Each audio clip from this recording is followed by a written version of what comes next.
Hello there, ladies and gentlemen. Welcome. Okay, do we have everyone in? BLC20, I'll make his co-host.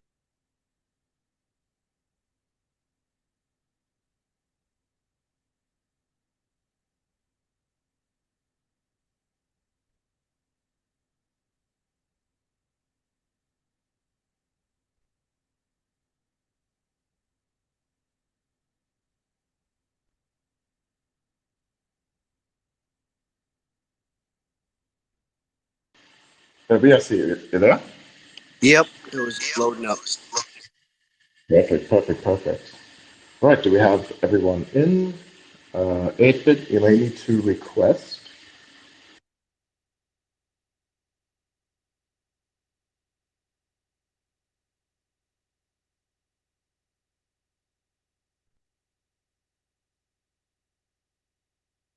We're waiting on Blockamoto too. Yeah, perfect, perfect.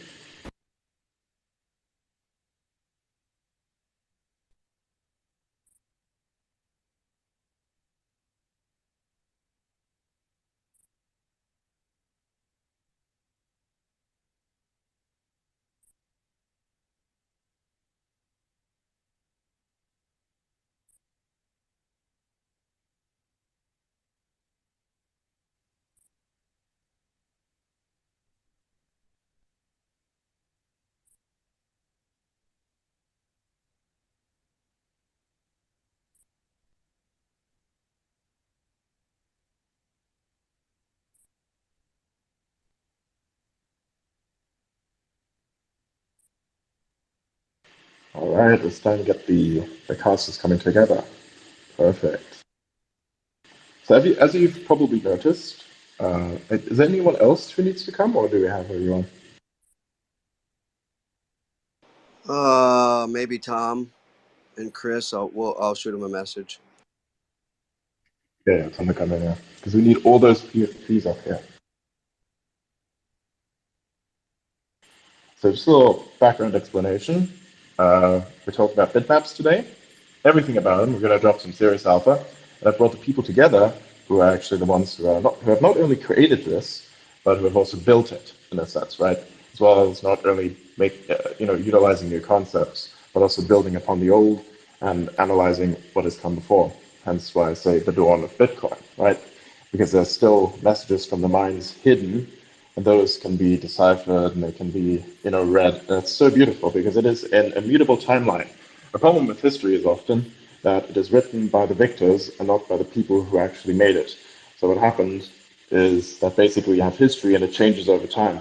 But if history were immutable, then you would not have to worry about incorrect versions of things because the version as it happened is there for all to see. Even if there are different tellings of the same story, those are still there and they cannot be retroactively changed. They're always going to be there. That's the beauty. That's the beauty of immutable history, which is also the reason why the thing that we call the blockchain is actually referred to as the time chain, because everything that happens on there, all the transactions, they happen and they cannot be changed. They are there forever. They're immutable.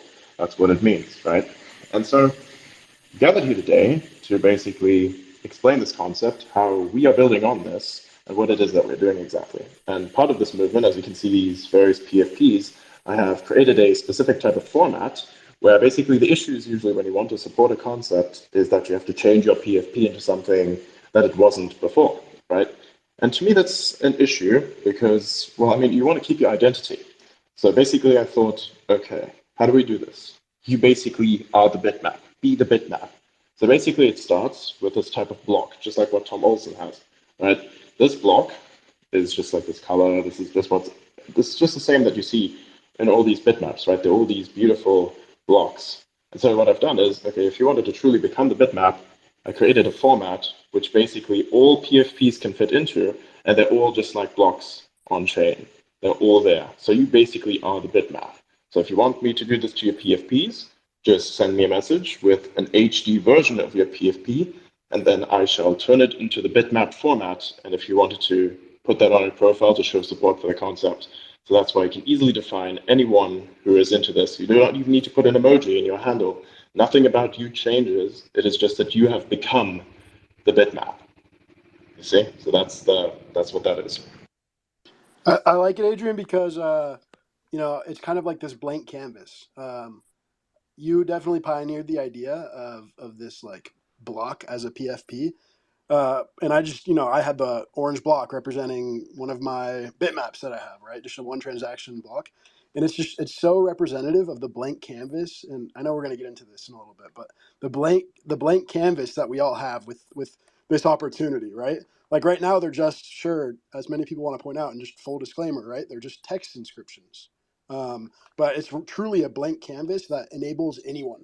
It's not exclusive; it's inclusive to any builder.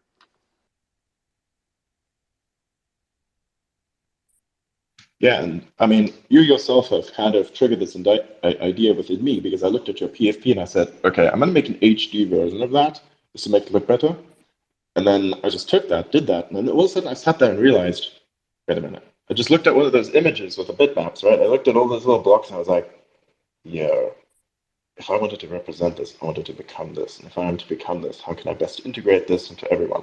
So it's like you integrate everyone's identity in a sense, because all of us have a very unique identity about us. It's not just our names. I think it's our PFPs that show a very unique aspect, visual aspect of our identities. And so I thought, what better way to do this than to make sure that identity and abstraction of identity is preserved, but support is also shown? Because I don't personally believe in the idea that we need to change our user handles to reflect various opinions. I think that we should just basically keep what it is that we are on an identity basis and turn that into something else through the adoption of this. So if you are in fact a supporter of what it is that we're doing, you just basically send this to me and I shall then change it into a format. And all those images at the end, once we reach a certain number, they will be animated and then you can play it and you can see all the people. Just like what I've put at the bottom of the space tweet, you can actually see an animation of the first adopters, the early adopters of this format, right? And so I'm the person who's going to make that for you. I can also tell you the dimensions so you can make it yourself. But honestly, it would be just easier if you send me your HD PFPs, and then I'll just go on a binge edit. And every single time I gather 10, I just make a batch and then I send them out to each and every single one of you. And then, yeah, so, We so can it's pretty probably, cool. We have a Adrian, nice little way of identifying. we can probably make a tool that we inscribe on chain that allows you to Yeah, yeah, that yeah, feature. I might get on that right now. yeah, for sure. That'd be cool. Yo, Yeah, Tom, yeah, get on that, bro. Like the make Bitcoin great again, that kind of thing. Let's get on something like that. Yeah, Let's yeah, make a for sure. legitimate website for Adrian's templates. yeah, Super dude, easy, super easy to do. exactly. I think because I think we are definitely making Bitcoin great again with this because it's a fun idea. Like even if you don't necessarily want to support bitmaps, it's still a fun thing to do in a way, right? Like you are basically supporting the blockchain in a sense, right? You're supporting the concept of the blockchain, right? Like each block is specific in its own way, though it be looking the same structurally. It itself is very different conceptually, right? It's something beautiful. It's like a wallet address, right? They all look the same from a distance. But if you go there on a deeper level, on the detail, they are all different because they're different holders and such, right? There's so much more. There's so much more to this that I personally find so inspiring and so beautiful. This is why I'm so bullish on Bitcoin because the communities on here generally want to build. Like we are full stack degens, right? We are not just degens. We're, like I said, I think I'd have to explain what a degen is, right? It's like an individual who apes into various many things, who builds, who's creative, constantly talks about tech, that kind of thing, stays up long nights with the homies trying to build and hash out various problems. But then we talk about a full stack degen. Full stack degen is a person who does all this, but also manages his timetable, who has not only the degen life, but has a life outside of this, the Web 2 and the Web 3. The who balance this are basically a full stack degen. Someone like Lawyer Cat, he's a full stack degen. To me, he identifies this concept of being one. In my eyes, a full stack degen is one who can live both lives sustainably. And a full stack degen also to that extent is an individual who is not only able to build, but is also taking on various projects, not with the intent of making money to make profit, but because you're such a good DJ in the first place, you do not have this issue and you do not need to make profit in the first place because you've already made it by being a full stack DJ, the best builder, the best version of yourself, everything that you can be on chain. That's how I like to see it. Be the full stack DJ. All my profits going to DJing, I'll be honest. See, there you go. That's what I'm talking about. Right there. It allows you to degen even more, but degen sustainably. Like I think I'm going to be doing a space soon where I talk about nutrition, because motherfuckers, you gotta eat properly, man. Like degening doesn't mean unsustainably sitting around until the next dawn of the morning. Yeah, you can do that once a week. I do that once a week. I do DJ nights, but like I'm actually going to be doing one today, as a matter of fact. Like after this, I'm gonna have dinner. Uh, I'm actually going to make dinner, so you might even hear me make some stir fry. That's what I do, and then I just basically hit a long night, and I'm going to do a space with attributes. That's another project I'm pretty bullish on because I like the concept. Got the first one of the 100 pieces in the collection, and got whitelisted for the second piece. This is what most of my art, the GM tweets and everything, are basically integrate what it is that they're doing as well. I kind of like the concept. It's a new type of meta, and it's a meta that is not profit driven, which I absolutely like. I mean, the mint wasn't exactly for free, but the mint to get one of the 200 pieces was basically you pay a sat for a sat. That was the minting price. The minting price was one sat. Sure, not free, but come on. You get a fucking Hell Finney sat. Okay? You get a Hell Finney sat for one sat mint fee. Come on. That is just, come on. Nobody does that shit. You sell those for quite a huge amount of profit. But this guy basically gives them away for free. That's bullish. I like that. I find that a very interesting concept that you don't buy it out with your wallet necessarily, even though you could once it's on. But the way you can truly earn, is by being the best version of yourself. It's the content of your character that matters, right? And this is what this is all about. Like what we're doing here today, what we're going to be explaining, is not about profit. Make no mistake, we're not here to make money. We're here to make change. We're here to build. Don't get it twisted. Don't get it twisted at all. Most people say, but how is this scalable? Like from a VC perspective, like if that's all you're worried about, you are not embracing the concept of building on here. You're not embracing the concept of being a degen, right? You are basically profit driven. That's all you're doing. And the problem of only being profit driven is the fact that when you are doing this, you hardly ever give the chance for someone else to thrive because you have to take from someone else in order to be profitable, right? And sometimes you can take in a sustainable way. Like let's say you create a piece of art that people will hold and they can buy into this to a certain extent, maybe pay the mint price, whatever, right? Like that's what you could do to be profitable, but only in the sense that it's sustainable for everyone else. Like profit shouldn't be your only thing. So that's what we're here to do. So let's get cracking. My brother, if I could just piggyback on something that you just said that I think everyone needs to know, we are here for the build. When I first discovered Bitoshi's project, his account had less than 1,000 followers, and I didn't even understand the gravity of what this account actually created. And when I try to understand it, I understood that it's not about making money here. We're actually trying to build within Bitcoin for Bitcoin. And then Bitcoin's going to actually reward us for doing that. I don't care if it takes 1 or 365 days. I don't care how many mempool transaction it takes. But the people that are gathered in this space right now will be the change that Bitcoin needs. Thank you for hosting this, Adrian. Hey, thanks for coming, man. And also thank you for building. And thank you, BRC20, for introducing me to the concept of bitmaps. It's actually very funny. I came into space about a week ago, and then I saw this whole thing, and then you're starting to explain this to me. I was like, okay, I'm starting to understand it now. It's getting better. It's getting better. Like the more you know, this is the same thing that was with me in Ordinals. The more I knew, the more I liked it. So yeah, it's cool stuff. Blockchain racing, go ahead. Yeah, I just wanted to comment on Alpha in general. I found Bitoshi on June 10th, and I think it was just over 100 followers at that time, that account. And just all the alpha comes from the small accounts, people. That's really just all I want to say. And yo, if I could just say something, when you find that alpha, you better share it. You know what I mean? Because that's what we're trying to do here. Every single space that myself, Blockchain, and BRC20 have hosted, and we've even had the honor of Tomlinson to come on. But the past week has been about educating, onboarding, and a whole lot of entertaining. And we're here to do more of that tonight. Exactly, yes. And once again, I'll be getting to everyone's DMs shortly. So if you send me your PFPs and everything, I will deal with them probably at the end of the day because I do have a lot of things to do. I try to balance everything. So the more PFPs I have, the faster everyone else will get them because I can just like basically stack them and continue on because it's a lot of effort. And if anyone can build a tool for this, like what you've mentioned, then please do because I want to streamline this because I want it to be decentralized for me. I usually do a lot of things all on my own, and I teach everyone what I do because I don't want knowledge to be centralized. It's not good. I want everyone to be able to do it. So it's like what Tesla is doing, for instance, right? Like they know how to build amazing cars.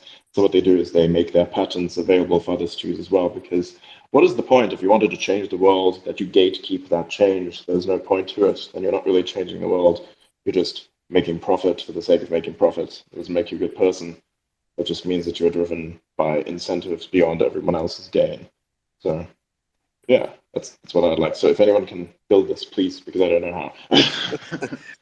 I'd like to elaborate a little bit on the concept of a full stack degen because I've been thinking about this. Please. I think what it means is to be really tapped into the zeitgeist of crypto culture and to be understanding, especially right now with everything that's happening on Bitcoin, having an exploratory mindset, having a willingness to look at the new concepts that are emerging and capturing attention, and giving them a chance. It's about having a risk-taking mindset and being willing to explore things, and not just for the sake of profit, but also for the sake of your own edification and learning.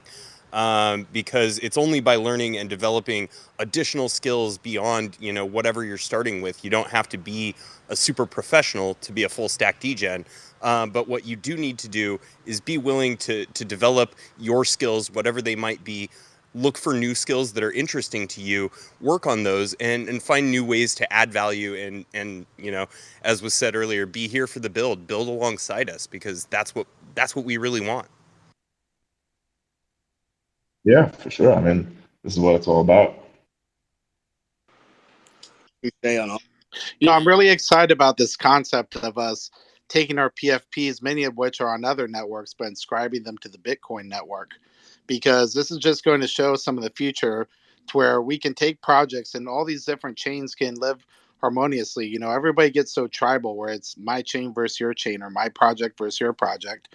But in order for us to build a true metaverse or a true decentralized educational, informational, or development platform, we're all going to need to work together. So this is great. And this also, in my opinion, gives uh, I know we're not supposed to be doing this for profit, but you got to pay the bills somehow. This is going to give people the opportunity to have more ingenuity in the space, because the Bitcoin network, it is the safest network we have right now. It is the one that you could actually talk to angel investors or VCs and they feel comfortable and giving you time to develop and actually create on. So hats off. I'm excited about this space. I'm excited to share the stage with all of you people. Yeah, and Yeah, I mean, true. can I respond to that? When it comes to, okay, yeah, go. Yeah, so I just think you bring up two really, really important points. The first one being that this is absolutely the beginning of real a real asset layer on Bitcoin that scales to other chains, right? I am not opposed at all to scaling to other chains if you have your assets that you need security of on Bitcoin, right? Because eventually block space is going to get so scarce and expensive that you're only going to be able to put the most valuable stuff here, and so scalability is definitely going to have to be considered, and so that's first a really great point. And then second, I think it's really important to touch on the idea of the economic stimulation that this brings, because it incentivizes services and real businesses to be built on top of this, and not this transfer of liquidity of a profile picture from one person to another person, right? It actually creates an economy in a sense.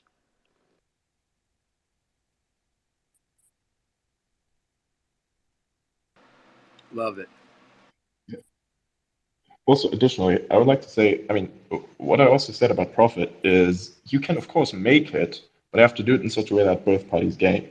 It's like the beauty, the thing is this, usually capitalism is given a bad name because of its perversion, right? Like if I sell a product and that product is reasonably priced, this product must also not only benefit the customer, which is the core point of the product, but it is also designed to make profits such that I can make more product, right? And better product even over time. Right. So the best way to do this is say, hey, I have a piece of art. I'm going to price it reasonably such that I can gain something so I can make more cool shit, and you gain something so you can basically hold more cool shit, right? That's the idea. That's the whole idea of anything profitable. And the beauty of that is that eventually you'll build a very strong community that keeps the value of this up, right? Because let's say, for instance, this is an interesting concept on the store of value. Let's say, for instance, one day you need to pay a mortgage on a house or a mortgage on a car, and now you have this piece of art that's worth what, 40,000 something, right?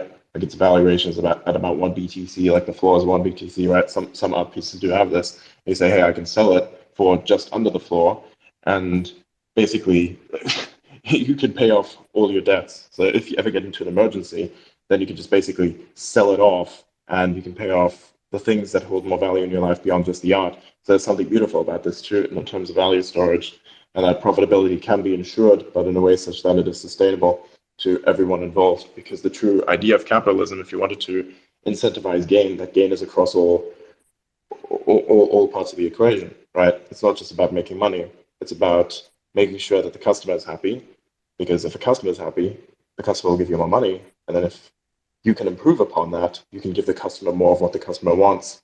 And that is true capitalism. Capitalism is not rinsing your people. I don't know what that is. That's stupid. But profitability can be ensured, and it has to be ensured in a sustainable way.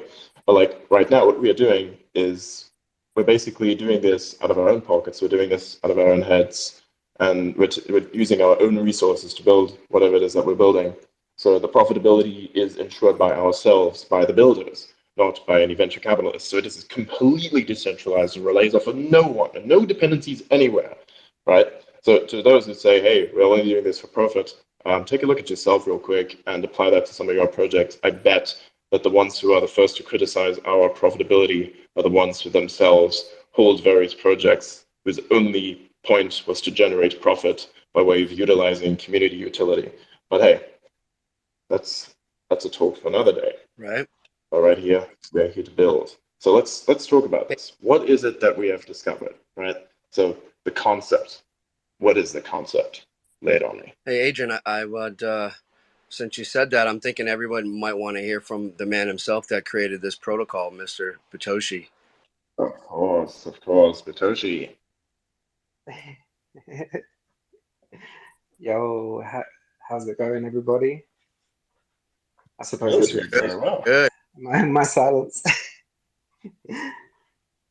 You're a bit Oh nervous, man, huh? I'm I'm overwhelmed by the support, and this has been like a crazy ride. I thought I would have more time.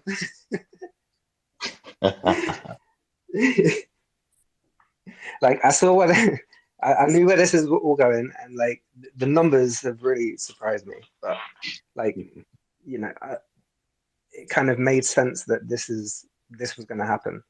Um, so yeah, I'm just like really enthused to see like how this is taken.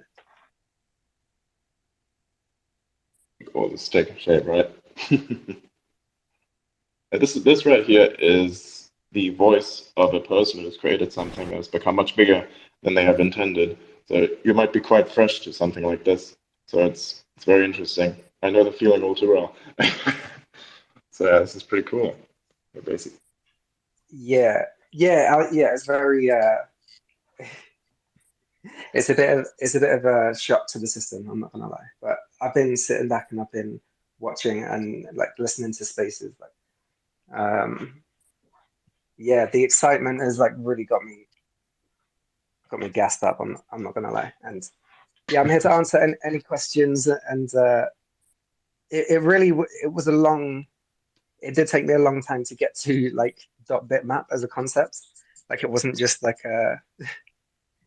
It's so simple, but it took a long time to get there. Like I was studying, uh, breaking down the blocks. Like is that exactly how that all breaks down? You know how the blockchain works, and figuring out like what is a bit, what is how can we use this data in a new way, considering like we have all this data on chain, and like one of the biggest criticisms of Bitcoin is you know, it's useless. Like all these computers are battling and they're doing something that's useless. Like I never understood that argument, but to me, yeah, it wasn't doing something useless. It's sustaining like a literal universe, like a world. And I guess I didn't think it of that so literally back then, like visually, but yeah, kind of that's where my mind went eventually. Hey, what's up, everyone? Can I cut in real quick? You guys are talking about so many Sure. cool things. So I love to create. I kind of do my own thing in my own corner, but I'm coming out of my shell and slowly coming out into what's meant to be. But I'm creating something right now, and I'm almost done, and it's coming out really cool. So I'm creating an animated video pages audiobook, which I just spent the last week and a half creating an animation of a story that ChatGPT helped me make. I probably put 50 prompts into ChatGPT, and like the last prompt, I highlighted everything it gave me, and I gave it back, and then in parentheses, I asked it to change this, this, and that, and then it gave me something amazing. So this creation is like 98%. I only had to change a few words and a couple characters, but it came out really amazing. Made a nice rhyming, entertaining story. It's a children's book, by the way, that I asked it to make for the ages of like 3 to 10, and I'm almost done with it. But it's exciting, and I'm gonna make it into an NFT, which is even better. And I'm probably gonna mint it on Polygon, um, OpenSea Polygon, and I'm really looking forward to that. And I should have it done by tonight and mint it on chain. Perfect. I know someone's got a question for Satoshi. We got some hands up. Stone, go ahead, brother. Yo, bro. So I'll be real. I've got so many fucking questions that I'm honestly just gonna let everyone else ask, bro, because I'd be up here fucking for days. I just want to throw some flowers out to fucking Bittoshi, man. Dude, I haven't been this excited in a long time, bro. And I think that goes for a lot of people on this stage and in this room. You're bringing a lot of excitement right now, bro. This is awesome. BRC20s, ordinals in general have got me hyped up. Bitmaps, this shit took me to a whole nother level, bro. So I just want to give you flowers for that. Also, too, I just want to point out how beautiful it is to do something for the community, right? And not just expect something back, but to actually do for the community. And if you go and look, this motherfucker, bro, I've seen him pop up in my spaces. I've seen him pop up in spaces everywhere, just showing support, bro. And he doesn't have to do that shit, right? So much love. And I wanted to touch earlier, too, y'all were talking about profits, right? Uh, Guys, everything doesn't have to be about profit, right? Don't get me wrong. If you can make some money doing what you love, that's the ultimate goal. But don't be afraid to just have fun sometimes. Sit back and enjoy what you have in front of you. And we've been blessed by fucking Bittoshi right now to buy digital real estate for free. So sit back and just enjoy it and have fun, man. That's all I wanted to say. Thanks for the tip. Yo, before I ask my question to the man himself, I do have to thank you, Bitoshi, because for myself and for many in this room, you have actually inspired such innovation that I haven't seen on any chain in so long. And I felt like I was a little lost, after BRC20s. And you gave us a little spark here. And I know our friend Solana Chris is not in the building right now. But when I first told him about Bitmaps, it took him about 15 minutes to read the GitHub, the Git book that you created, to know that the future was possible now that Bitmaps were created. And that man is designing, he's building. We are all creating a community around Bitmaps right now. All right. It's a phenomenal experience. And I want to thank you. But I also have one question for you. If you had one message for the community of .bitmaps, for all the holders right now, what would it be? Something simple or something complex? From your heart. Go ahead, brother. Be the bitmap. Hey, yeah, that. Be the bitmap, my friend. Yeah, for sure. No, that would be the message actually, because that's been the thing that is. I mean, it really caught me by surprise, like how quickly people wanted to build on this, and I knew that like it had to be ready to build on as soon as I release it. So, yeah, like to see that actually take form and see you guys how excited everyone is. That's been like the most valuable part of this. Just yeah, seeing that all unfold. So I appreciate you guys, everybody who's building, everybody who sees the potential and sees the vision. So Hey, yeah. Any we other? thank you.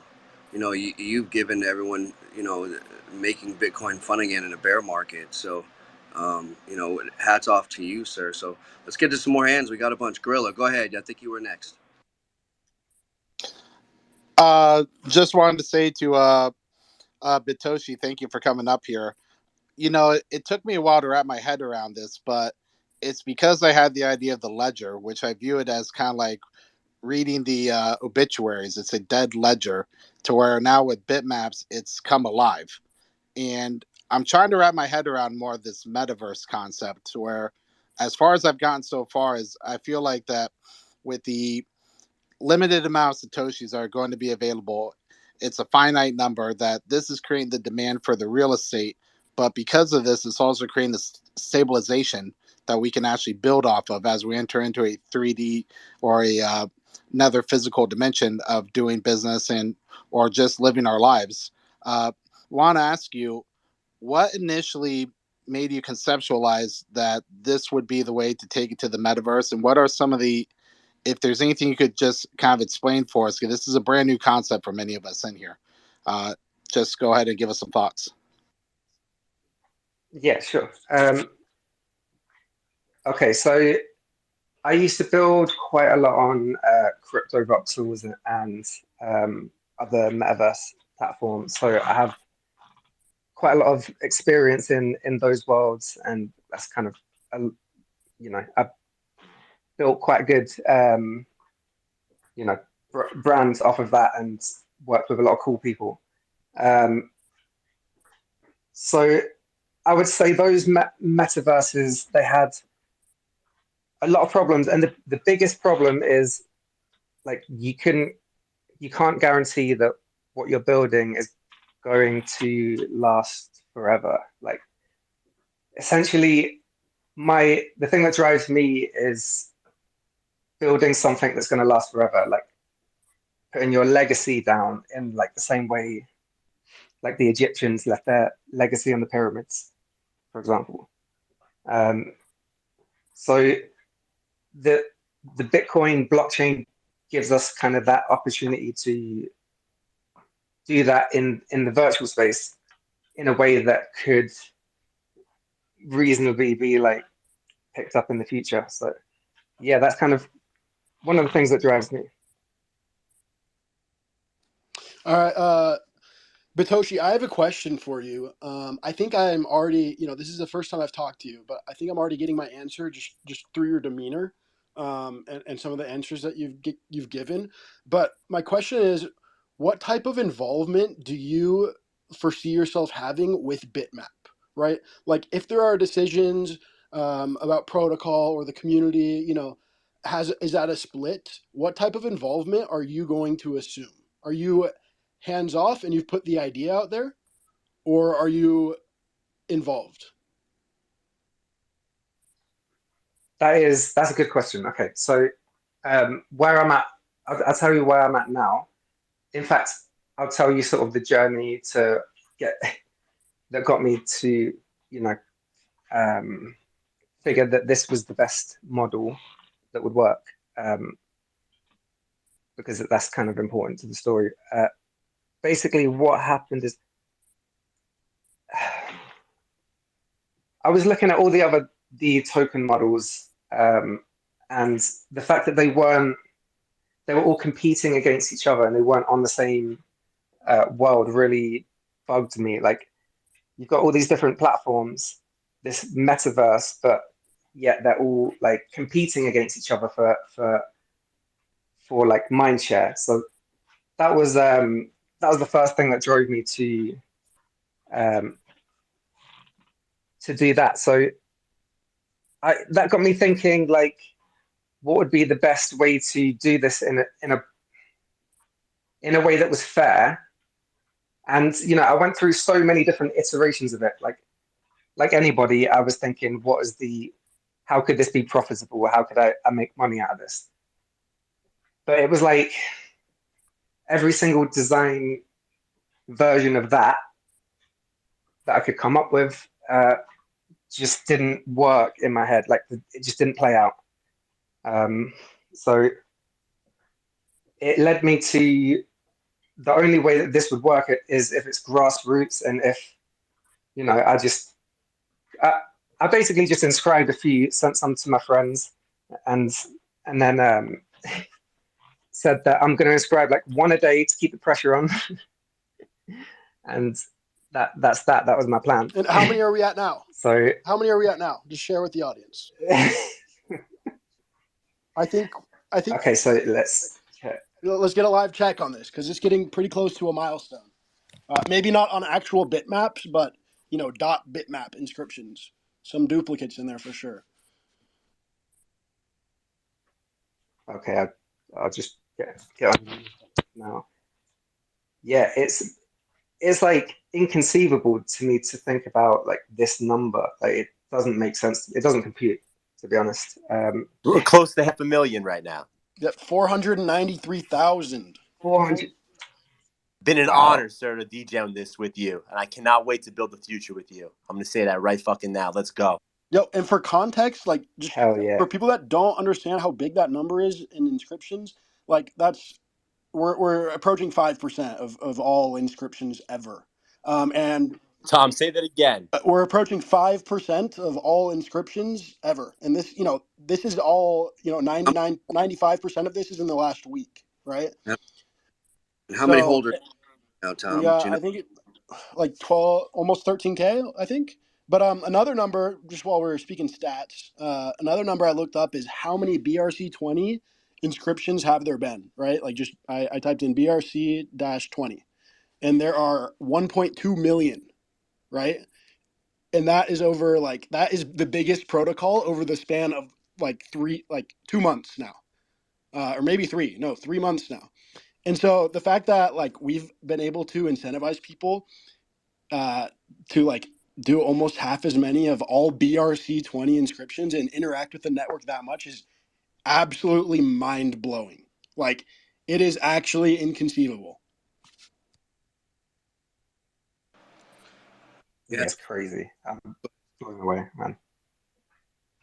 By the way, everyone, like this space and retweet the room so we can get more people in, so we can introduce everyone to this concept. And at some point, I hope that most of the Bitmap holders, if they're interested, we could do a part 2 to the space in, I think, 2 weeks, because next week I have a space on Starship and various other things. So do stay tuned for that. Actually, one of my co-hosts is in the listener section right now, which is Jessica Kirsch. So yeah, she's going to be joining me then. But please do retweet the room, share the space around, and if we can talk to most of the holders, and like imagine if we could only get half, at least only half of all the holders of Bitmap into a space. Can you imagine that number? That is at least 600, 700 people. So 1,000. if all of those people could come in, that would be brilliant. There's actually, no, sorry, 1,000, 6,000. I was like, bro, fuck that. I left out a zero. That's a stupid mistake. Anyways, but like seriously, this is really cool. If we could get most of those holders in, you want to do this? You want to organize this for a week? Do we know most of the holders? Do we have a means to contact them? We've got half of Asia as well, brother man. Don't forget about them. Yeah, true. Dude, I want these people to come in here. Can we make this happen? Like either today or maybe 2 weeks? Dude, like let's organize a big space, man. We're gonna be fucking trending on Twitter if we get all these people together. It'd be bigger, like it'd be the second biggest space on Twitter if we did this. And no other community can replicate this, like in the same way. I'll do all your fucking PFPs. It's gonna take me like hours, but we're gonna do this on a fucking. We're gonna make it a degen Saturday. That's what we're gonna do, man. That's what I'm gonna make happen. We'll host a space here, then we'll probably make a part 2 to that. Like if we could, the sooner we can organize this, the better. But definitely towards the weekend, I've got a lot of time, and I can just help all of you out, and we can just make a really big space, man. Like if we can't do this today, let's organize this within 2 weeks and get all of our holders, or at least just half or a quarter. Doesn't even matter. The more that we can get, the better. If we can get most of the holders into the space, rock these cool PFPs with all of us, then we can actually show what this is about. Because if you're able to unify people under a concept without profitability being its biggest point, that's power.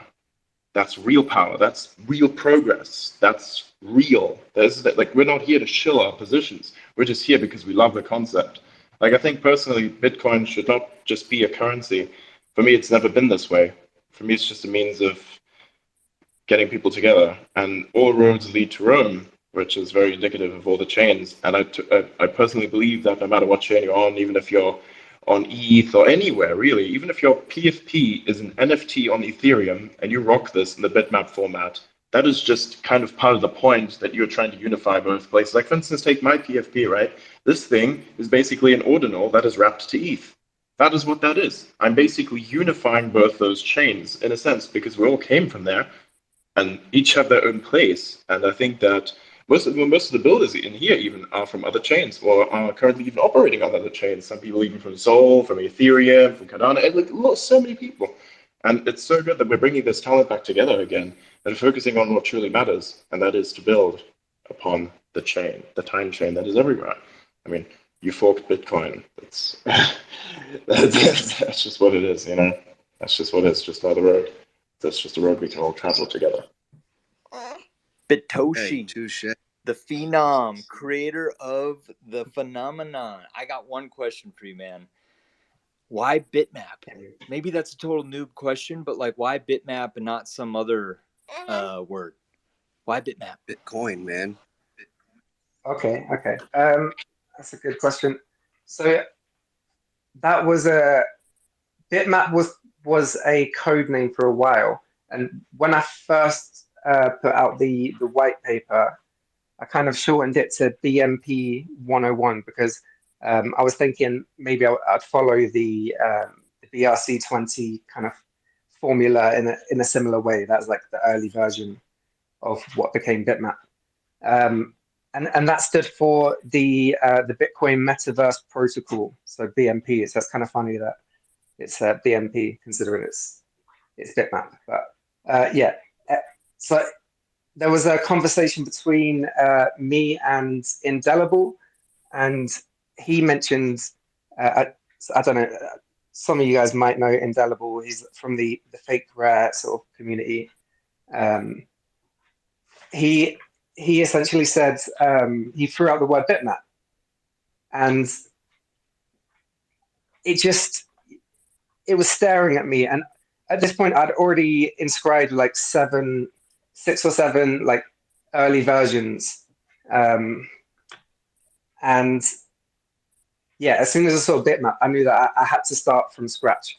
Like there was just no other way. Like I realized what you didn't need. Like that was the most important thing. Like trying to figure out how to reduce as much as possible from the schema without in a way that's still like understandable. It makes sense, and bitmap was just the thing that made sense in the end. So yeah. It's elegant and beautiful, man. Thank you. Great question. Let's go to another hand. Shotoshi, you've had your hand up for a bit. Go ahead. Are you there? All right, Bitcoin, man. we hit another hand. Yep. Go ahead, Block. Yeah, I just want to take a minute to talk about the magic of the mempool and why it's such a draw to someone like me who's kind of an old head in this space, and I would still even call myself a maxi, and why it's such a powerful, the way that you can visualize the mempool is such a powerful draw and really unique because, like, I've been here 12 years, right? And I look at the mempool and I've had like this long relationship with it. And some of you have had a much shorter relationship with it, but you're learning all about it. And it has so many unique properties and cool attributes. And there's so many different like whether it's like messages in the mines or from the mines and different types of blocks and how they're visualized over time, whether early blocks are just one transaction, or like and the blocks we have now, which are like in the thousands of transactions, and just how unique and cool that is. And like, and another thing about it too is like we're making bitmaps right now. Like when you inscribe a bitmap, you're contributing a transaction to the mempool that becomes part of the next bitmap that is created. The next block mined. And so it's just a really magical thing. And so it has a draw for so many different reasons. And yeah, I'm just excited to be here. I found it like really early and I shelved it just because I'm so busy. I didn't have time to go through the whole document. I came back to it a few days later and it was just such a, I don't know. That few days that I put it down, I kind of stewed on it. It was in the back of my head, like that someone was playing with the mempool and or like do this concept, and it's just got stronger and stronger as time got by. So that's why I'm here, and I'm just super excited for all the legitimate builders here. Well, like we're all legitimate builders, but we all bring our different talent sets to this. So yeah, just this is just going to be so awesome. So let's just all have fun. Bro, dude, the amount of people I'm getting in DMs right now telling me to do their PFPs, it's absolutely insane. It's so cool. Let's fucking grow. Dude, we're gonna have a list that is 3 times the original size. My God. Hey, Wow. Shil- That's so cool. Shiltoshi, can you hear me? You got your hand up. I don't know if I'm rugged to him. If someone else wants to let him know, he can go ahead and speak. Yo, Shiltoshi, do you hear me? Do you, Roger? Marco? Yeah, I can hear you. Okay, all right, brother, you go, because BRC20 can't hear you, so it's your turn, No, brother. Go ahead. I can hear him. All right, so real quick, I just heard about these Bitmap and the metaverse that's being built on using Bitcoin, but I'm trying to figure out. So I'm not too familiar with like the rare sats and stuff and how to find them and how to actually extract them or mine them. But can you give me a little background, a little explanation on what, like how it works and why certain people are buying up land plots that are like in, like a heart form, or I seen somebody has 420 and stuff like that. Or is there like a reason why people are buying certain numbered plots, or what's the alpha? It's like owning a license plate registration in a sense. No one else can have it but you. So, for instance, if I were to drive around in a car and that has 69 420 at the back, that extra added measure of vanity would definitely drive up the value of the car to an extent. Like you're driving around with a very recognizable license plate. So, even some things can be more complex than that. Like I've seen a guy driving around who has a license plate C137. If any one of you knows what that means, it's basically a reference to Rick and Morty. It's Rick's origin universe, which is C137, which is kind of also an inside joke in the series because he keeps hopping universes and dumps his family across them whenever things go bad. Like he destroyed multiple universes already and just basically moves to a new reality each time he fucks up. Anyways, so yeah, so that's, just so you know what that is, right? I've seen this myself in the most odd of places. But yeah, C137, right? And so it's the same thing like owning a license plate in a sense, right? It's extremely cool. It's very nice. And for a rare sat or like an uncommon sat, the easiest way to look at it is that either the sat has been created by someone very special, that it has been held by someone very special, it's been used by someone very special, it's been part of some sort of historical event. And then at the same point, beyond just the sat number itself, that's just that it is. And if you're talking about the sat number itself, if it's special, it would be like a Satoshi having a specific arrangement of numbers and like 7 zeros at the back that's extremely valuable, right? Like you don't normally get that. It's really cool. It just happens after difficulty adjustment, that kind of thing, right? So it's really difficult to find those, but they're also really cool to own because imagine you have something you want to inscribe, like a PFP, a message, anything, code. You can literally inscribe anything if you get it down to a certain size. You can absolutely inscribe every piece of digital data that humans can ever conceptualize. You can inscribe it on that. If you can format it through your computer, you can inscribe it on that. So that's just simply how it is. That's just that. It's so fucking cool. It's amazing. And so if I were to take something really meaningful and I were to inscribe it upon this Satoshi, then you look at this thing, then you look at the Satoshi and say, holy shit, he inscribed it on a Satoshi with 7 zeros. It's extremely recognizable, right? So that's what makes that really rare. And as it pertains to historical events, some Satoshis using ordinal theory can track them down where they've been. For instance, the Satoshis mined by Satoshi Nakamoto himself are called vintage Nakamoto sats, right? Those exist out there. I hold a ordinal that has been inscribed on a vintage Nakamoto sat. And I also hold an ordinal that has been inscribed upon a Halfini sat. For those of you who don't know who Halfini is one of the first people to receive Bitcoin and someone who I personally believe to be Satoshi Nakamoto. It just seems very on the nose. He might even be Satoshi Nakamoto. I wouldn't like force that upon anyone. Maybe that's someone who he is, but I mean, I would understand why he would hide. But at the same time, I would. This is something really cool. And one of the first things that was done on Bitcoin. So if there's any Bitcoin maxi out there that tells you this is not what it was designed for, need I not remind you the first thing that was done with Bitcoin was to send a message, like to prove that it had indeed launched on this very specific date. A sort of inscription was made, and that message, transfer the Mercabella. This is it's on there. So it's literally the very first thing that was done with Bitcoin was to send a message with it, to use it for something else other than a currency. It was the exact first thing. So when someone tells you what the vision was truly about, they don't know, because the vision is whatever you make it to be. No one gets to tell you what you do with your coin. It's your coin, and everyone else can bugger off, quite respectfully.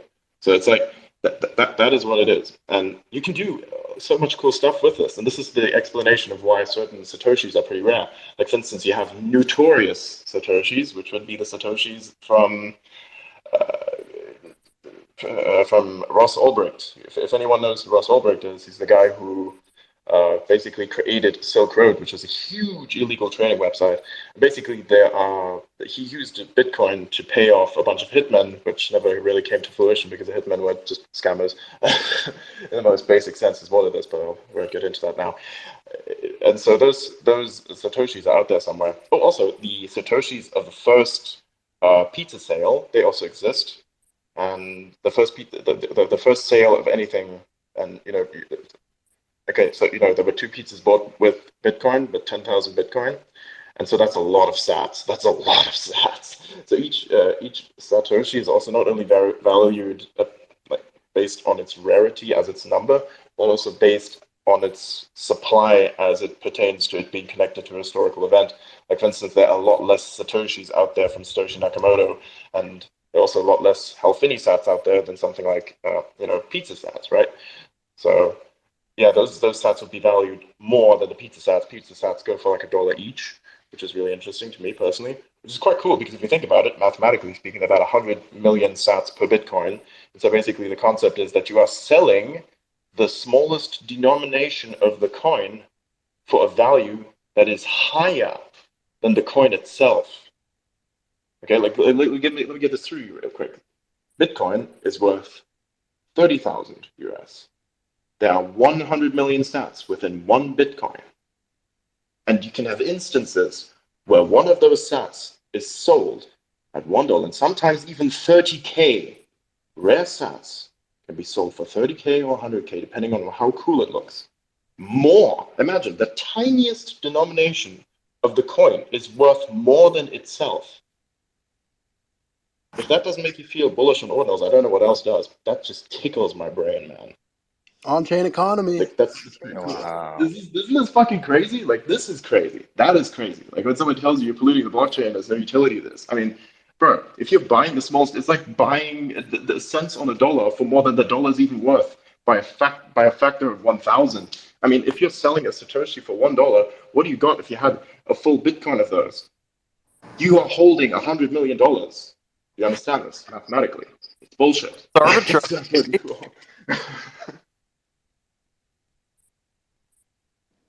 Yo, I want to chime in. Oh, am I rugged? Oh. Nope. No, you're good. Can I chime in before you chime in? Sure, go for it. All right, real quick, let me just circle back to the community spaces idea before I forget this idea. Now, I'm going to be DMing BitCheck here in a few, and I'm going to be able to see if they could actually implement a .bitmap verification similar to Matrica, if you know them.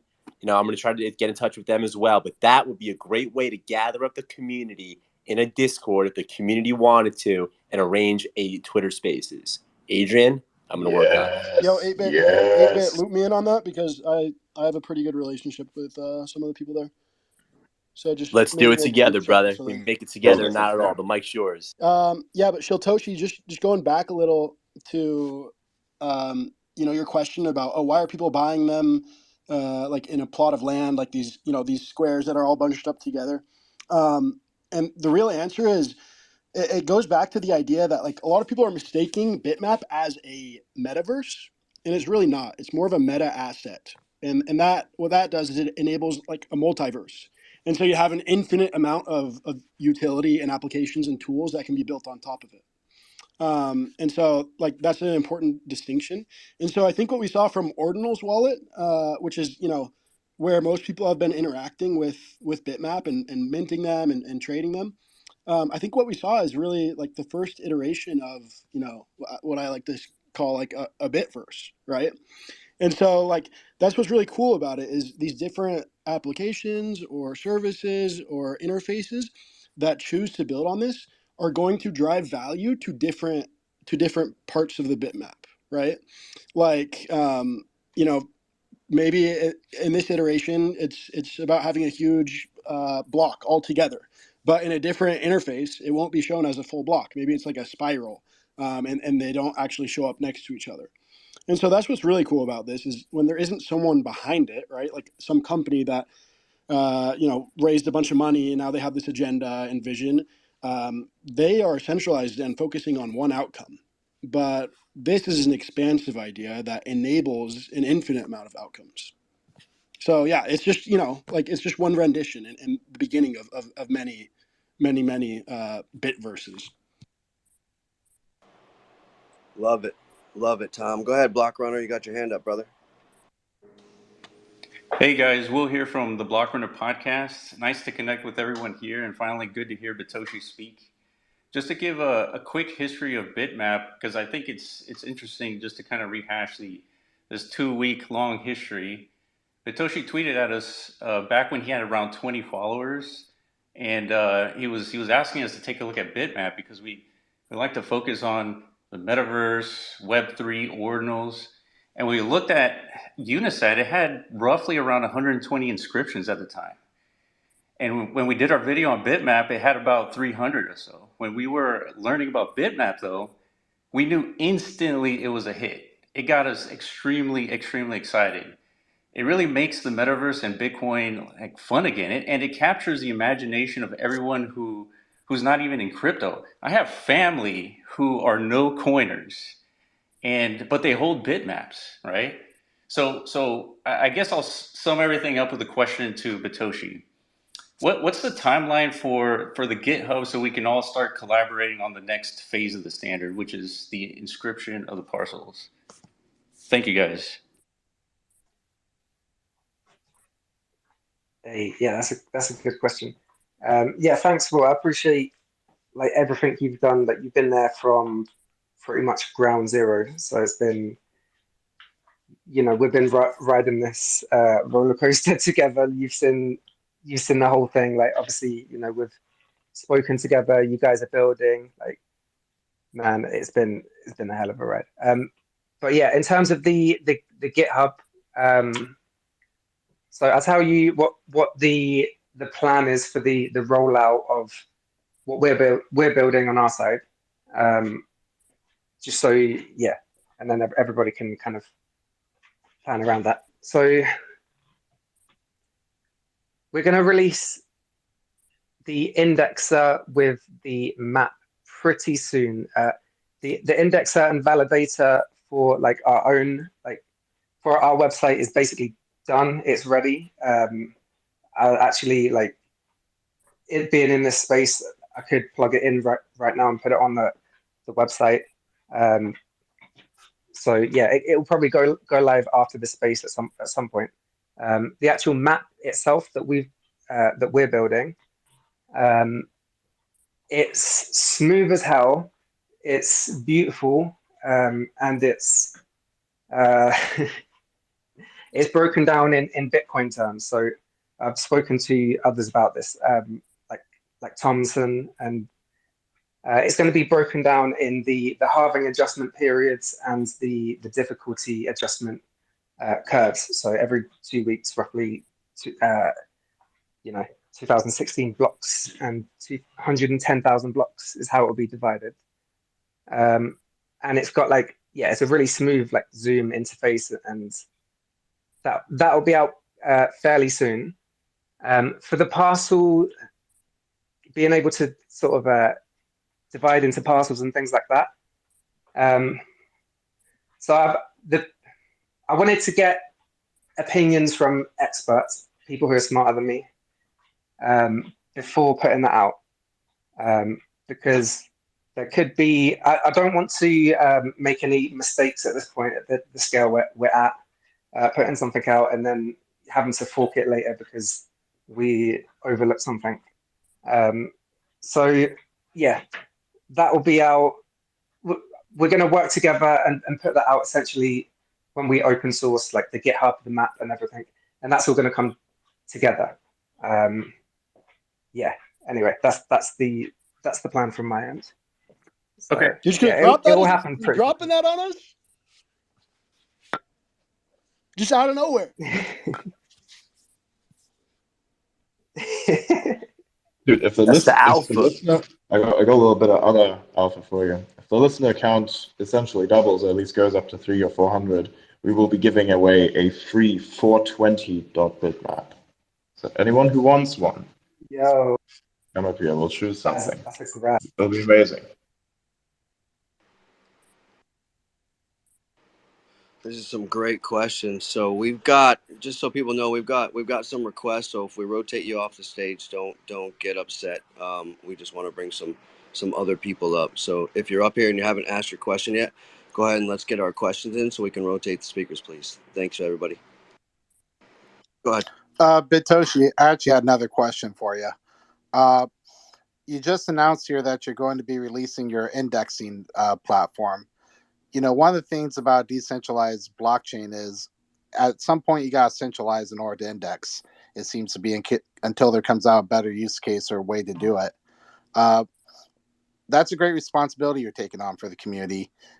Has there been any thoughts on what you want to do with it eventually? If it spans, would you form a foundation, or is there some sort of fail-safe you want to have in place?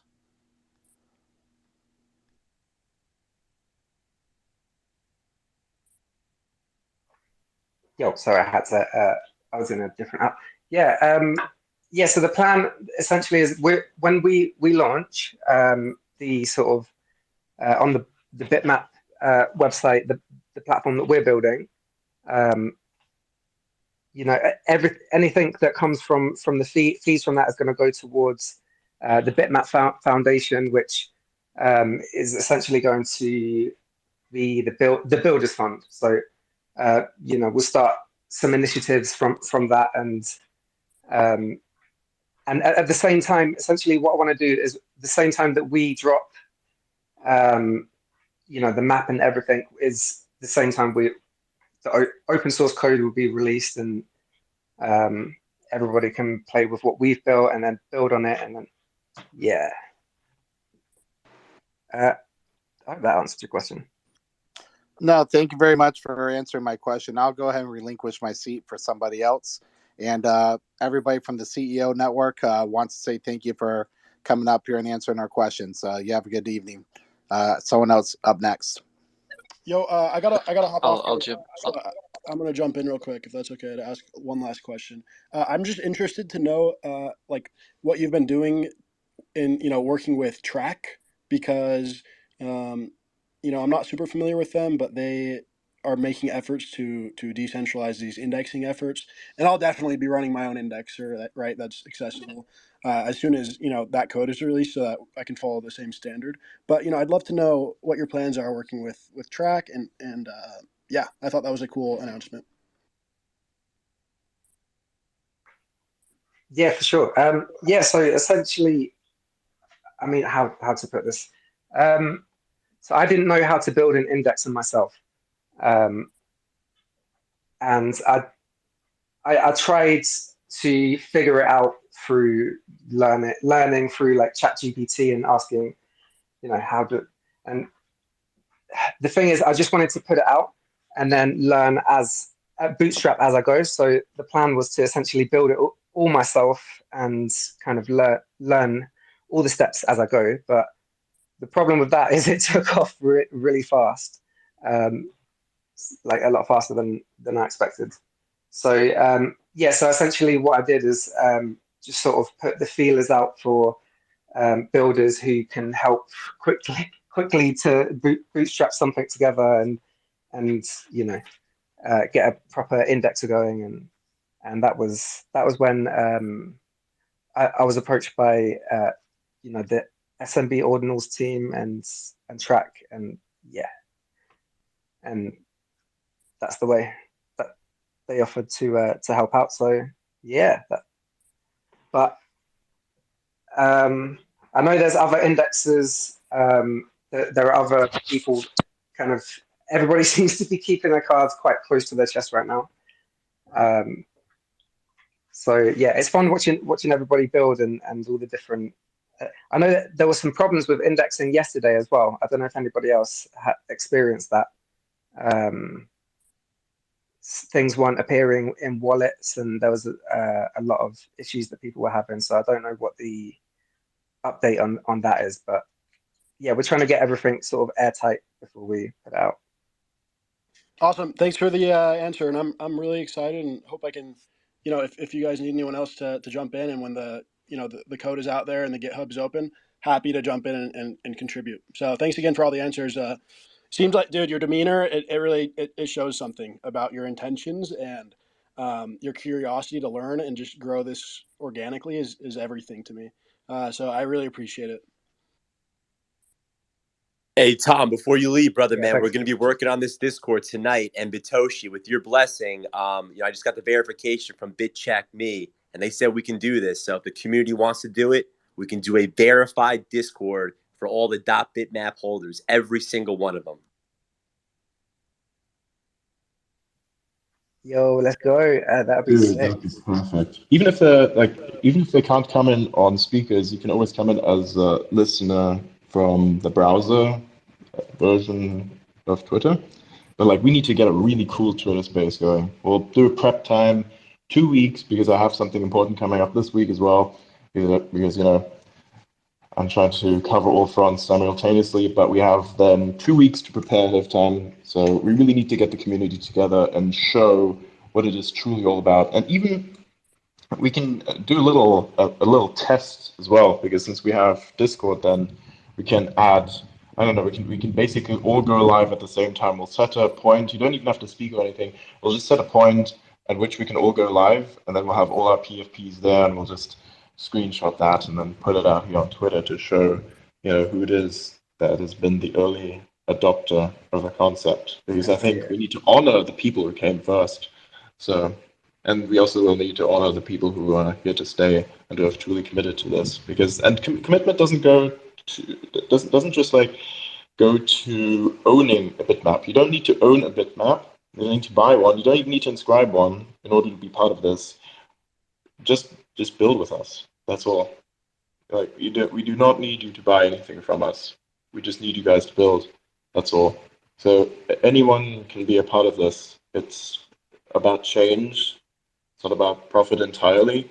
Well, sure, we can definitely profit if we wanted to. We will do so probably at some point, but that's an individual's decision, not our own, because we are not building this for profit. We're building this for change. So anyone can be a part of this. You can send me your PFP and I'll turn it into its bitmap version, because if you truly want to be the bitmap and stand for its principles, then you are just simply a builder. You're simply a dreamer. And all you really want to do is bring the space forward by contributing. And you do not need to contribute by means of what is in your wallet, but contribute by means of what is in your heart. So that is what this is about. Wow. Wow, that's a beautiful statement. I'm going to jump off this stage because my questions have pretty much kind of been answered by the other speakers. I wanted to also chime off what Tom said a minute ago about your demeanor, Bitoshi, as well. Hello, by the way. I only just heard about this whole thing a few days ago from Space Painter, and yeah, it's super exciting. I'm really impressed with the whole concept. I'm still trying to wrap my head around it, but I'm very interested to see what gets built. It sort of really sparked my imagination quite heavily when beginning to sort of think about it. Sent my mind off into sort of future times where sort of people digging through old relics of early Web3 digital age stuff, coming across this stuff. I'm really wondering how it can expand and how many layers can be built upon this. I imagine this is just the beginning, kind of. So yeah. Anyway, yeah, really appreciate you, man, and yeah, just wanted to say hi. But I'm gonna relinquish my space now. Hey, Your perspective. hey, Do thank you want you. a bitmap PFP yourself, sir? Do you want one? Oh, sure. Yeah, I haven't bought any yet. I didn't know, No, so dude, dude. you'd have to. This is, dude. You don't buy I'll them. DM You you. just send me an HD version of your Oh no, no. Yeah. Oh PFP. yeah. I heard that earlier. Yeah, sure. I'd love that. Thank you. I appreciate that. Yeah, Thank you very much. yeah, perfect. Legend. And do you mind making like Block or 8-bit someone else a co-host so we can get a couple more speakers up here, boss? Dude, I've It'd be tried. an honor. There's somehow an issue. I cannot add a secondary. There must be some sort of issue. So they're Please probably stuck with this for the rest of the space. Weird. So just kick me off. That's fine. We'll just shuffle some people. I can step just down. kidding. I'm pretty busy right now. I don't have a lot to say, so I'll just go to audience. Yo, guys, also, I just wanted to say our homie Solana Chris, he's going to come up soon if we keep this going, but he is so geeked, Bitoshi, to hear about the index because he's like, we could go to the API. Like I told you guys, when I told this guy about it, I was like, someone smarter than me is going to develop something so rad, for Bitcoin. And it's not on Bitcoin. Chris is actually educating me. It's for Bitcoin. And it's by the people and for the people. And that's got me so excited. Go ahead, Stone. Yeah, I just wanted to say I'm gonna step down so that some other people can come up, man. All my questions have been answered, bro. Adrian, BRC20, I really appreciate y'all hosting this space. Super excited that I was able to come up here and be a part of the culture, and let this PFP shine. What Adrian's doing with this is amazing. Also, too, God, man, there's so many great people on this stage right now. Shout out 8-Bit, much love, Blockchain, Batoshi, the Block Runner. I see y'all, man. Been following y'all, love y'all shit. So it's a beautiful stage. Follow everyone on here. Yeah, that's all I had to say. And I thank for the co-host shit, BRC20. If you drop down and come back up, I think y'all can get that second one. But much love to everyone, bro. Be the fucking Bitmap. Be the Bitmap. Be the bit. Hey, be the Bitmap. Go ahead, Batoshi. Be the Bitmap, my friend. All right, Mice, got your hand up. Yeah, I'm going to hop down too. I appreciate you guys having me up here. But before I left, I just wanted to say one thing. My on ramp into the blockchain was primarily through NFTs, right? Building a brand on NFTs was what I was attracted to. And since the beginning, it always seemed as though the Bitcoin community and the NFT or Ethereum community were so separate and there wasn't much overlap between the two. And personally, I think maybe philosophically or even just from viewpoint, whatever it is, I always related probably more to the Bitcoin community, even though I was on that other side of the fence. And projects like this that really bring those two groups together, I think is so positive for the blockchain in general. It's positive for my brand. So appreciate what you're doing, Batoshi, enormously. Adrian, thank you very much. Can't add a ton to this convo, so I'm going to hop down, but I do appreciate you guys greatly. Hey, nice. You want me to do a PFP for you as well? Hell yeah, man. Dude, send me an HD version of what it is that you're rocking right now, and I will turn that into bitmap format. Dude, I am on it. I'll send Dude, it to you in DMs right now. Thank you, buddy. Bro, I got so much work to do. Wait, can I just say something? I think the crowd needs to know this, y'all. Adrian thought of this like randomly in like just the homie group chat, just random, and it started with like just 8 of us. And I go, Adrian, look at this in the chat, how the fucking the squares just match. Then on the timeline, and now to Yeah, see the people being their bitmap. Oh, Adrian, you came up with something brilliant, brother. Brilliant. yeah, for sure. I mean, that just came out of fucking like left field. I was just having a conversation of how we could make this, a bit more community integrated. And then at this point, I just like had this random conversation, and then my mind just popped up. We have to be the bitmap. And then, 8-bit jumped on this and then just tweeted out that and quoted me there. Says here, Adrian Lippman. There you go. And I was like, dude. Dude. And I came up with this format. I couldn't even formulate the words in my mind. It was so difficult to explain what it is I was doing. I was saying, dude, I want to integrate your unique identity to this. And I said that to somebody like, what the fuck are you talking about? Like, because it sounds a bit straightforward and odd. It's like, I'm going to take your identities, but it's more than that. It's your PFP just. So it's very fresh. It basically started yesterday. So to see the adoption this high, the adoption rate this high, is truly an indicator. And this is all for free. This is all literally for free. That's the best part about this. You can be a part of this without having to buy. This is not a shill. Can we have an intermission? We have Violetta on here. She makes amazing music. Please introduce yourself. Hey, Adrian. Thank you so much for having me. Hey, everybody. Thank you. Great space. Yeah, I'm a musician. I'm a music NFT artist. That's what I've been doing full time for a year and a half now. And yeah, just coming to bring some value in ways that I can. So yeah, just kind of sharing my music with the space. I have a bunch of music NFT collections, and I'm Web3 exclusive. So my music has left the Web2 streaming platform. So embracing Web3 completely. Would love to share a song with you guys whenever you guys are ready. Shall we? Yes, please. Let's do it. All right, this song is called Moonshot. I hope you like it.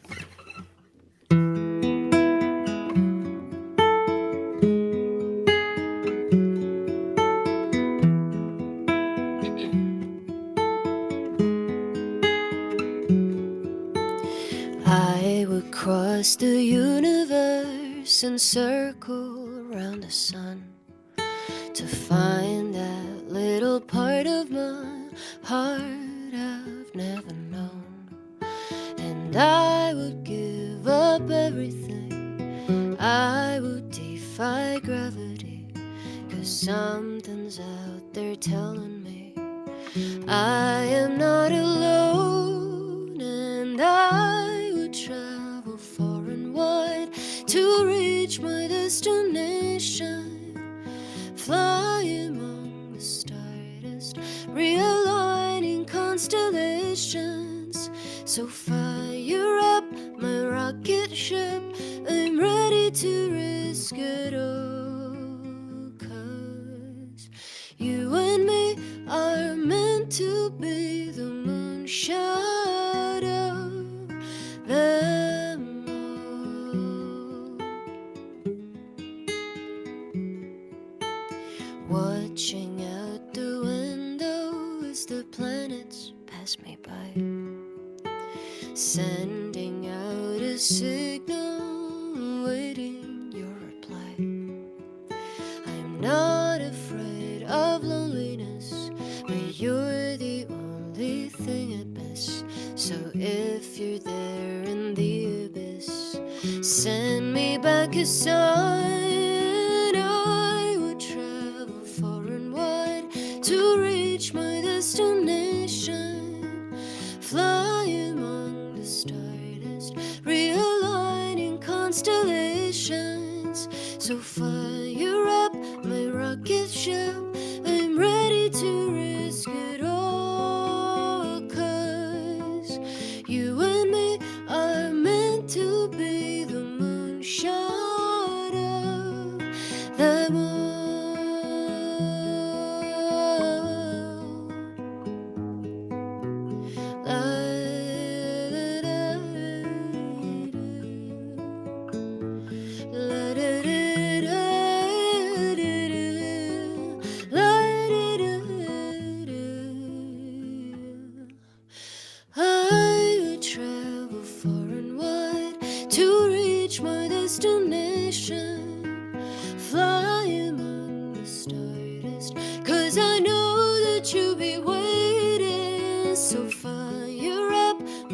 sinking ship. I'm ready to risk it all. 'Cause you and me are meant to be the moonshine. Yeah, you and me are meant to be the moonshine. Yeah, you and me just might be the moonshine of them all.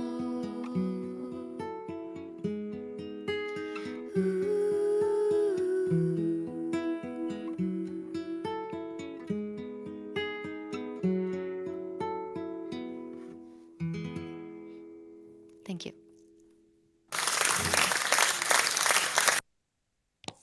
I loved it. That was Always amazing. beautiful to have you on. Thanks, guys. Thank you so much. Thank you for having me. Thank you, Adrian, and everybody for hosting and being on the panel. It's really great to just learn. It's so exciting, everything that's happening. And as an artist, I just wish to embrace that same freedom and really be independent, just like you guys. So thank you so much. Violetta, would you also like to have a bitmap PFP version of your current one? Yes. DM me your PFP, madam. Everyone in Okay. blood, Adrian, if you want You a guys, PFP. stay tuned for a thread, because I cannot possibly DM all these pictures. I will get banned if I do this, so I will make a thread with all of your PFPs, so watch out for that. I will send it out, so just follow me, turn all notifications on if you haven't already, and then as soon as they are all done, I will put out a massive thread, then all of you can take those and just do whatever you want. Just like put them on, use them. It's going to be great. It's going to be so cool. Thank you. Yeah, I will do that for sure. Thank you so much, Adrian. Awesome. Well, we got some new speakers up here, so who'd like to go hands up? So AI, go ahead. You got your first hand up. Hey guys, yeah, Violetta, it was amazing song, and yeah, thank you for being here. I was listening to your songs in other spaces, and yeah, you always do magic. Yeah, basically, hey guys to everybody, it's an honor to be here, and with such big brains and beautiful people. Adrian, I think that you already need some automatization tool for all this stuff you're going to do with PFPs. So that's one. And then when Adrian, when you went with this suggestion with the Twitter room, with the Twitter space, with all of the bitmap citizens, well, I had really chills because like it's easy and it's totally doable, and I was having an idea to not make it in 2 weeks or like several weeks. You just can announce that the largest Twitter room will with all the bitmappers on the day when every bitmap is inscribed. So all of us will share it like crazy. Plus, I don't know, maybe make some Twitter headers for that with hidden messages. And this will also basically make another push for the bitmap inscriptions too, I guess. Yo, that's a genius idea. Okay, we're doing that. We'll build the Discord for that moment. That's what we will do. Mm-hmm. All right, man. It's like a 1,000-layer onion, bro. You got to peel it piece by piece, layer by layer. yes. Like without that. See what I did there? Yeah, dude, we are expanding the movement. Yeah, and also, if any, like, how are we are we going to be automating this process in the future? Because we really do have to automate this. Like, I've already crossed 100 pictures, by the way, just saying. it's it's so much. Like, I'm definitely going to do all of it for now, but I'll tell you the format and everything. We'll work something out, like make something inscription based, and we can just like put that out there such that people themselves, or just make a web browser of some sort that can do this automated. That you basically send in a 1-to-1 ratio of your PFP there, and then it gets processed to a certain pixel size such that it can fit into a transparent PNG square. So if we can like make that happen, I'll help you out with it so we can keep things consistent overall, and maybe even turn it into like an HD situation. Then people can downsize from that because if they have the HD asset of their PFP, that's really important because then you can just do whatever you want with it. You can inscribe it, sell it as an NFT, whatever you want, really. So you can just do with your Bitmap PFP whatever you'd like. That's kind of like what I'm getting at with that. So if we could probably build something like that that would automate the process for everyone to use, that would be extremely crucial. And I can provide you with some of the assets to help you out with that in terms of the image and the format, so you can we can build something if anyone is like able to help me with that. We'll probably go to group chat and see how we can build this because we need to automate. It's getting big. It's getting big. We're probably gonna have 1,000 by yeah. Yeah, we definitely need a tool for that. Awesome, Yeah, I'm awesome. sure we can find someone. Who's? Go ahead, Batoshi.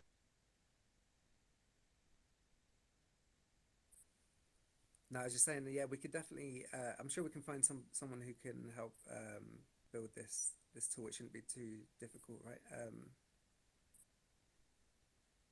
So what needs to be? It just needs to be cropped down to or resized to the specific size. What else do you do to it? Is there any other like magical process? Is it? Yeah. So basically, what happens is I take the PFP itself has to be an HD version of it, and then I put it on a background that is fully transparent to PNG files always.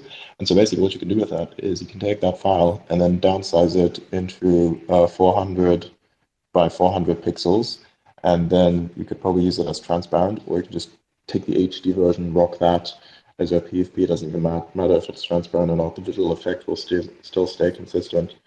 But usually the size is what makes the transparent effect even be created, but you can do with your PFP as you choose. To have the HD asset itself is important though. So it's basically a specific size format. I'm not going to tell the numbers directly, but we can build something with this and then put it out there. So we can, yeah. Awesome, awesome. I love this concept. Yeah, looking forward to what comes out of it.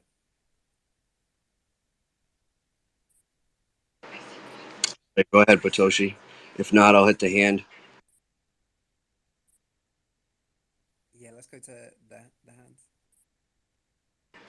Schwank, go ahead. Hey, thanks for having me up again. Two questions. The first one is probably real quick, but what is a PFP? Forgive me if I missed that. I've been hanging out, and I know Adrian sounds like he's been real generous about wanting to like hand a PFP out, but curious what that is. And then my other question is for Batoshi again. And forgive me, Batoshi, but I'm having a little bit of trouble hearing you. Your voice sounds really, really quiet. I don't know if anybody else is experiencing that, but the question is, well, you guys are talking kind of about what's next, and I'm hearing you're talking about like an indexer. I'm not a coder, I'm not a dev or anything. I'm an artist, and so some of this stuff flies over my head. And as much as I keep paying attention and tuning into these spaces, I struggle with some of the technical stuff. So I'm wondering if you could try to like break it down and really in a layman's terms about what's the next stage here with Bitmap. Thanks. Yeah, sure. Can you hear me okay? Am I coming through? Yeah, I can hear you loud and clear now. Thank you.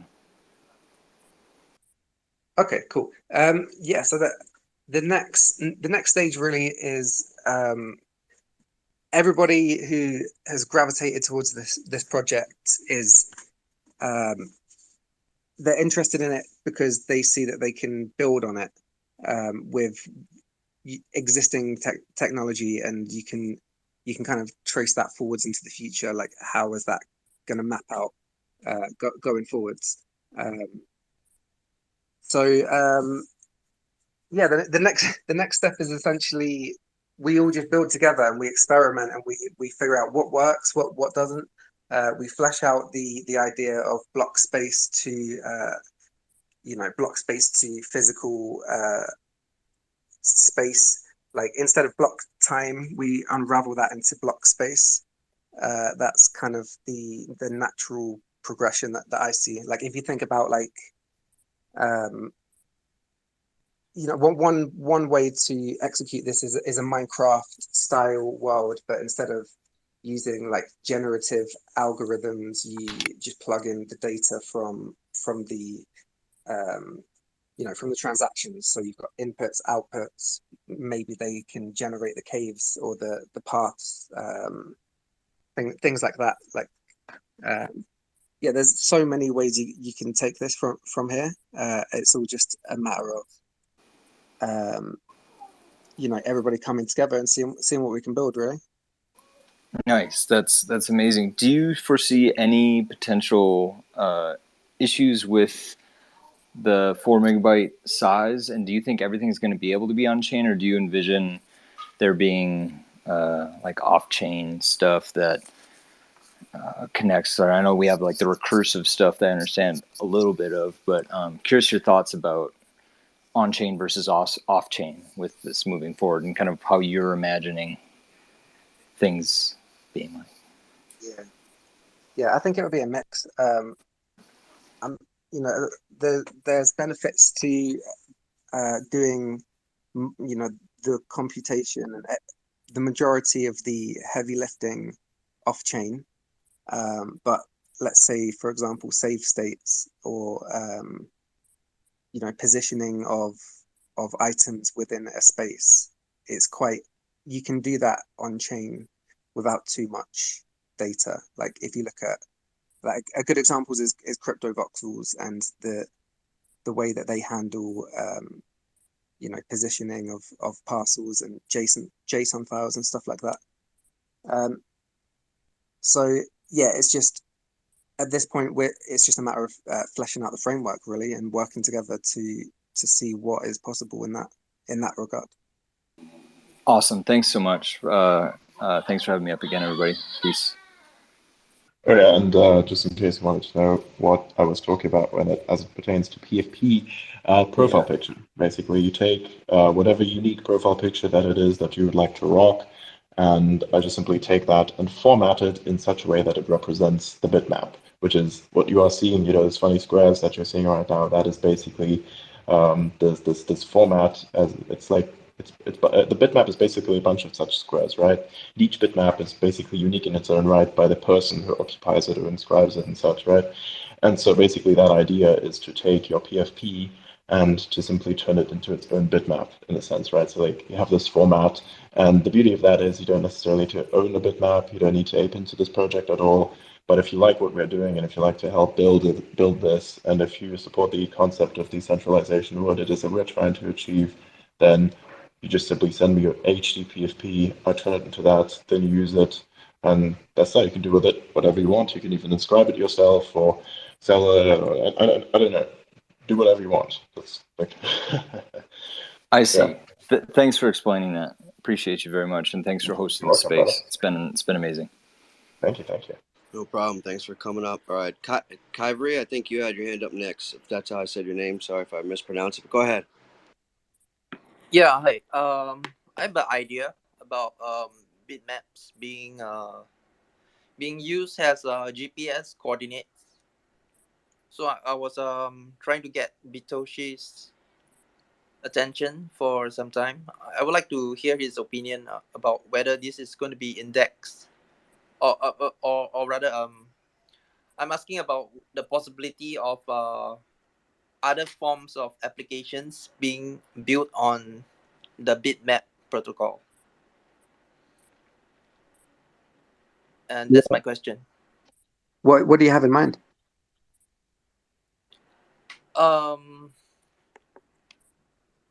My idea is about GPS coordinates, which are being used to reflect real world places. So you have a latitude and longitude, right? So we can plot out in terms of whole numbers, and there will be about 60 over 1,000 plots, and this will all reflect onto actual surface area on the Earth itself. So instead of what we currently have is good, but I think one step further we can integrate GPS coordinates to really get some sort of real world applications into the metaverse. Yeah, I like that. I like anything mapping like one scheme to another. Like I really like that. My mum mentioned an idea about could you do that with anatomy as well? Map it to like biological everything within the body. Um, but yeah, I love that concept, mapping it to the actual the globe, and extrapolating the data that way. That would be cool. There's all sorts of way you could all sorts of different ways you could take it. Um, so yeah, it's been really interesting to see everybody's ideas. But how would you what would be the use case of mapping the GPS data to the blockchain? Would that be useful in any way? So I've known of some metaverse projects. They have been doing some sort of integration, and they've been trying to engage retailers. So people, it was like Foursquare, right? So this is basically it becomes a Web3 Foursquare, Foursquare for web, Foursquare for Web3. Yes. Okay, So I instead of understand. them coming up with their own proprietary spaces and lands, real estate, the people will own decentralized parcels of land on the metaverse, and this would correspond to actual real world spaces on the earth itself. So anyone can build on top of this open metaverse, and they would correspond to actually the real spaces on the earth itself. So for example, I live in Singapore. Maybe I inscribe uh, the geographic coordinates of Singapore, and this would correspond on the Bitcoin blockchain on my inscription. You, That's very cool. Yeah, I like that. yeah, it's not a new idea per se, but um, I just thought that it will be more decentralized and fairer if people could be able to own their own parcels of the metaverse instead of you know having to be beholden to the whims or the chicanery of centralized entities like, for example, Decentraland or Sandbox. Yeah, fully. Yeah, I agree. So I'd like to Yeah, take this one step further. Is there like a working group or a you can Discord that definitely join the Telegram or the Discord. We have that. Let me get the link and I'll post it up top. But yeah, there's loads of people in there. Like the community are in there. Everybody is asking all these kinds of questions. Like, can you do this? Can you like? It's really cool to see. Um, everyone building. are there like Uh, restrictions to the index? Is it all numbers or can it be like letters? There are no restrictions, right? yeah, I mean the letters thing cropped up. I didn't instigate that in any way. That was just a thing that people wanted to do, so they did it. So yeah, I would anything like that. Obviously, engage, like do your own research and engage cautiously. Don't give money to people who, if you're not really sure, like, is it related to the actual thing, like things like that. But in terms of like open standards, like the dot citizen thing that cropped up, these are all just ideas that other people had that they could easily work if if they're just adjusted and tooled properly. That yeah, it's fully open. Anyone's welcome to attach their own ideas. And I love to see it. Great. Thanks for the response. I'll check out the Telegram after this. Cool. I'll just grab the link. Awesome. Thank you. Thanks for coming up and asking those questions. Next here, we'll go to Ordinal OS. I think he was next. Yo, can you hear me? We can. Bitoshi, you're a legend, man. This is cool. Like, you're actually like a crypto legend. Congratulations. And you seem like a cool guy. You're like the Zuckerberg now. Like, Mark Zuckerberg is trying to do this with Meta, and we just like fucking did it on Bitcoin. It's amazing. But I'm really excited to one, the indexer. It's cool that you're open sourcing that. And then I want to see your map. We were going in an 8-bits room the other night about like, what if you base the map just not just a grid, it's like the block size is like the parcel, and then you get this topographical like map, etc., etc. Anyway, all that's super cool. If you need help, like hit us up. And then Adrian, I want a fucking PFP. So, and I'm also down to make the generator. I do that shit all the time, like little image generator. So if you need help with that, the Discord bot, and then the voxel game, we kind of made like a little voxel game demo. When the indexer comes out, we might mess with that a little bit. We might open source that as well. We're just super excited. We go like, I'm a little late to ordinals, honestly, and it's like I develop on where the action is. Like it was on Phantom, it was on ETH, and now it's on Bitcoin, and this is like exciting. So as a developer, like I'm like kind of addicted to inscribing. Like I've been losing money. I'm not in this for money, and it's like fun inscribing, and it's like only going to get more expensive, and we're all early. And that's all I wanted to say. If anyone needs help with dev though, like Adrian or Bitoshi, just hit me up, and super down. Yeah, let's build it, man, for sure. Like, okay, so do you think it is possible? Like, okay, I upload a PFP and then I resize. Like, it has to be a 1-to-1 ratio, right? Like, that's the thing. It's a 1-to-1 ratio. Like, it can crop it down to that. Or just basically you take a 1-to-1 ratio PFP, you upload that, and then you can place it upon something and resize it in such a way that it basically conforms to what it's supposed to be placed on. Is that possible? Can that be well automated? What does the final result look? Does it do a image map? Like, what does the Just final like what you result look see in the like? chat here. Like what do you see in the chat here? So everyone has their PFPs. You see these funny squares here. So everyone takes their PFPs, and that is then size like the background, the canvas in a sense. The canvas is a blank PNG file. It's transparent. Upon this canvas is of a specific size, and then upon that is basically placed your PFP, which is also of a very specific size. Like the size cannot be altered such that you can preserve consistency across the board. It's like a very specific size, and I'm going to tell you exactly why that is, but not now. It's a little hidden recursion. I made something up. Something really funny. Yeah, I mean, there's image libraries. Anything's possible. Making it an inscription would obviously be the gold standard. So figuring it out that way, but like image magic, there's a few different FFmpeg image libraries that allow you to basically do Photoshop on. And it'd be cool if we hosted these libraries on Bitcoin and did it recursively.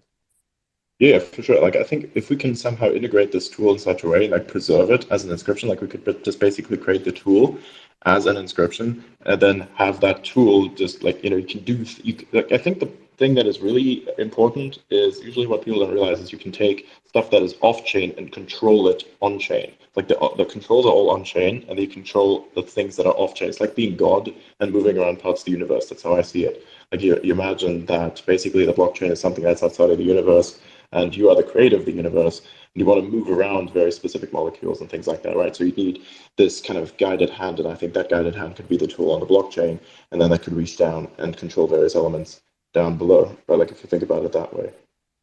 Yeah, and also people have different feelings about IPFS, but I personally like for we did like a Doom demo and it played Doom right on Bitcoin, but we hosted the game file on. Wait, hold up. You were the guys who built that.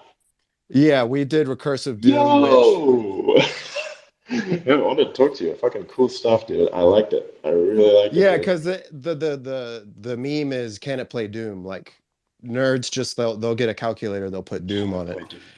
So it's like, can So, Bitcoin play Doom? And honestly, it can fuck if you yeah. inscribe the 26 megabyte. I don't know if that'll fit on a block. I have to look at that, but maybe Bitoshi knows. But you'd have to inscribe this huge file, and then Doom could be booted with JS DOS. It's like an emulator of DOS, and other people can use our inscription of JS DOS. It's halfway there. There's still an outside CDN, I think. We just need the money basically to inscribe all the files to make it fully on chain. But How much money are we talking here? anyways, the point is like IPFS, we like IPFS because it could host the file and it's still decentralized. So like but the holy grail is to have everything on chain. But I think, yeah, Of it's like course. 28 megabytes. How much is that? $28,000 or something. Oh, that's about a Bitcoin right there. So, a Bitcoin for something on chain. That's pretty cool. Um, so when do you think we can have this built?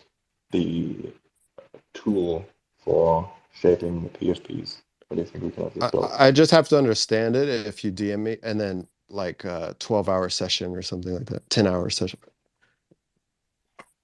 Yeah, sure, I can make that happen. We can text this out. It's a very simple concept, actually, so maybe we can integrate that somehow. I can even send you the art file that I have made, and I can just like write into that the various formats that I'm using. You do have Adobe Illustrator, right? Because I've been doing this with Adobe Illustrator. Yes, yes. Yeah, so you can just make that. You can just use that for sure. I can send you the AI file. And the idea is basically the AI file itself, it just continues going bigger and bigger. And then you can just like take the sources out of that. So I think at some point the file's going to become too big to use on most computers. Don't you have to run Tesla and SpaceX? I'm not Elon, dude. All right.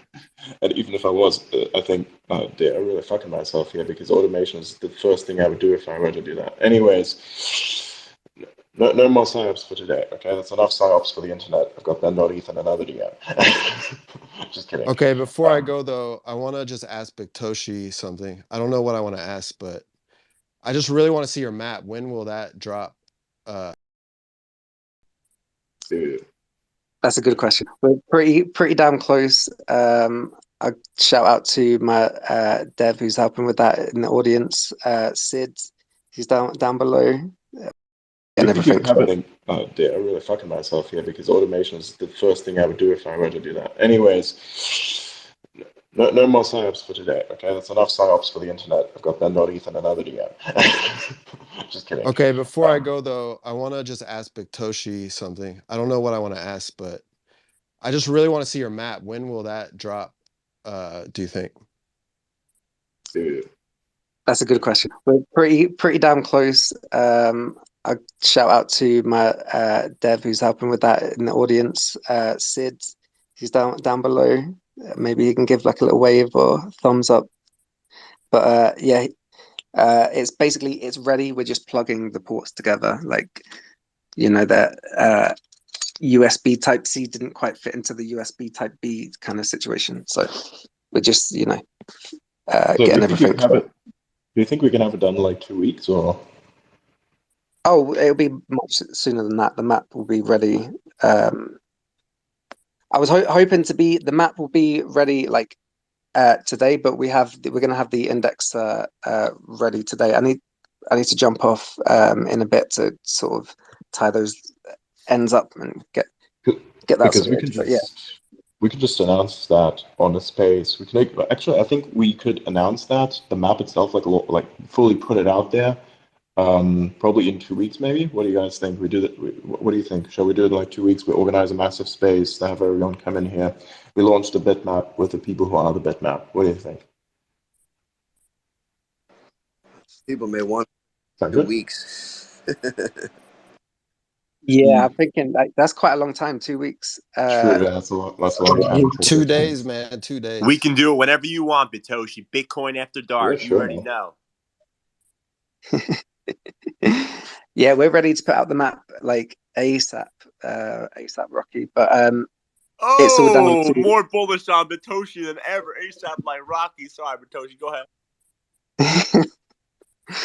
but yeah, it's just down to how working with my developer basically. So it'll be very soon. Just keep your eyes on the Twitter. Awesome. Well, before you go, let's get to some hands. In chain, go ahead. Hey, yeah, thanks for having me. I just wanna give you more flowers, Bitoshi. I know a lot of people has already given to you, but this idea, this concept is it's really cool, right? Because it's like uh, the blog runner says the other day, it's it's not an arbitrary metaverse like any of these crypto companies have created, like the Sandbox, I don't know, the Centraland, Axie Infinity, like how many lands they have created, how many plots. All what they have done is arbitrary, right? It doesn't have an history behind it. It doesn't make much sense. It's because of the sake of, okay, yeah, let's create 1,000 plots. Okay, yeah, that's great. And and I mean, and they were of course put in a very expensive barrier for anyone, right? I mean, it's not bad, right? It's how company works, but the difference is that here in Bitcoin, it's basically free, man, because you just pay for the service of the the website where you inscribe, and the miners basically. I inscribed my very first Bitmaps like a week ago, something like that. And it was as cheap as less than $2 per bitmap, and you already are part of this revolution, right? So I've been listening questions of people. I think they're kind of understanding of you as a CEO. I think you're not a fucking CEO of any Web2 or any crypto company. You're just one of us who has the very great idea of putting all this concept in a white paper that you created, of course, and this is proof of work, right? You have proof your work, and on top of this basis, we all gonna work like in 1 week. How many unique subscribers are there? 5,000 ish. It's like in 1 week you have created a motherfucking company worldwide with 5,000 people willing to fucking work on this brilliant idea, giving their energy and time just for the sake of making this happen, right? So I find that really really cool, and also that people get discouraged because maybe they weren't that early, but every block is history in Bitcoin, and every block has a different meaning. The other day I was looking for blocks for miners that has were the very first ones who put messages on top of blocks, and there was one miner in 2009, I think, who put a message in a blog, the very early blogs, saying, "This is proof of me forever." And I inscribed that blog, and I feel like that somehow connect me with that person. And this was an independent miner, right? Connect me with this person. I don't know who the fuck he is or she is, but I know that he was early, and he has like this vision about Bitcoin where earlier than I. Like I've been in this space since 2017, and it has taken me a lot of years to truly understand Bitcoin. Truly understand, probably 4 years to truly understand Bitcoin. Now I'm a fucking Bitcoin maxi, but I respect the other blockchains, of course.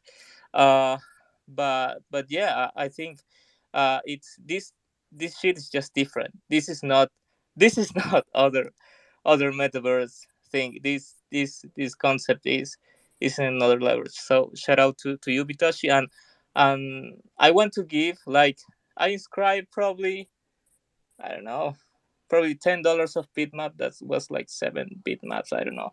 I want to give one for free. Is 1501 that Bitmap. So I don't know, Adrian, how you want to give it, but I want to give that shit for free because it just cost me like $1, and you can still get your Bitmap for free now, right? Sure, I mean, we could probably organize something. I'll have to check in the Mac channels with one of the speakers on stage, and BRC20, or talk to 8-bit perhaps, and we can probably have this set up because right now I am going through tons of stuff. We're almost crossing the 100 mark for the amount of PFPs that have just been sent in. Like, I have an entire gallery now, and it's all just PFPs. We need a generator, man. We need that shit soon because if this ticks up, we need to automate this. Otherwise, yeah, that's gonna be a problem for my Web 2 life. No, we're gonna create something for you, brother. We're gonna take a lot of that off your. Well, no, OS. I'll give you all the details as soon as I'm back on my computer. I'll send you an AI file containing the formats that you'll be using, along with a few descriptions in that, so you can see like what it is that it is, how it works and such, and then you can basically you can build something. It should be relatively easy. I think it's an extremely simple concept, but then again, most easy things do tend to be somewhat difficult as well, and we have to be quick about this as well because we have a lot of people who want to have this. So yeah, I'll send you to. Sounds fun. Cool, perfect. I'll send it to you as soon as I can. By the way, this is this is the day where I usually do, like, I do so much stuff in Web 2 and Web 3 simultaneously. Like, you'd be surprised where I'd be at sometimes when I'm doing spaces. Like right now I'm in my shower and I'm cleaning it. It's literally what I'm doing. So I come up with such cool, inspiring stuff. Sometimes I've even showered on spaces. I've been out in the city. I've been next to fucking various big, heavy machinery, just to, you know, been covered in print and all kinds of. It's great. It's a lot of fun.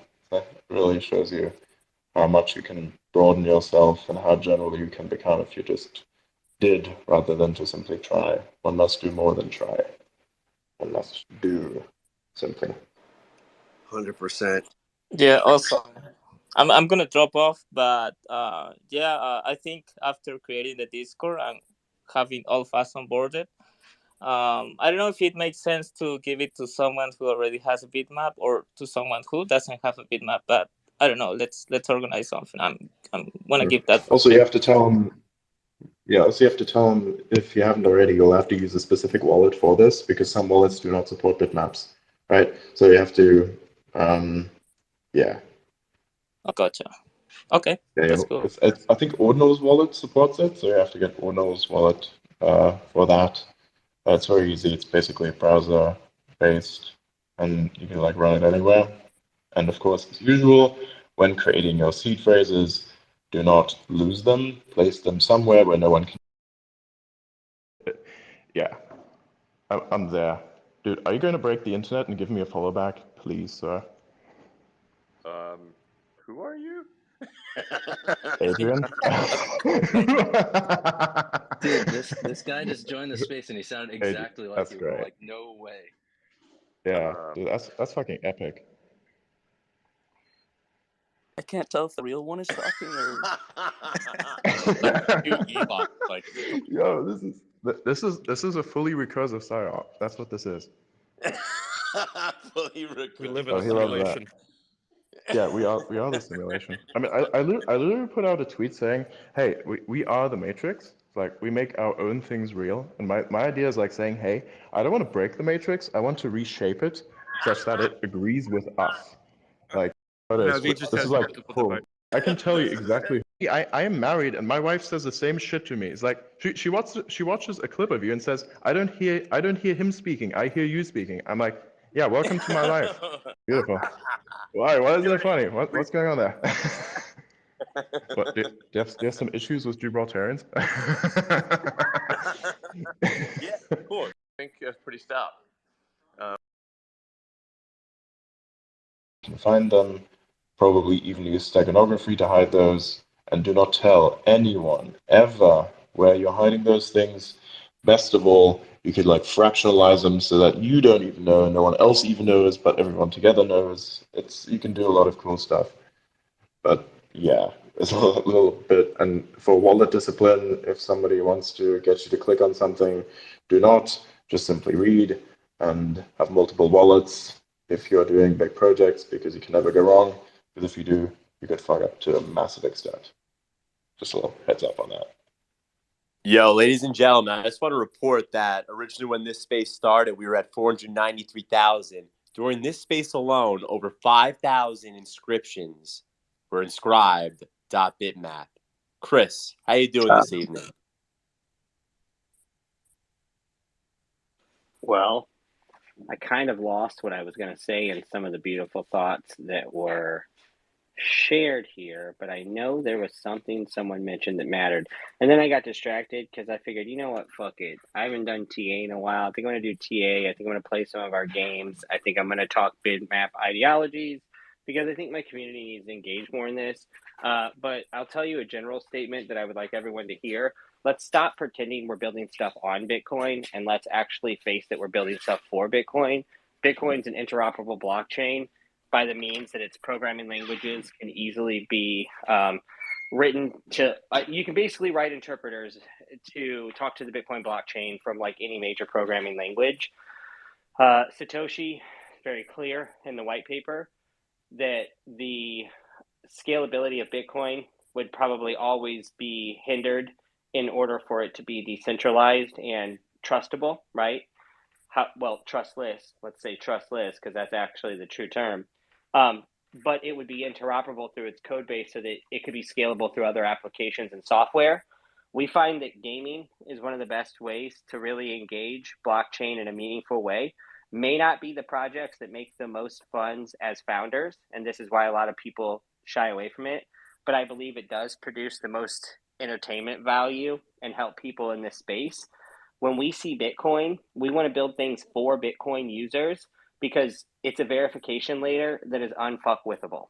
And I just don't think people understand that that's actually the intent here. Definitely put art on there if that's your forte. And I love the recursive stuff with the on-chain generators and shit like that. I love people pasting ROMs and running emulators, but really that's all kind of basic shit you would do with these files. Bitmap, I feel like, offers an opportunity to build a bit of a network here, and that network doesn't have to just be inside of a metaverse, but the metaverse that these things do attach themselves to, do not kid yourselves and don't let someone sell you fucking, a dream, dude. You're not going to build things on Bitcoin that are scalable, but you absolutely can build things for Bitcoin that are scalable. And the assets on Bitcoin can be the gated, like, owners or authorities or customer base. Like, I'm not really that into token gating things. Like, you have to have this specific fucking NFT to access this game. I think it's kind of bullshit. That's why we have so many different NFT collections in our games. But at the end of the day, I do think that having ownership of some sort of virtual space or experience, or being able to have some sort of, like, I guess you could call it is a decentralized ownership of sorts because it's pseudo anonymous and it's all in chain and it's easily redistributable or sellable on a secondary market to a new user. You can sell a virtual environment or space owned by a Bitmap address to another human without ever knowing their true identity or what country they're from. Those kinds of things are a level of decentralization, the whole economy of it all. But to me, it just makes a lot of sense that people would start understanding it as a verification layer, that the asset is immutable, the asset is decentralized, the blockchain itself can never be a security, and it is indefinitely permanent. So anything that you have on this chain that is tied to something off this chain, as long as the thing on this chain gives you ownership or access rights to the things not on this chain, no one can take the things away from you on this chain. This chain is a verification layer at the end of the day. Doesn't mean people can't do some cool shit like the on-chain monkeys, but could we run our endless runner from an inscription on Bitcoin and upload all the GLBs and textures into separate inscriptions and work out the coding to point all that shit? Yeah, but why would you? That doesn't make sense. But it does make sense to build in wallet adapters for all the major Bitcoin wallets. It does make sense to build avatars for prominent Bitcoin collections and give those holders new utility and new access. It totally makes sense to build payment rails for BRC20s, and it totally makes sense to assign ownership of virtual assets to Bitmap addresses. All of that shit makes sense. Building an entire fucking game on Bitcoin doesn't make sense. So you have to just start like, let's use deductive reasoning here, ladies and gentlemen, and let's not confuse the world by promising something impossible. What is possible is building infrastructure or Web 2 products that interface with Bitcoin. Okay, well, then that means you could do Web 3 products that interface with Bitcoin. Duh, everybody. Matter of fact, a little easier than Web 2 infrastructure, because sometimes there's issues. When we go to turn a game into an XNFT or make it executable in some format, there can be cores issues. There's just be all kinds of issues, right? So you have to understand that Bitcoin is like the perfect thing to prove something is or isn't legitimate, including a financial transaction between you and another person. Once you put assets on there that can have data backing them, and that data can be used as metrics to design visual or virtual experiences attached to said data, that experience does not have to be held on Bitcoin. Like someone mentioned, IPFS is a perfectly good solution, but even just secure servers that are owned by me and no one else. Because at the end of the day, I'm releasing certain bits of it to you, but you don't want us to get hacked, right? You don't want everybody to be able to compromise the database. So let me keep that secure. And everything that comes from said database, you're the only controller who can manipulate it because of the access granted to you by the asset, which is permanent, and I can verify from an immutable blockchain that is fully decentralized that no one can fuck with. Does that make sense? 100%. I know. 2 nickels, bro. A dime, bro. On point like a decimal as always, Chris. Straight up, bro. Value, Dude, I mean, respect. Let's go to these hands, man. Maybe they got a few questions for you, bro. We'll yeah, never but know. first of all, I mean, this is exactly what I was describing, where you basically can use controls, like you have the controls that are on chain, and then have that interface with everything else. Like I think IPFS has its own weaknesses, sure, but if you can make sure that that doesn't go down, because I mean, at the end of the day, the blockchain itself can also be destroyed if all instances of it, all nodes, are just simply taken down. Then you can basically just make it not exist anymore, right? Like the same thing also applies to an IPFS server. So if you're scared of IPFS going down, then the same thing is going to happen to the blockchain at some point, right? It just depends on like how centralized that is and what is controlling it. Like usually what you want to do is you want to make sure that nobody knows where that IPFS server is, that nobody can fuck it up, and that basically the only access that you can have is the one that is granted to you, just like has been said, by this kind of asset, right? Like you have the key, and you can only you can hold that key, and whoever basically owns that key can also use it as well. So it also ensures anonymity. So basically, you can only access it with that.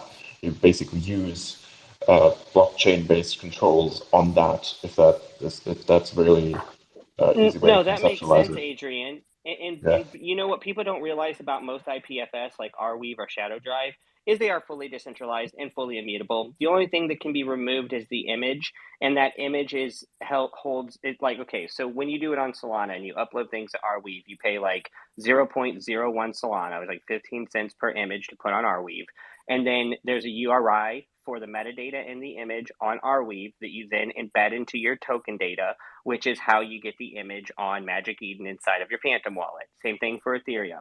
When you start talking about AWS as the pointer for the URI, or certain services like Pinata, those are more centralized, wherein technically, if you can remove the entire piece of data, so can someone else. On Arweave, the only thing that can be removed is the actual media. Any metadata uploaded to Arweave is permanent. So what happens is that even if your image were removed, all data that pretty much gives the utility of that image is still there. So you can pull and copy that data and put the image on a new medium, even your own. And then with something like Arweave, you can even buy your own gigabytes that are not public, that you do not pay rent for, because you pay like $15 per gigabyte or something. But then you can immutably store your own data on Arweave without it being fuckwithable. And if you're talking about a full gigabyte for $15, that means I could put a 480p movie into an NFT basically, like because I can upload it onto Arweave and then point that URI to the token, So it's like this is how it works on every other blockchain, and there's really no issues until it comes to a monthly service, which some people definitely do use monthly services for their IPFS. That's not really IPFS in my opinion, right? That's cloud storage. Cloud storage is susceptible to being brought down. Now, if people are worried about cloud storage, they should be worried about the Ethereum blockchain, because over 66% of the Ethereum blockchain's nodes are on cloud servers, not actually on physical computers. So I'm not worried about cloud services very much, but I don't find them to fit the ethos, so I do not use them. We use Shadow Drive to upload a lot of stuff for the Solana blockchain in our NFTs. All of our on-chain assets that are like our 3D models and our AR models that you can access from SoulScan, that stuff is on Shadow Drive, and then we just point to it, right? So I just don't think people actually understand what like the difference between AWS and Arweave is. Arweave is fully immutable, and it's decentralized. It was actually made for this kind of use case, but because NFTs have a bad name and everybody's trying to argue that the reason ordinals are better is because the art is on chain, well, I don't agree with that. I think that ordinals are better because Bitcoin as a blockchain is better. Bitcoin as a verification layer is better. Bitcoin as an asset that is legal is permanent, so that's better from like a business standpoint. You don't ever have to worry about waking up and changing your name to Security Chris one day. You know what I'm saying?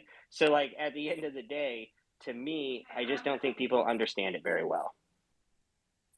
Dude, this is the kind of shit that we need right now, because like IPFS is always swept under the rug, but like that explanation right there is exactly what we need. Because I'm thinking to myself, we've always shunned Web 2 based stuff, but at the same time, I mean, we can integrate Web 3 stuff into Web 2. Like if those two are kind of separate, but they work with one another. I mean, it's just the only way you can successfully develop in today's Web 2 is by basically taking some concepts from Web 3 and like trying to mingle them, which I think is the best way forward personally, because abstraction always wins. Abstraction is the thing that everybody likes, even if they don't even if they don't necessarily recognize it. Like a human mind is driven on abstraction. So that's actually pretty good. Like we need more content on this. It's pretty fucking great. Quick note on that. I think people will realize once Bitcoin becomes more expensive, we're going to need solutions like that. And then you should run an IPFS node along with your Bitcoin node and support that network. Then you can actually just drag and drop your files onto your own IPFS node, and then it'll be recursively copied by other nodes in the system. So it is a decentralized storage medium. I think isn't Arweave based on IPFS?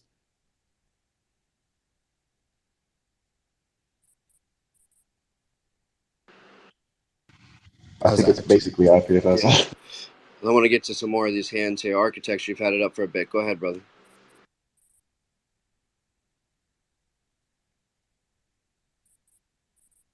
If you're not there, I'm going to give 1 and 2. Hi, Adrian. Thanks for having me up here. My question is for So my understanding of your vision for Bitmap has changed a bit. We're talking about metadata now and not metaverses, and you're talking about releasing a series of maps soon. Is it leading to something like a singular world, or is it going to be a series of individual simulations? And will there be like a designable user interface for the public? That's a good question. Yes, I guess that the answer to all those is yes. Yeah, we have we're going to start with the map. Like the map is stage 1, and the next stage after that, just to give you like a view. How many people? We've got 200 people in here. Okay. So yeah, the next stage is allowing you to change things on your map. So if you think about like the bit feed view, and all of the different parcels or transactions within that view, then you can start to think, how would you color each different section? Like, let's say, for example, you have your punk style view. You can change the colors and you can change the images on it. That's step one. But I mean, realistically, from here, like, you can extrapolate all of the on-chain block data into a world like we've run some experiments on this, and we have some early sort of prototypes on like 3D worlds and things like that, using kind of like off-the-shelf JS libraries and stuff that could actually feasibly be on chain quite easily. Not that it needs to be, but it could. That is definitely an option. Like, so basically what he's saying is like you're basically assigning almost profile pictures to each individual block that you own, correct? Yeah, you're essentially owning it's a pointer. So it's like you're pointing to the block. That's essentially what it is. Okay, well, that's perfect. Then we can actually, so by accident, I just made a little recursion. We can basically integrate all our bitmap PFPs into this. We just found it on ramp. Oh my god, it's so fucking cool. Hell yeah. This is great. Dude, this is great. I think reality is guiding us. That's good. I like that. Let's get to the next hand. One and two. You were next, brother. Go ahead. Hey, what's up, Bitoshi? I came kind of late, but I love the product. I love how it opened the door to a lot of other possible protocols running on top of that. But I was wondering, what do you think? Like I said, I'm not sure if you already talked about it, but what do you think Bitmap will be in about 2 years? So I'm assuming your two roadmaps, your two milestones will be definitely hit by then. So what do you think it'll be? And are you here for the long term, or are you like Satoshi and just lead a product to see a protocol to see what everybody else would do? Yeah, that's a good question. I'm definitely here for the long haul, and I think Satoshi probably was there for the long haul as well, if you really think about it. But obviously, he can't be. Yeah, there's reasons Satoshi is Satoshi. So yeah, and anyway, yeah, I'm 100% here for the long haul, and in about 2 years, what do I see? Fuck, man, like. I mean, what's happened in the past week has blown my mind. Like, we already have a map on Ordinal's wallet. Like, um, we already have people building. So yeah, and like right now we're like in the Pong stage of the development, like the early computer days. Like, we're just building the first pieces of technology. Like, shout out to on-chain monkeys and everybody who's figuring the stuff out, recursive ordinals and all that kind of stuff. But yeah, I'm definitely here for the long haul. I'm not sure like I'm going to be in spaces all the time. I'm definitely going to be listening in, but I'm going to always be building, and yeah. So one more question. So you said you're going to release a series of maps. So is it going to be like one is going to be like bit maps, bit punk maps, and then other themes similar to that, or and is it going to be like a town home, like a town center theme, like a central point where people meet up? Would that be one of the maps? That's a good question. Okay, so um, to begin with, all it is going to be. So how to think about this? All it's going to be to begin with is a map where you can change the image of what's on the map, on the parcels. That's stage one, and then it's going to be from that point extrapolating that block data into a full blown world. So we can do that with there's off the shelf technology that exists now that we can use, like MML. There's all sorts of just JavaScript, you can do so much. So yeah, essentially the plan is to just let this come to fruition naturally, because it is what it is. Like, you can't change the data that's on chain. It's just a matter of like how we go about rendering that. Okay, appreciate you. Also, at the same time, when you look about putting data on a blockchain that's immutable, there's some personal responsibility to that. So don't put anything heinous on there, please. I'm just saying, like, you definitely can, and you definitely shouldn't. But I mean, that is an inevitability. When somebody says, "Hey, there will be," but there's content on there, really terrible content. I'm like, and Web2 doesn't have that, really? Like, there's actually, I would argue there's more of that on there, even on social media platforms, highly centralized social media platforms. There's more of that content on there than on the blockchain, because to put this content on the blockchain is expensive. To put it on the internet is for free. To put it on a social media platform is for free. The reach comes with itself, because, yeah. So yeah, please don't put anything terrible on there. We're all trying to have fun. But definitely don't inscribe revenge porn, because then definitely I have something coming after you. Like, just, yeah, Don't be everything is Hunter possible. Moore. So yeah, don't be a terrible person. Don't be fucked up.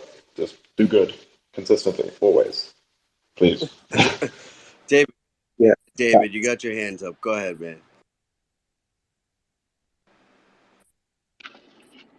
You guys are awesome. Sorry, I'm like having dinner at the moment, but I I hate to ask this, but there's like too many knowledgeable people in the room. What do you see the biggest security risks? I feel like that's like an Elon question. Like what is going to be the serious security risk in operating on an ecosystem like this? And we're talking like I'm super layman, kicked out of fucking kindergarten. But that's my concern. Well, I think if Lack you're of accountability. I would say it's lack of accountability, honestly. Like, if everything's decentralized and you can't track a guy down. Like, again, this personal responsibility. Like, you shouldn't get into anything where accountability isn't directly enforced. It's like, unless you know what you're doing. Like, the way that ordinals began is basically it began on trust. That's all that began on, really. Like, even before there was any integration to this, people were just giving out cash for inscriptions, and it wasn't even supported yet properly, but it was out there. And then you basically had this honor agreement on like a Discord or whatever, and then eventually you got the ordinal. But like, what I would like to say is, like, that's a really complex question to answer, and I think the easiest way to solve that problem is to simply try and educate yourself more on the concept. Like, the biggest problem here is that the people who are really not building much of anything are the ones who are doing the most noise because they want to create the most income for themselves. And so basically, the only people you'll find are those, and they will not understand what it's about, because the people who are in it will rinse everyone for short-term gain. So, like, even if you go to, like, you search anything crypto Twitter related in the main search for Twitter, you will only ever find botted tweets, like scammer tweets, trying to take Ben Doleef's project. Then they link you to a different, like, something else, which is not, of course, not his project. And then you basically have something in your wallet, and you click this link, and then the link will say anything. Will say, "Oh, I will send you X amount of something," and then you click that. But what you're actually signing is, you're signing a contract, right? You're signing a contract to clear your storage unit. So imagine your wallet as a storage unit. If you click on one of those links and you sign an agreement, you're basically signing the contract to clear out your storage unit. So that's how wallet drainers work, by the way. So now you know what that is. But like, at, at the same time, I think we need to, like, education is the one thing that is really important. And I think as builders and dreamers in the space, we have personal responsibility of that ourselves. Is that whenever someone has questions such as that, we try to go in depth on that and try to help people understand how they can protect themselves from problems. just like what I do, like explaining that we need, you know, wallet discipline, that kind of stuff, and that No, we have no, to be careful honestly, with these you've probably paths. given the most incredible answer, like the most credible in my mind.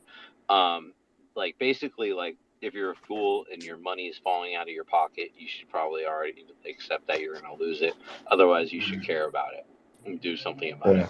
it. I 100% agree with you, sir. I appreciate you and your space.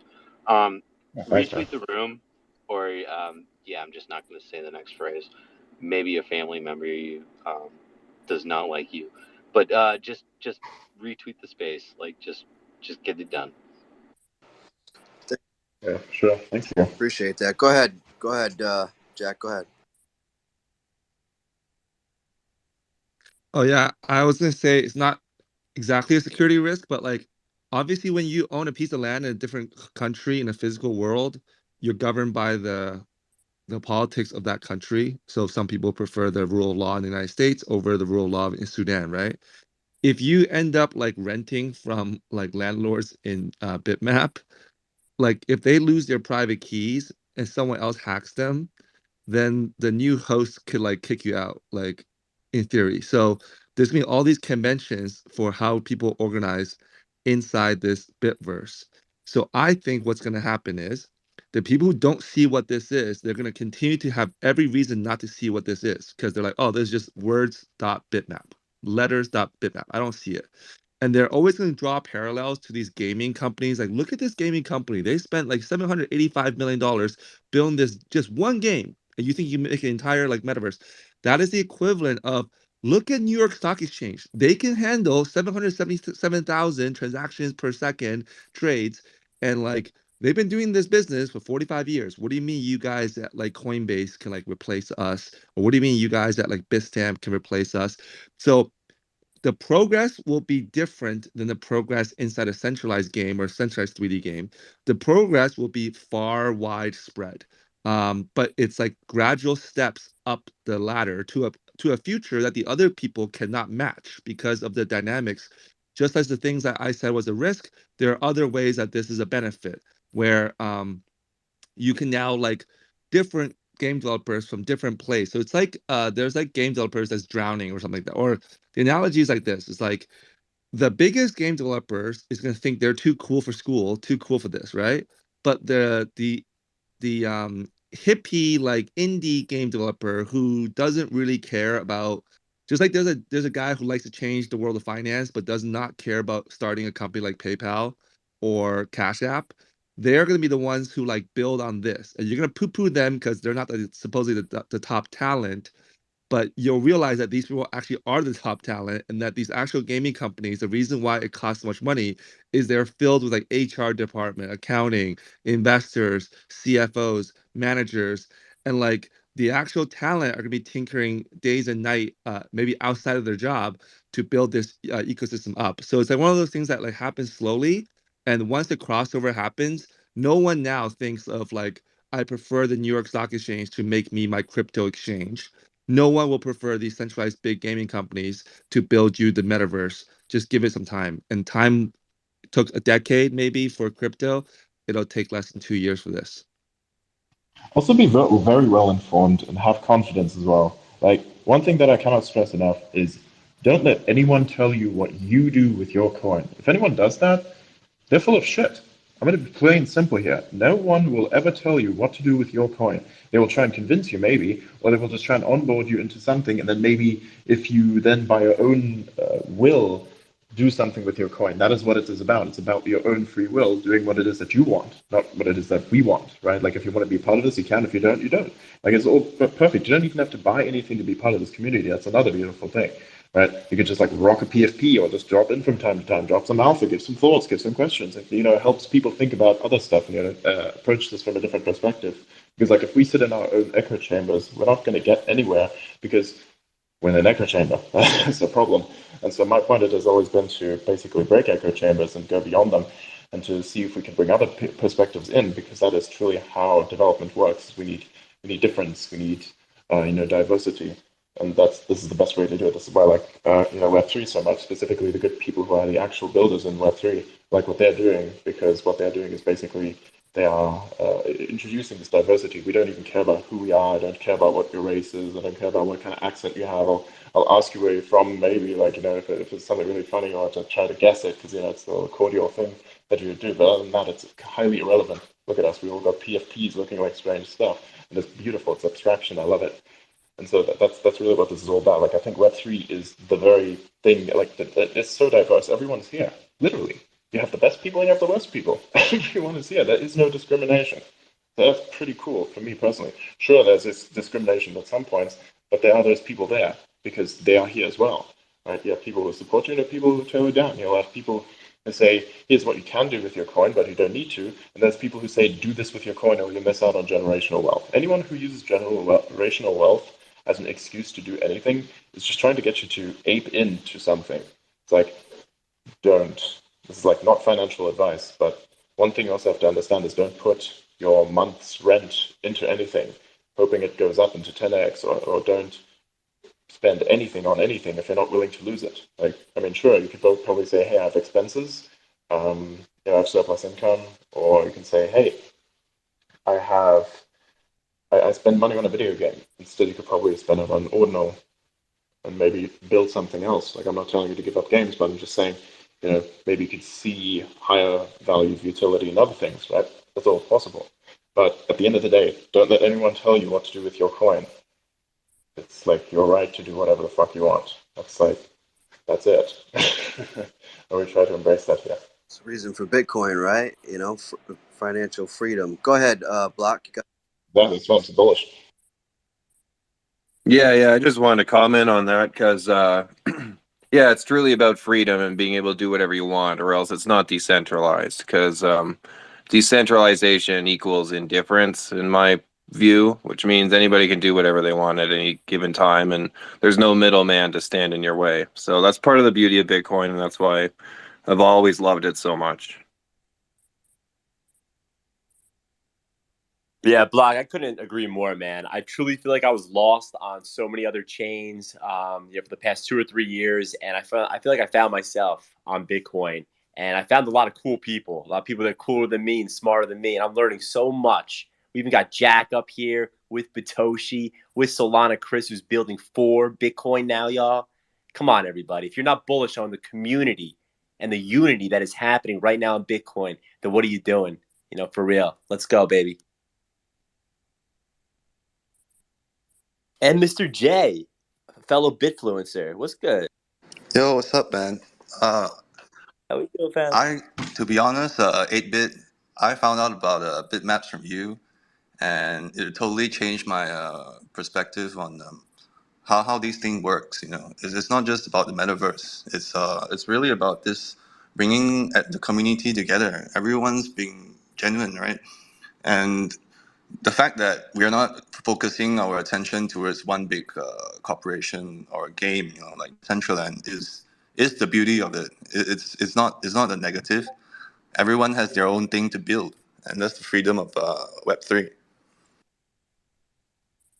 I couldn't agree more, man, because, when I first read, what Bitoshi had going on, I thought it was so revolutionary that someone other than Satoshi or someone other than Vitalik, if you throw an Ethereum reference in there, was building.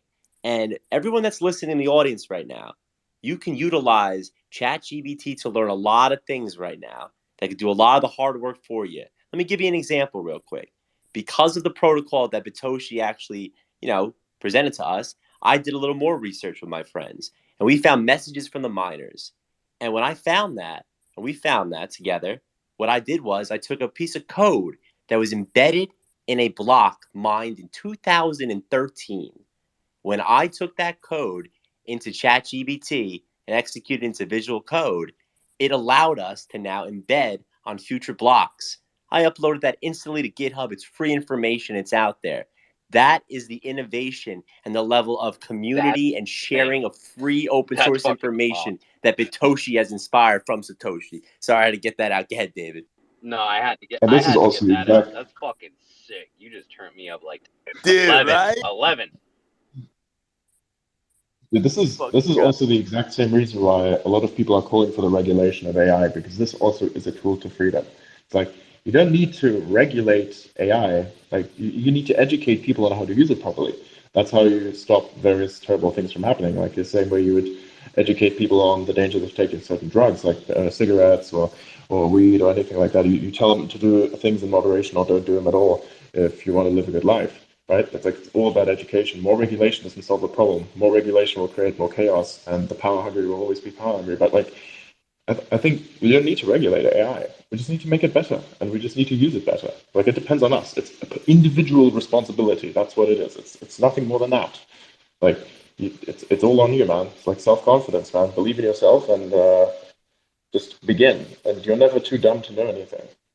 The point is to understand. Anyone can know, but not everyone can understand. And the best point it is to at least try.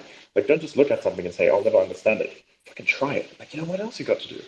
I mean, it's the same thing that I thought, like a long time ago before I came into this. I've only been here on Spaces for 10 weeks now, and I've grown from basically zero to hero. I just realized something. I was like, dude, what am I doing? Like, what exactly have I got to do? Right? Like, you look at, you're playing video games and such, right? You put all this effort and time into this, and then all of a sudden you realize to yourself, what can I do with this time? What else can I do? What can I possibly do? I had this epiphany. I was sitting there in the dark one day, DJing on a video game, and I was like, what if I just took this? What if I took the same drive? I mean, I'm literally just predicting fucking like numbers algorithmically such that I can play the game better? What if I took the same effort? What if I took the same passion for communicating with people and bringing them together to beat another team? What if I took this and made it more real? And here we are. The concept works even better than I had imagined. Right? I drew this up a long time ago.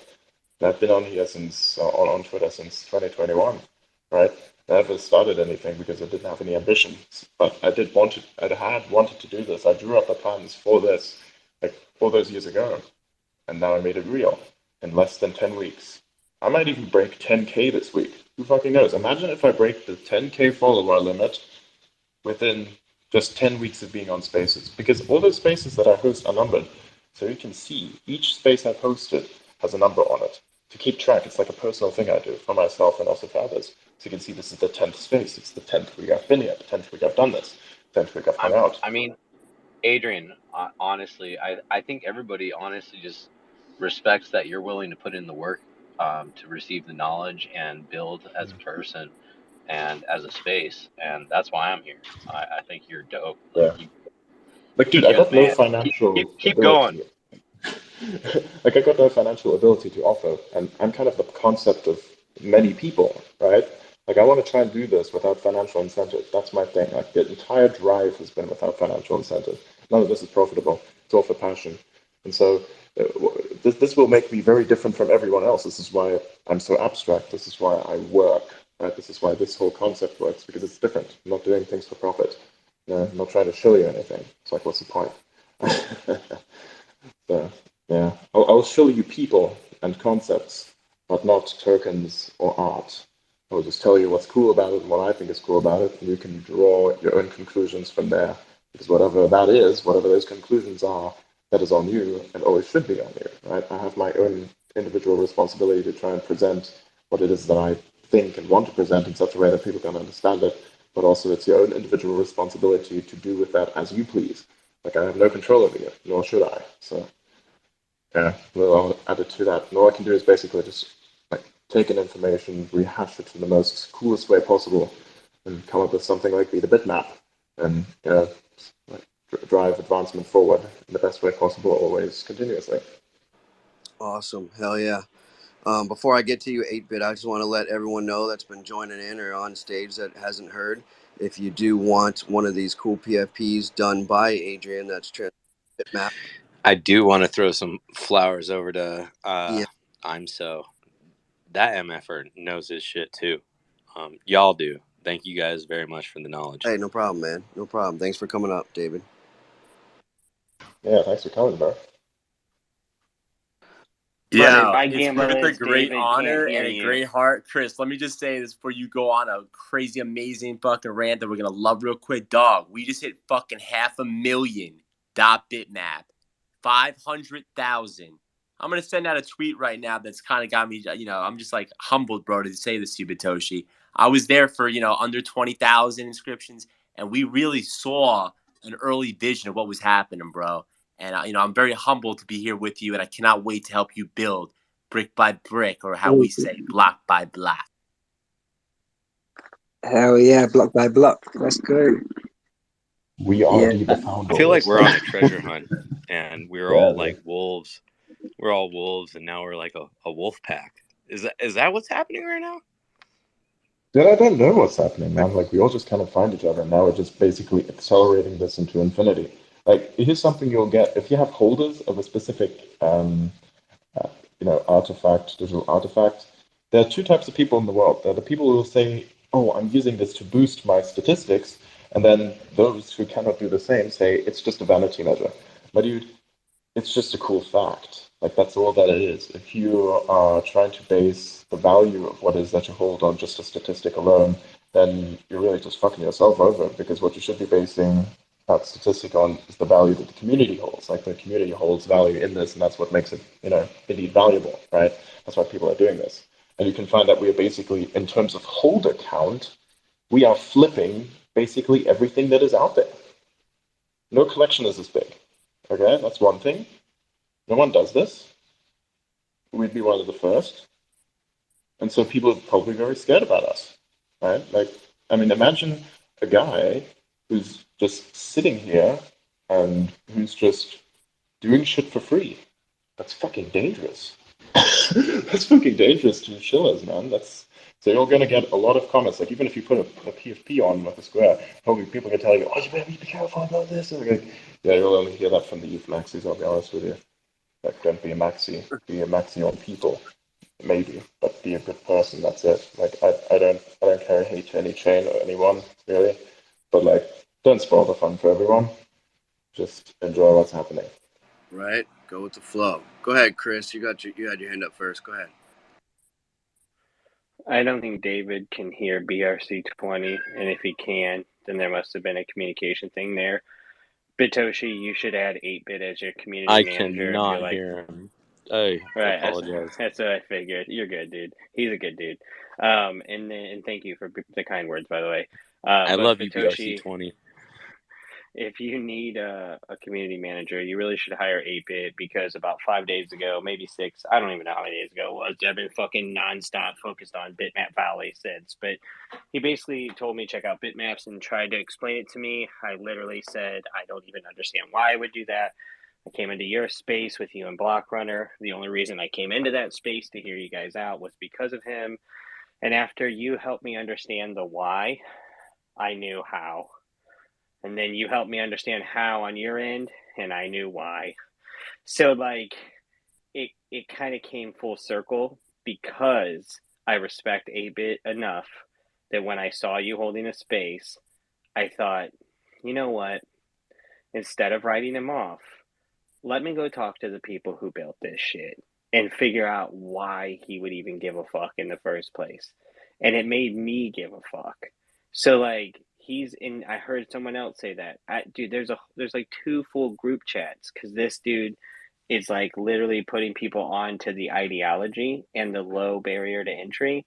And so he has probably been your most like vocal and like serious advocate, dude. And the only reason Bitmap Valley is going to exist is because he came into a space I was in and said, "Have you heard of Bitmaps?" And I said, "That doesn't sound realistic to me. It doesn't sound rational."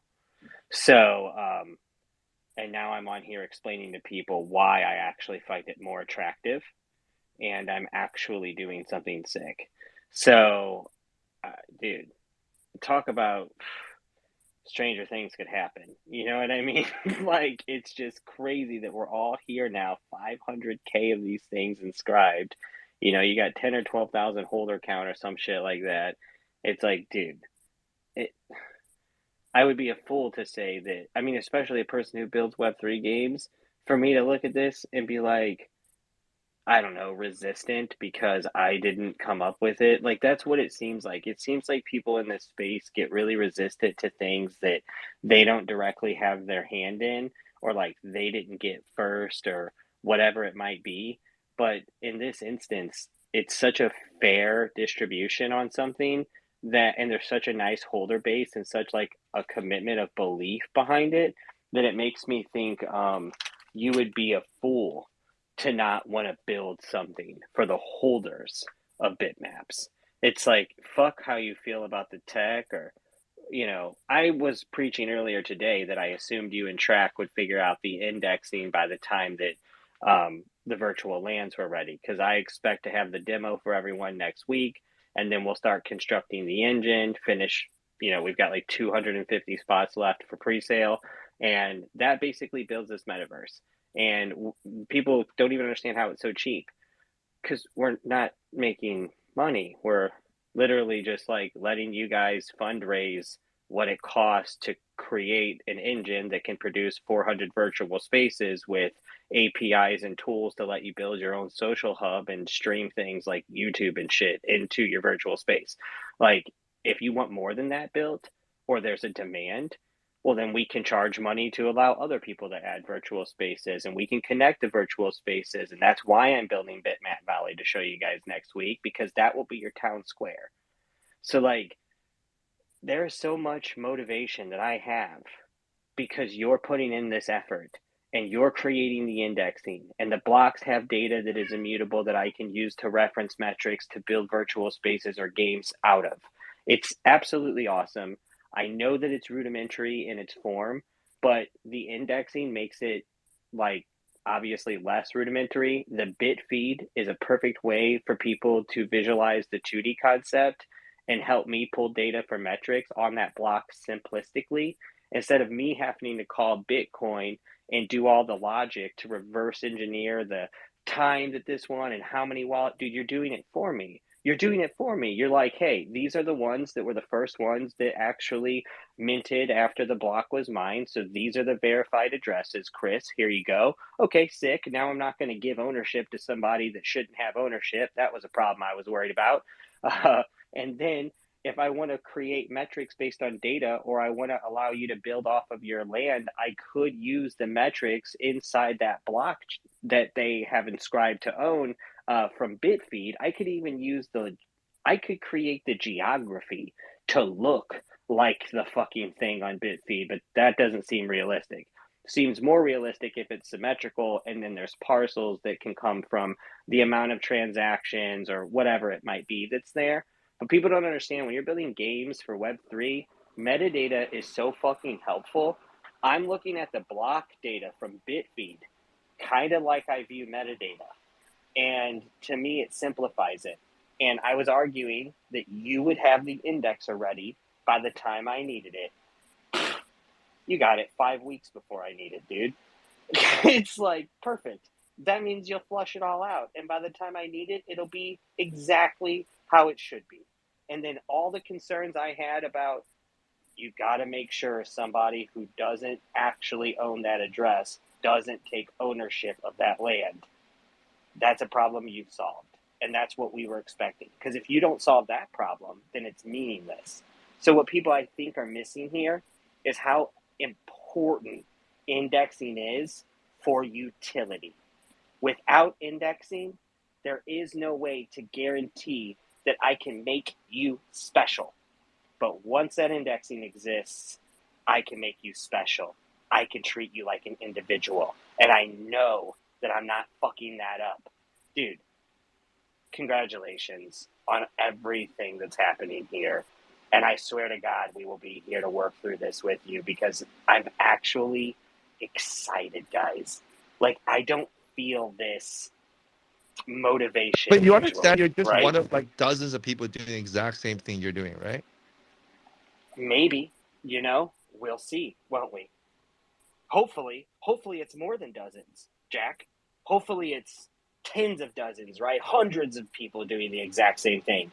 That's what we hope, because we just hit 500,000 I agree. I inscribed agree. I agree. Bitmap addresses, dude. I agree. We And need I'm excited hundreds about of what you're people. doing. I just want to make sure the tone isn't like, oh, we all bought our land and now we wait for you. Like, there is no waiting for anyone in this bitmap thing. And Fuck that's no, there's no waiting for anyone. It's do what you want to do right now. And then if you want to do something different, it's yours, motherfucker. You can do what you want. And that's like, God damn it, it's so good, Jack. Yo, let me just say two things real quick, just to Chris. Yo, Chris, bro, when I first sent that over to you, your reaction sold me even more on Bitmap. How you came back and you said, bro, after reading this for 15 minutes, you sound like a kid, bro. You sound like you were ready to build again, dude. And that's what's got me most excited about this shit. I wasn't showing you a product. I was showing you a protocol that could actually be worked for. Like, we're working for Bitcoin now instead of working on these other chains, not getting rewarded for it. I fucking love to hear the passion. And Jack, how you doing tonight, man? I don't think people know that Jack has been fighting for us in the trenches while a lot of people were flooding the bitmap theory. So shout out to fucking Jack. What's going on, buddy? I'm good. I'm good. Bitmap is quite boring to me now because like there was that period when it was like 5,000, 6,000 inscriptions, and we talked about it, about 20, 30,000 inscriptions. To see the validation of getting to 500K or even 350K, it's like now we're just waiting for NPCs to get involved, right? Like, um, I don't know what people are doing. Like, people are in Silicon Valley are cutting checks, $5 million seed round, $2 million seed round, and they are not buying $2 pieces of land. And like this whole conversation about, oh, this is why it's not going to be as good as Decentraland. This is why it's not going to be as good as Other Deed. It's like I'm not even thinking about that. Just like Bitcoiners are not thinking about Litecoin, okay? Bitcoin is thinking about how to replace the financial system, how to replace gold.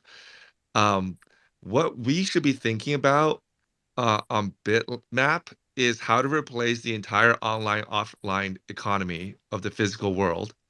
We will still have that. There'll be parks, there'll be waterfalls, there'll be like mountains you can go hike. There'll be nice places you can live on in the physical world. But as far as the economy, like that whole thing is going into Bitmap, in my opinion. So, like the total value of the economy on top of Bitmap is like flipping the world GDP. That's how you should think about it.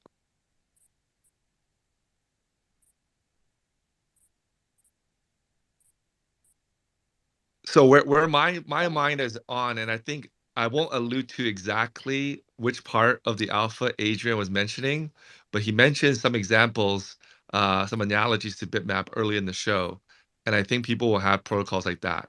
And so it's like, how do we actually coordinate people's time within this metaverse? How do we uh, like? I already saw someone do like dot trees, dot store, dot whatever, trying to like figure out like the first 8,000 trees or whatever, like they're gonna put on the bitmap. Like there's experiments that's gonna happen everywhere.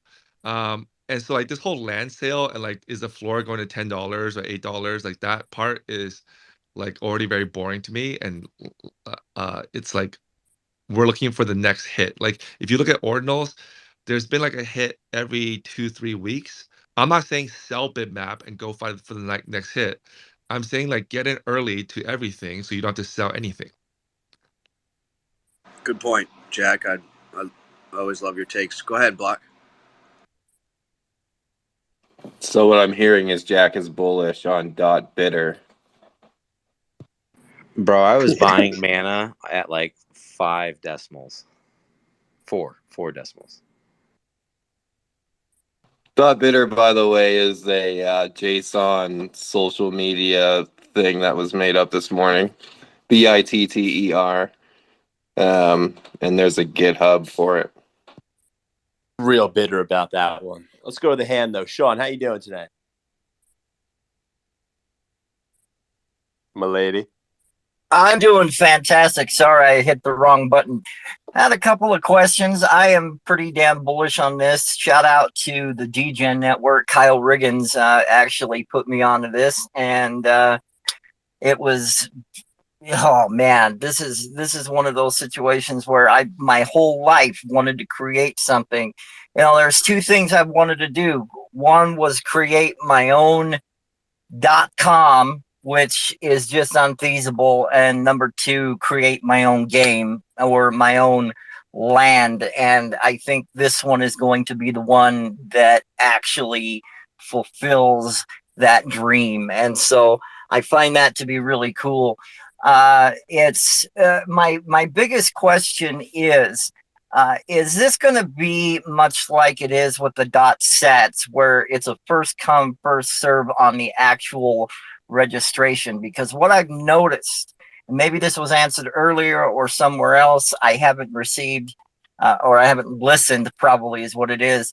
But if you are the first one to register your land and then somebody else doesn't check on Unisat that you've already registered it, and they come in and they register it again, are you still pole position? Are you the primary owner of that block? Or is it something that you share with that person? Do they have their own version of that block? How does that work exactly? Yeah, that's a good question. There's a different approaches we can take. I've had some good ideas, but the standard sort of approach is that the indexer will essentially tell you, whether you were first in line or not. So you won't need to do any sort of manual searching. That will all be built into the indexer, which will be part of the app. So yeah, there'll be less reinscriptions and less room for error. You'll still have war on like the mempool, and potentially, that's going to be a big deal in the future, which yeah, is interesting to think about. But yeah, essentially, it's if you're first, you have it. It's first in wins. That's awesome. That's what I needed to hear there.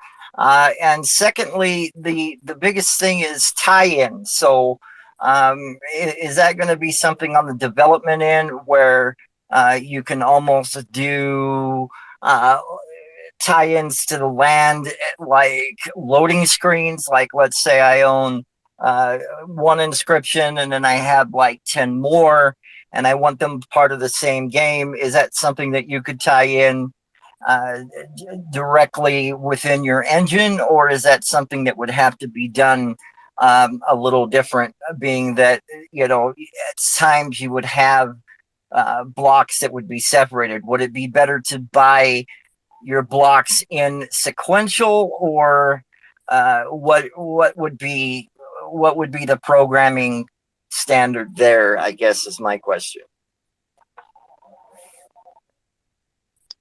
Okay, that's a lot of questions. The last question, I'll take that part first. Regarding should you be buying sequential lands? The lands, in sort of my design of it, the lands are always going to be sequential.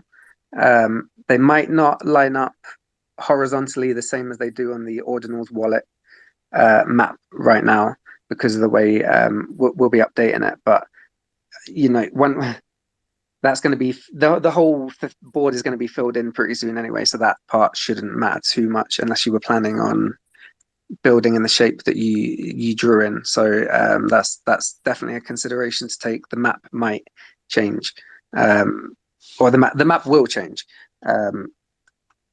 But everyone's going to have their own interpretation, their own map, their own way to view this thing. So I hope, does that answer your question?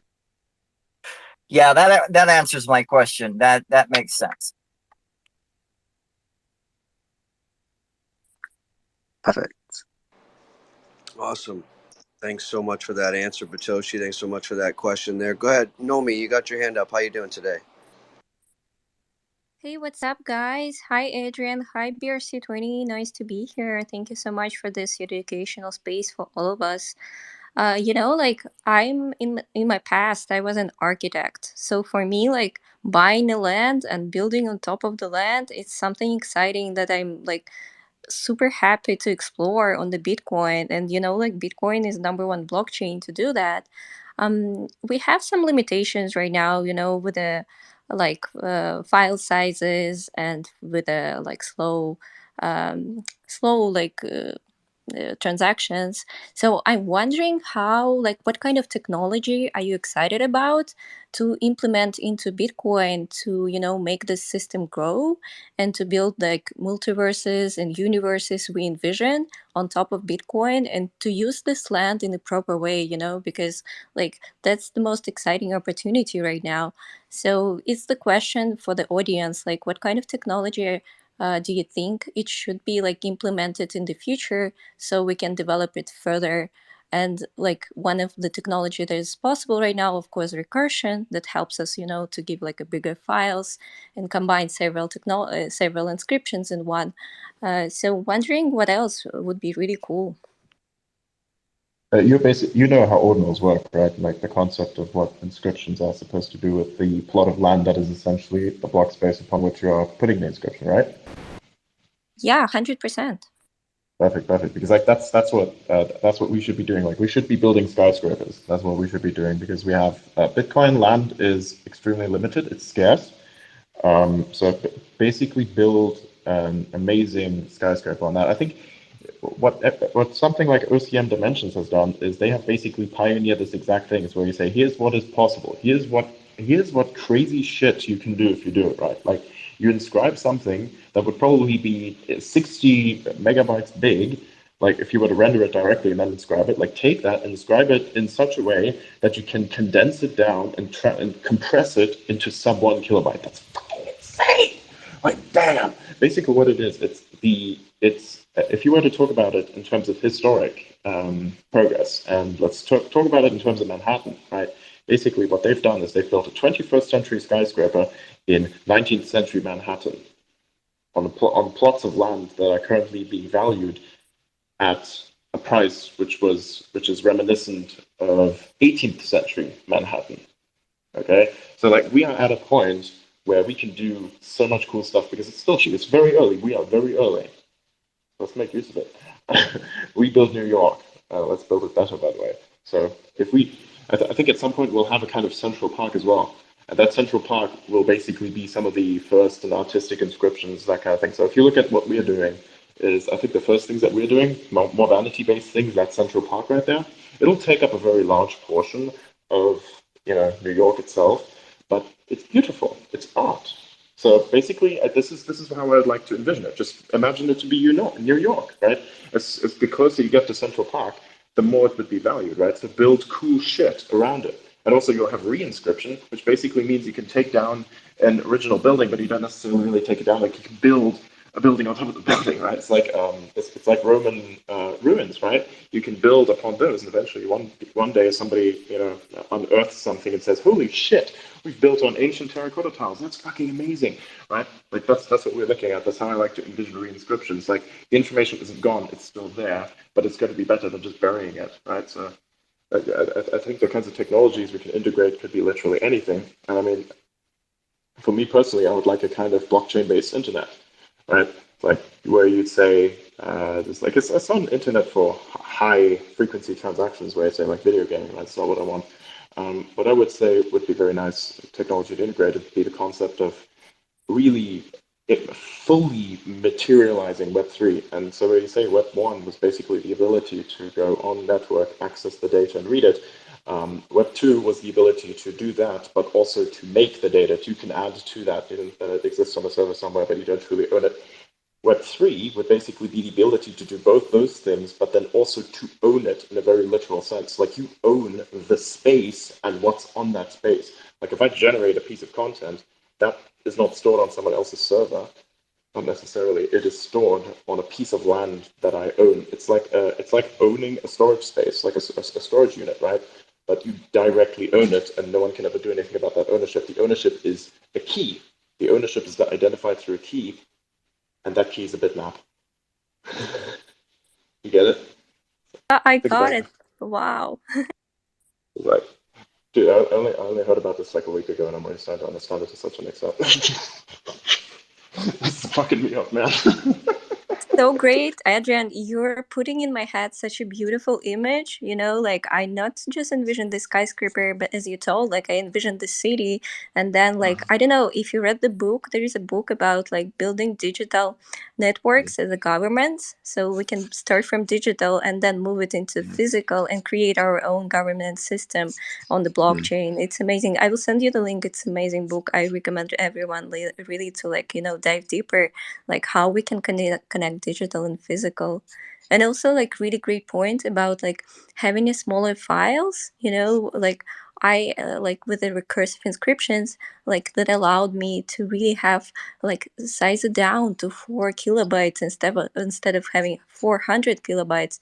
So I really see how like the space evolves and we can really create something really greater together. Thank you for this portrait. Now I have like my mind, like widens in a way, in a perfect and beautiful way.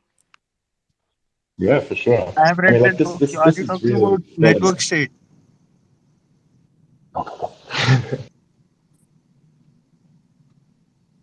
Hang on, who was that? The network state by Balaji Srinivasan.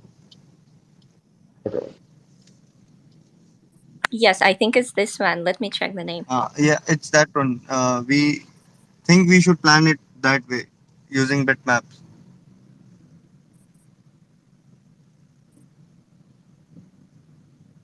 Yeah, guys, we're Uh, making massive advancements right now. We're about to drop some serious alpha in probably an hour. It's gonna be great. I Oh was yeah. there yesterday in the SAT space. There was one thing that we need to make bitmaps more lucrative. Like your SAT's domain will remain with you. You can show it and boast about it in public, but as of now, everybody cannot use the bitmaps the way we are thinking. Can we get it more lucrative and pleasing for people to just showcase them rather not in the form of Pepe Punk or a different kind of thing, which is easily accessible. You can attach it to your Twitter account or your social media account so that people generally keep on talking about it. We'll be minted out soon by Monday, Tuesday, I think. Can we do that?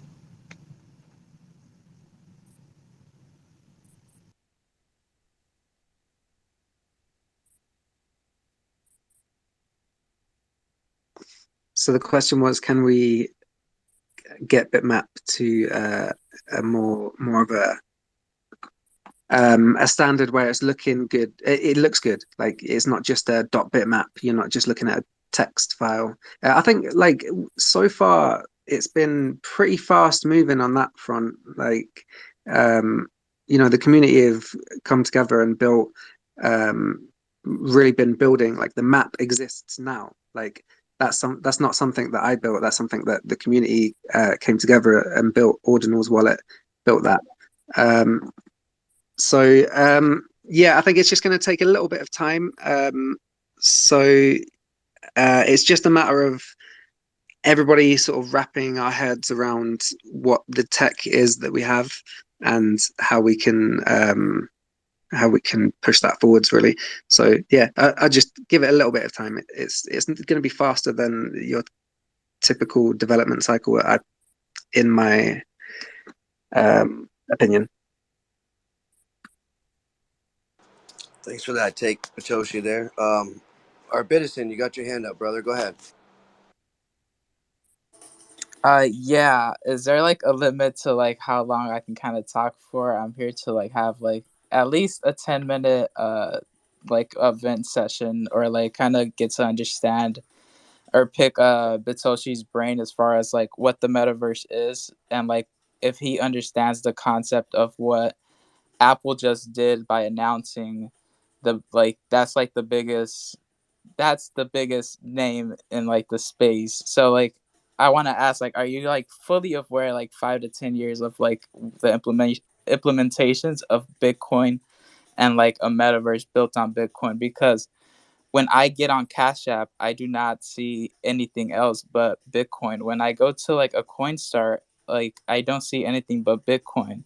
So we're talking about like a global metaverse and like looking into the future, we're looking at cheaper barriers of entry.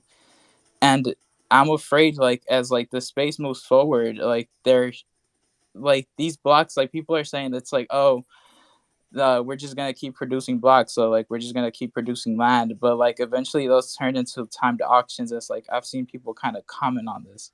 So, and I'm kind of alluding into like moving along into like the negative V by view that's not been talked about. Currently, that's holding a like it's putting like a hold on like the project Bitmap punks as a whole. Though we can like push the narrative, the thing will be like, oh, on the GitHub, let's say you drop it, you switch it up, but like if we do create like community consensus around it, marketplaces will pick up on it, like no doubt. If they see like there's value in it, they'll eventually pick up on it. But like I kind of want to see your take on like what's going on with like that issue, because I would have like appreciated if that was like mentioned, like at least on the Git book, and like I had no idea of it before like doing any of this, and it kind of like mind fucked me. I was like, wait, what the fuck? So can you kind of just allude to like what's going on? Yeah, definitely. In terms of the V bytes view versus the value view on Bitfeed, is that kind of the and how that builds into like the punks? I mean, the punks is purely a community concept. You know, I love it. It's amazing. It's you know, it's natural, and it's beautiful to see. Um, but in terms of the different views, we're looking at how to visualize it at the moment, how it would look on the map. The value view is kind of what I'm looking at as the main like topography of the map. Um, that's kind of the way I see it, and I also see the V bytes kind of like depth to the map. But that's just the way I'm looking at it at the moment. That's like it's the reason I haven't been uh, you know, come down for certain on that is because um, there hasn't been, you know, I just wanted to see what the community were, what their opinion was. I've tried to not give my opinion on too many things, just to see what develops naturally. Um, so yeah, in terms of the V bytes thing, I think you could even do things like somebody came up with the idea that you could have like a upside down world for the minus numbers. Now I won't. I'm not going to say go by minus numbers because like that's still a fake standard or like a non-standard approach. But that could be, you know, that could be a solution. You could have like an upside down world, which is the V bytes view. Um, yeah, Yeah, the idea of like the V byte view not only introduces like a barrier to entry for newcomers to the space. Like I know once this thing mints out, but then it also it like my vision, at least like for this, would be like, oh, okay, like people are mentioning the V byte view as like a toggle option. Like we shouldn't have, like, if this comes with our land, we shouldn't have this like possibility of like having to own the other one. But then it becomes like a thing where like, okay, like let's not look at it like that. Like what if we look at negative as like a passport into the negative realm or into like the other world, where like, okay, like let's say we're in the metaverse, you are like prompted with like, oh, would you like to toggle the effect, or like would you like to toggle to go to the other universe?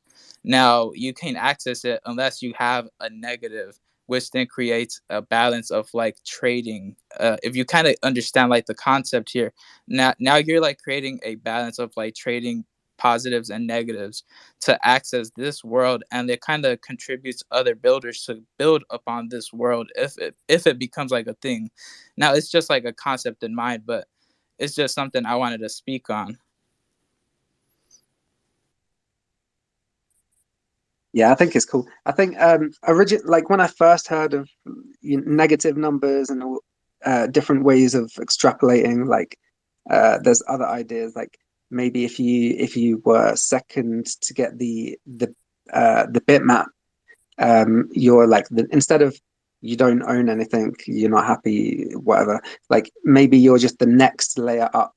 So you have let's say you have number 404, but then you weren't the first to get it, you were the third. So you'd be on the third layer up.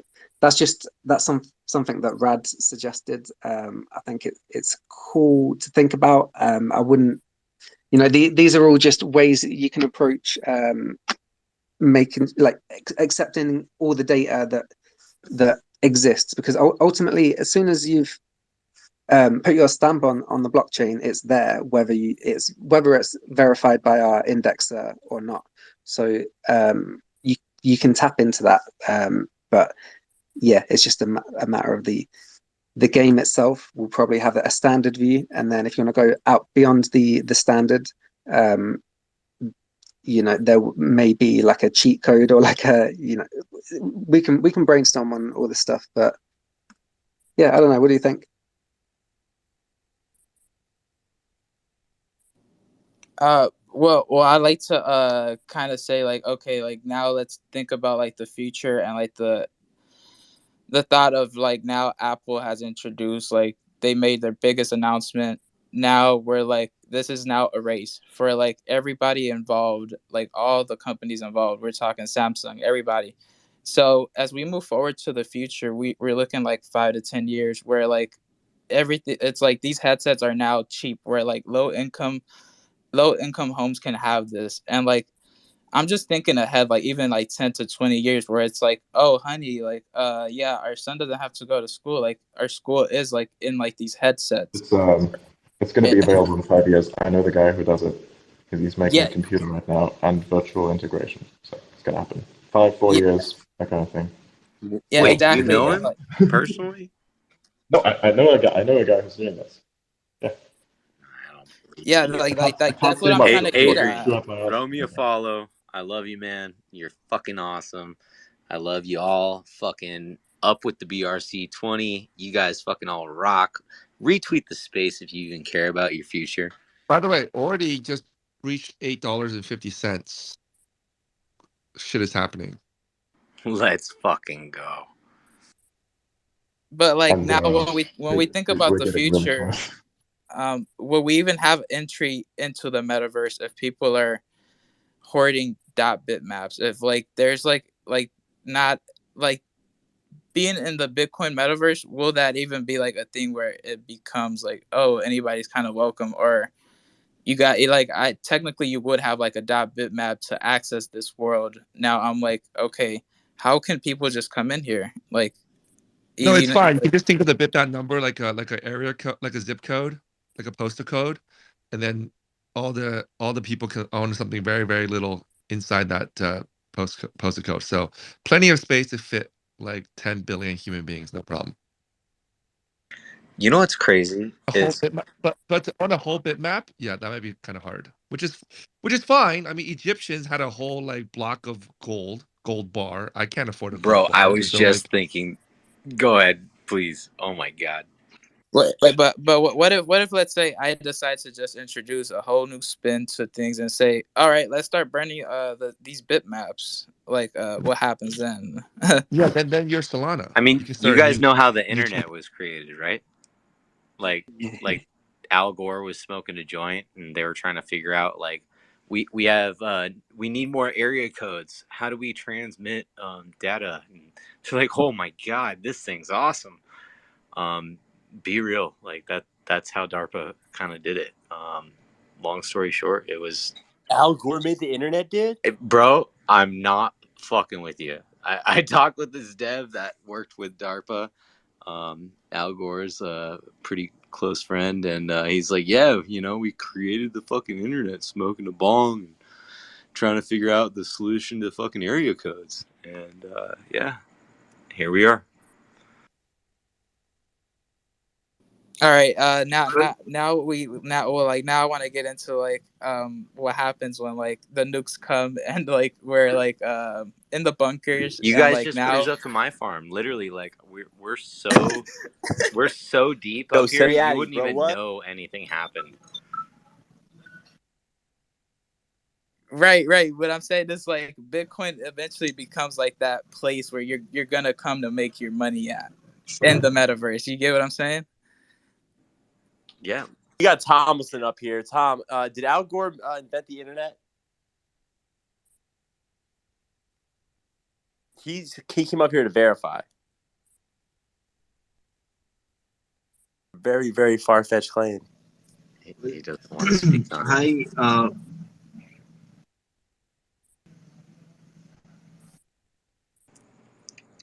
Well, I believe that kind of has like everything that I have to say. Just like looking into like the future of like how things could plan out and like how like let's say a younger version of me who like doesn't like didn't really come from much would like to like be involved in like certain stuff like this later in the future. Like let's just say I would like to come into this. There's like no barriers of entry. Everything's fucking high.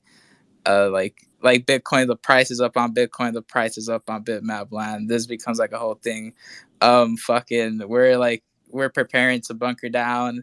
We're like in bunkers now, and like this is like an actual thing. Like it sounds outlandish, but it's like not. But It's one it's thing not from the gonna. old to the young, you know how easy it is to sell an NFT to an elderly as a timeshare?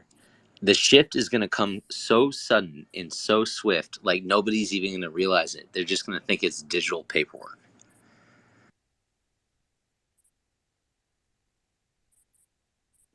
Wait, what?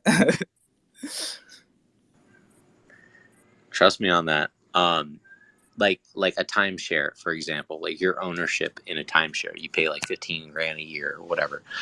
Like elderly are currently purchasing. I don't want to like be quoted exactly, but approximately, let's say like north of $500 million a year in real estate, just in the form of a timeshare. These timeshare exchanges are going to be similar to like title exchanges, insurance exchanges, etc., via NFT. And there's going to be like a lot of boomers buying NFTs very shortly, I believe. Whether shortly is like 2 years less, whatever, but it's going to happen. It's going to happen in that manner. It's going to happen like a thief in the night, just like a switch. It's off. Okay, I see what you're saying. And I think before I get like before the conversation strays away, I kind of just want to make a comment that like bitmap bitison isn't just like it's like a concept. It's like it kind of goes like hand in hand with like bitmap and like with the B. And like if we're like thinking of like citizens are a thing of like in like the world we live in right now. Like you're a citizen in like this world, but like if we go into the metaverse, you're a Correct. citizen. Verified But like ownership of a piece of real estate, whether it's digital contract or anything. Correct. right, and yeah, and like just like to comment on like the citizens, like their account, it's like this project is kind of like just like a proof of real, which is like we kind of just see through like okay, like we kind of see like are you really building, or are you just like engagement farming, or are you just trying to do like like what are your real intentions with this, you know what I mean?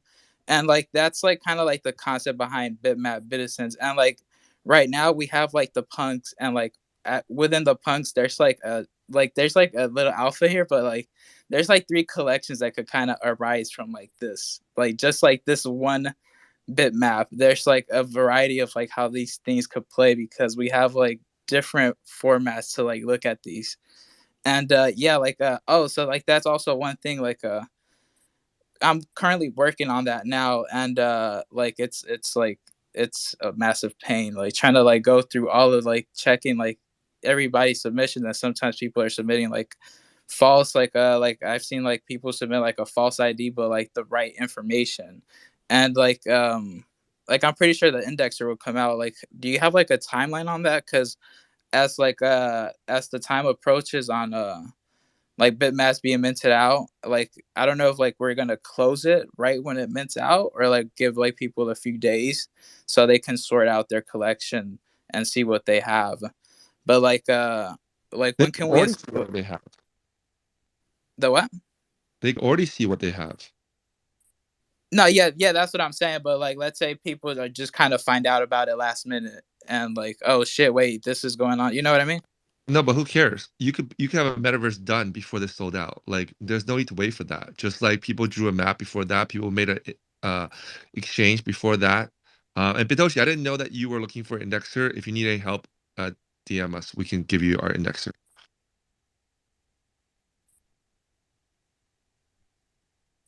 Yo, I just want to comment on something, like just a thought I've been having, and I really like the different dynamics everyone's bringing with like the other like domain names or citizens, bitizens, punks. But I just feel like those are not scarce and tied to Bitcoin, and so like I'm really bullish on all of them.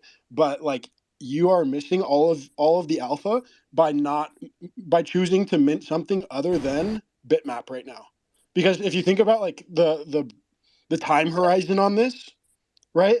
Like right now, especially in ordinals, if you're like super involved in Twitter and like you see everything going on, this feels like it's taking forever to mint out, right? Like, oh, this is gonna fall off the earth tomorrow. Like, it's so it's like whatever. But if you think about things in like uh, from now until, let's say, the supply, the number of blocks doubles, right? Like 13 years from now, like think about the percentage of time that you had to mint Bitmap, and think about the precedent and the pro. I got a call. Can you hear me? Can I get a thumbs up that you can hear me? You're Okay, good, bro. sorry. Just think about like the provenance and like this is never going to be done again. There's never going to be an 800,000 inscription metaverse ever again. Like this is already taking off. Like it's reached escape velocity and nothing can ever catch up to it. And you have 2 weeks out of infinity to mint and own one of these pieces of land. So I like, go experiment and mint these other ones. But if you're thinking about it from like purely an economic point of view, not to say that you're going to make money off these, but like all of the alpha is in the bitmap, because one bitmap, right, is scarce and very limited, whereas these other protocols, they're infinite. And so I like all of them, but I just hope everyone can like consider that, because it feels like you have so much time to mint these out right now, but you really don't. Yo, Thompson, you're a citizen. You're keeping it 100. That's a real fact right there. Like That's a real citizen, right, my yeah, citizen? that's real talk. A big Like fact. I see people like promoting like, oh, you gotta go mint dot this and dot that. Like, yo, go get dot bitmap first, and then let's worry about like, all right, if like they're building shit, cool. Like they should have built it by the time this shit is out, they should at least have like a full concept of like whatever's going on. Yeah, yo, I couldn't agree more. Tom, I was actually going to say something about that too. I love having the citizens up here. I love the citizens, but just to reiterate what Jack said, like, yo, things are going to be built like right now. You know what I'm saying? And we've got to move right now. The big thing is to actually be minting and inscribing bitmaps. Secure the numbers that you can right now, ladies and gentlemen. That's the Yeah, why alpha. would you why would you do citizens when you can do bitmap? Like That's what I'm saying, brother. that's what you move into. It's like the ETH ICO is still going on, and you out here worried about like EOS or something. Doesn't make any sense. Not me, man. I'm too busy. Yeah, I'm fucking inscribing right now. I was inscribing 500,000. I'll be inscribed. I was inscribing at fucking 900, 1,600. I'll keep inscribing until y'all give me, till it's over. Gee, what's going on, man? Let's go to the man with the hand. You've been very patient. How you doing this evening? What up, G? Hey, I appreciate it, bro. What's going on? I've been listening in, learning a lot. I think I heard somebody up here say they plan to use my grandma's exit liquidity. That's what it sounded like, something like that. He said the elder is gonna come in and I'm gonna sell my bags to him. I said, what the hell? That was crazy, bro. But I just wanted an opinion from you guys up here. I'm sitting here looking at these bitmaps. I got me a few. I actually just got in about 2 days ago.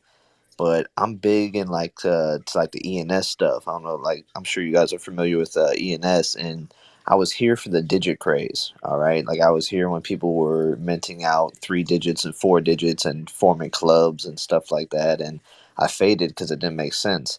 But that was a very, very costly fade on my end. So I feel like this is like a second chance. I'm looking at it and it feels like deja vu. I want your guys' opinion. Like how we feeling about like the low digits? Like, do we think that because if this is going to be digital real estate, the number one thing with real estate is location, location, location, and I'm feeling like some low digits could be a good move.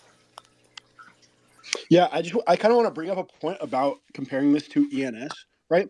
If you and like dot sats, if you think about like I feel like everyone here, anyone in the space, they feel like they missed out on ENS and like making all this money, and they all ran into dot sats with the same FOMO. But it was super interesting because like there's this proven track record of being able to make money with these like domain names, and like it seems like dot sats was chosen. And so I looked into it like a few minutes ago. I was like, I wonder how many dot sats inscriptions there are, because that would prove like okay, if there's so much money behind this, people are going to be inscribing this like crazy, and there are a lot, but there aren't as many as Bitmap, right? And so what does that tell you? That tells you that people see more value, right? They see more value and the network effect more strongly in dot bitmap than dot sats, which is very, it's not the same, but comparable to like this precedent that had been set that you can make all this money by inscribing these cool like names for yourself.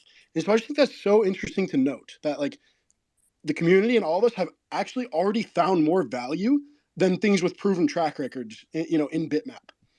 And so, but I think there are going to be like a lot of different metas that arise. Low numbers, I think, just because of that, sentiment is always going to be exciting and valuable to people. But dude, there's like so much stuff, so much on-chain metadata, right, for your bitmap that can prove valuable. And so I think you can't go wrong with any bitmap. I'm serious. Like they all have their own unique story and time period, in the history of Bitcoin.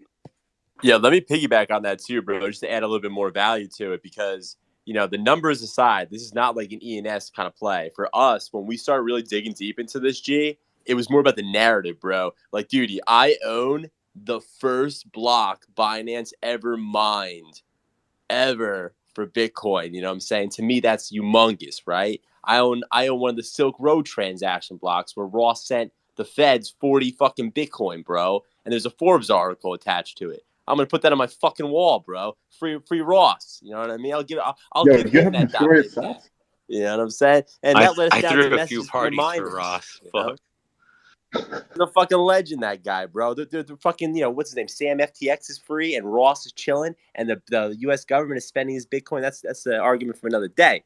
But you know what I'm saying? He lives on forever through us. All What's right. up, But 8 gee, bit? there's a whole new You're narrative, cooking, man. bro. Whole You're new ball cooking as game. always, brother. 8 bit's always cooking on Yo, spaces. What's going on, BRC20?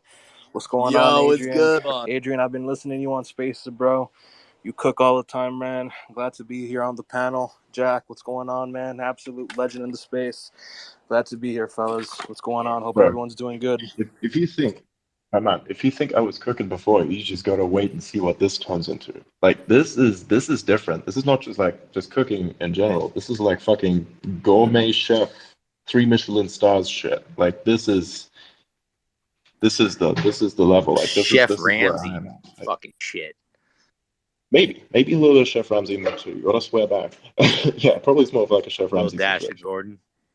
I said this in the Yeah, space yesterday, but like you're basically investing in a sub $1 million valuation startup that already has 12,000 not just users but employees, like co-founders, who are like the most well coordinated team. You could imagine them being more coordinated and hyped to work all day.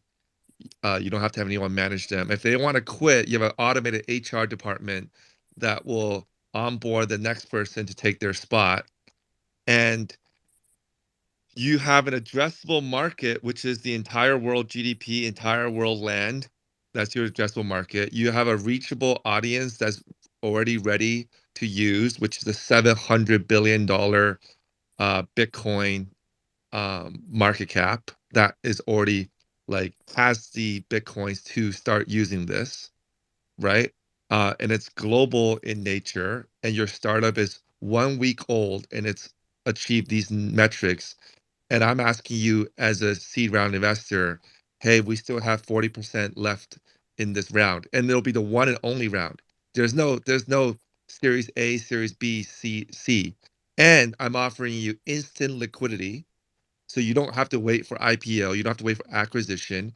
If you pay $2 to subscribe and you regret that, and you want to sell for like 50 cents for $1.20, whatever, or even higher, you can get it immediately within 2 minutes. uh, and you have all the legal paperwork for this funding round protected, uh, better than any other document off chain in the history of the world. So what you should basically never run a fund again if you pass this, is the way I look at any company in Silicon Valley, anything like that. So anyone trying to tell me that like, oh, but my buddy who's like a famous game developer, he wouldn't build on this because he doesn't get to carve out the first 100K numbers. They just have no clue what they're talking about.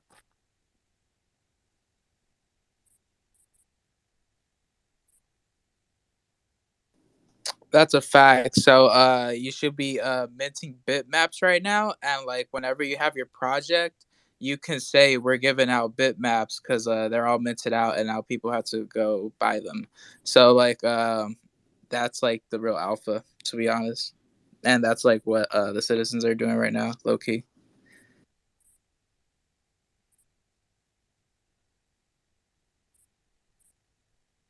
Perfect. Dude. All right. Yo, Jack. I haven't seen you around before. Like, what part of crypto Twitter do you usually chill in? Like, what's your thing? I move around. I've been in the industry for 10 years. Cool, cool. I see you got like a Twitter account from 2012. That's pretty cool. Yeah. Yeah, early adopter be like. I was like, what was I? 11 years old at the time. So Wow. Young guy. yeah, fun stuff, man. So, I feel old, maybe. Yeah, this is fun stuff. Dude, hit me a follow. We should talk again sometime. Like you seem to know what you're talking about, and you're actually like adding content to the space, which is something I don't see very often. Like most of the time, I just see fucking shills left and right. That's just it gets old, but like we're really here to cook. We're here to like churn out something awesome. So yeah, it'll be really Is cool to see this this. Also, do Elon, you want to bro? visit? Are you an Elon alt brother? I am not. I'm really not. No. Also, we are currently cooking something. We're building a tool such that we can automate the process for making these bitmap profiles. Because I mean, I was looking at all this and I was thinking to myself, if I do this manually, it's not going to fucking work. And I want this to be decentralized. So I've been coordinating with Ordinal OS to actually build a tool that can make bitmaps for all of us here. So, Bitmap profiles, right? And if you were to look at he's in the speaker section right now. You look at it, look at his PFP, look at what it's doing with the background effect. So we sized it down to 400px, which basically allows for the resolution to be just perfect that Twitter can integrate the background effect, the transparent background effect. So once the tool is live, we'll send it out here, and then you can generate your own bitmap PFP without having to ask me or having to go through anyone. So, and we will also probably have a counter on there, so we can see how many times people have done this, and so we can see the rate of adoption through that as its own statistic. So, I mean, sure, owning bitmap is one thing, but to show that there's adoption to the concept through this is quite another. So I want to unify all those statistics put together and see where we can go from this, because support goes beyond owning a bitmap. It goes to supporting the concept, helping us build, helping us cook. Like, we need chefs in the kitchen. That's what we need, my man. Like, we need to make the restaurant go good. The only way we can do this is with, diversity of input. So, yeah. By the way, Ordinals OS, how we doing? We ready yet? Or Yeah, it's looking good. I used a library That called. was a truly unveiling statement. I really appreciate that. Thank you, Adrian. Yo, one more thing. I'm chefing it up like the bear on FX. Woo! dude, because Bitcoin, you want to try this as well? You want to also have one of those PFPs, just like what we're rocking here? What kind of PFP? You're talking about the orange square? the be the bitmap thing. So how this works is basically you take your current profile picture, whichever it is that you want it to be, and you basically input it to this tool that we've made, and then you download a version of your PFP that has a transparent frame around it of a very specific size format. So basically, what it does is it's like it's a picture of a block that was taken a long time ago. That just basically measured out the dimensions, and then came to the conclusion that this is what it is, and this is why we all have these strangely looking profile pictures here. It's basically your PFP as a bitmap. The idea is basically that each person brings to the table their own uniqueness, and that this uniqueness is integrated on chain. And so that's what these PFPs represent. Bring your uniqueness, bring yourself to the chain. So you can just basically take your profile picture and you can run it through that tool, and then you'll have a version of it. And it's really cool. If you were to look at Ordinal OS's profile picture right now, you can actually see the background effect is really cool, where you have transparency at the back. I've tried to do this with Adobe Illustrator. It doesn't seem to work properly with the sizing. But if you downsize it to exactly 400px, what happens is the background, the PNG background, is transparent. You have the transparent effects. So you can take your current PFP, put it onto that, and then you have a uniquely looking thing. Like just imagine what you've got, for instance, since you have the golden check mark. You'll basically be having a transparent square and then a smaller square of your own profile picture within that. So it would look insanely special. Like that's something I don't know how cool that would look on you, but that's basically how it's going to work. So you don't change anything about your profile picture other than to adopt the bitmap. And that's it. It's like that's become the bitmap in a nutshell for me. Like if you wanted to make this a movement, you have to make it a meme that can be embraced, and you have to do it in such a way that identities are not taken away. Like usually people bring out NFTs, right? And then they have those NFTs, and if you want to truly support them, then you have to put them on. Then they have to change their original profile picture. But like this, you don't have to.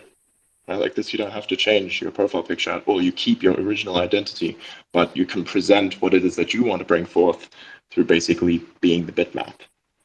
So just came up with this on a walk. Yeah, that sounds pretty cool, man. I'll definitely explore that with Max. So I think that'd be pretty nice, man. It's a pretty cool movement over here, man. I think it gives Bitcoin a new light. So, it's always great to learn something new, man. And shout out to you guys, man. 8-bit, it's always bringing the energy. BRC is always active on these spaces. Jack, I think he's on a different time zone than me, but he's pretty active on these late night spaces as well.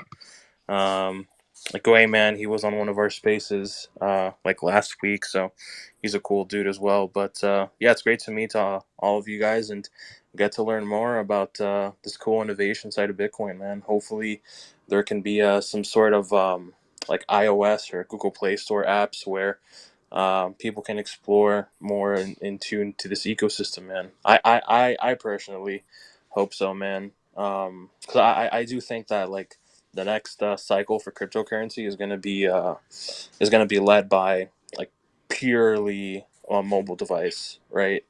And I think we see that with technology over time, right? Like we went from these huge desktop computers to these small MacBooks to iPhones, and now basically sunglasses. Like I think in 5 to 10 years, like a lot of people are just going to use like whatever Google comes out with. I mean, snowboard goggles. Like Yeah, yeah, you got yeah, yeah. snowboard goggles, Basically, but we'll get basically. to the contacts soon. Yeah, yeah. Yo, Oh, Too awesome contacts to would look be I'm now, sorry. I but just wanted contacts to would be get this in. crazy. I got a roll, but Adrian, have you heard of Meta Hero? It's an old project, just non-chill. That I'm was just from saying, BitBoy, Meta right? I, Hero. I remember. I remember Meta Hero. Yeah, yeah, yeah. Yeah. But the tech, like the physical tech, was pretty cool. The back end just sounds like you guys are like. I mean, that do you got get what I'm saying? Yeah, I, I yeah. I remember Meta Hero from like the BitBoy show, um, back in the first half of Yeah, but 21, but I haven't really kept up with it since then. And even like there have been other the projects. technology though that you guys are speaking about Yeah, is just like I feel like there's such a disconnect in like companies made and companies moving and what's mooning, what's not, and like yeah, no, god damn it, fucking I love y'all. Adrian, I gotta go. I know nobody needs to announce, but fucking Davy G has got to go. y'all have a blessed evening. You're in my prayers. Love y'all. Beautiful, beautiful, man. See you around, dude. Come around, David. Thanks. Right, what knows of us? Give us an update. How we going? I'm hyped. Yo, so I actually just deployed it to Versal so we could test it between. And so when you're saying you see my, I'm just seeing a orange square and a black circle. I'm not getting the transparency that you. Exactly. Yeah, but that's exactly what it is that you're seeing. You're seeing like a black circle around it. You're not seeing a dot. You know what I mean? Like I see the transparency around here. I don't know how this works. Probably it just works for various platforms only. Like, what are you using? Are you using this on browser or? I'm on my phone and browser. Okay, okay. Because it works. I see the transparency thing. It's actually Android has more integration for this. You can see more stuff. Because your screenshot looks different. So I use crop, Yeah, which is a JavaScript library. We could probably do this all on in an inscription, and it's cool yeah, because we kind of have a little canvas that you can edit your crop. And what's cool about this is we're all going to be like little blocks, and people are going to be like, "What the fuck are these blocks? And why is every exactly, black square?" exactly. We have a bitmap. But tell me the significance because you wanted me to do it at 533 at 333 for the square. Tell me the significance of that. There's a little bit of recursion to that. It's you'll figure it out in time. I can't tell you now. So that's something I'm gonna. It's like That's I'm cooking something with that. It's a little. real quick. It's This is how we got to do. We just build, team up, make it happen, start a movement. like if people can figure out what this means, it'll be really cool. Are you gonna But have that's the mystery. that? Because doesn't it mess with the blue check? You're always. I'm still waiting 30 days, so Come again? You worked a little bit. doesn't it mess if you change your profile picture? If you check? Yeah, yeah. I mean, your blue check disappears for a while, but really Do it. the blue check doesn't really add any functionality beyond just vanity. There's nothing to it. Like, it's not going to take away a Twitter blue. I think a lot of people think it takes away a Twitter blue. It really doesn't. It just like takes away a check mark for probably a week or two, and then it comes back. Not even necessarily 30 days. Just depends on how abstract the change is, I suppose. Like if your change is basically almost done, it should be done in about a week or two. So it's like, yeah, just doesn't really matter to you. And if I've you're an got affiliate, alpha you got too to nothing to beat worry about. that. If you actually change your PFP and then you're worried about that, go cancel your Twitter Blue subscription in your iPhone subscription section and redo it within 48 hours, 36 to 48 hours, you're good to go. My account's going to be good in 24 hours, probably 48 hours. This is like my Bro. 32nd day on Twitter. Okay, so if I do that, I would probably lose 100 francs per day because like I'm doing yearly subscription. So that's not an option for me. Like, don't do that for yearly. Otherwise, you're just basically spending $100 on something like Hey, to do every time. Yeah, Unless, it of course, costs you want nothing to to. do it. It literally, you're just like canceling your subscription and you're just redoing it real quick. It's within the same day. Yeah, but if I cancel the subscription, I basically have to pay again. Like it's a thing. It's prepaid, It's right? not Like if like you do that. Oh, you it do your yearly. prepaid? No, it's are like you yearly, Elon right? Musk? Are you trying to sound like him? What's going on there, man? You Oi, trying to be Mike, Elon you Musk? down there in the Oh, down fuck under no. there? Hey, what's up, my Oi, man? I just took a shit in the toilet. you did not in the outhouse. Bro, In this the is some outback. spicy stuff. A man took a dump in the toilet. Go ahead, Schwank. You got the hand up. Yo, thanks for having me up again.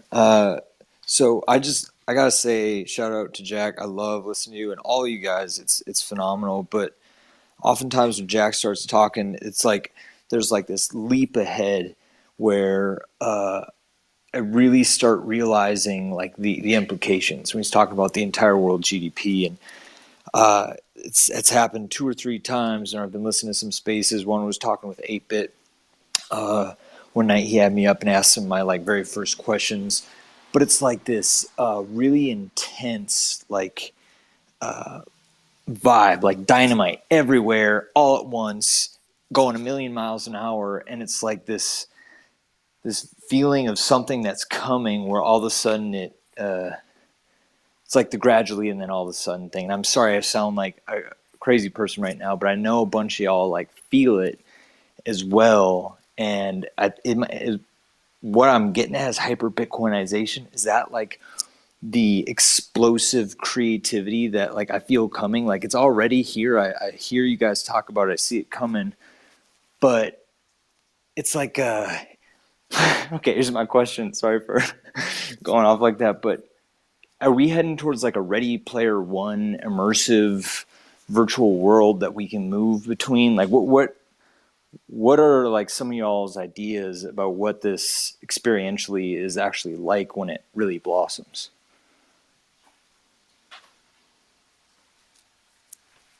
Well, I I think think, anything is possible, really, and everything's just going to backwards integrate into the simple JSON, and it's just going to tie into the mempool.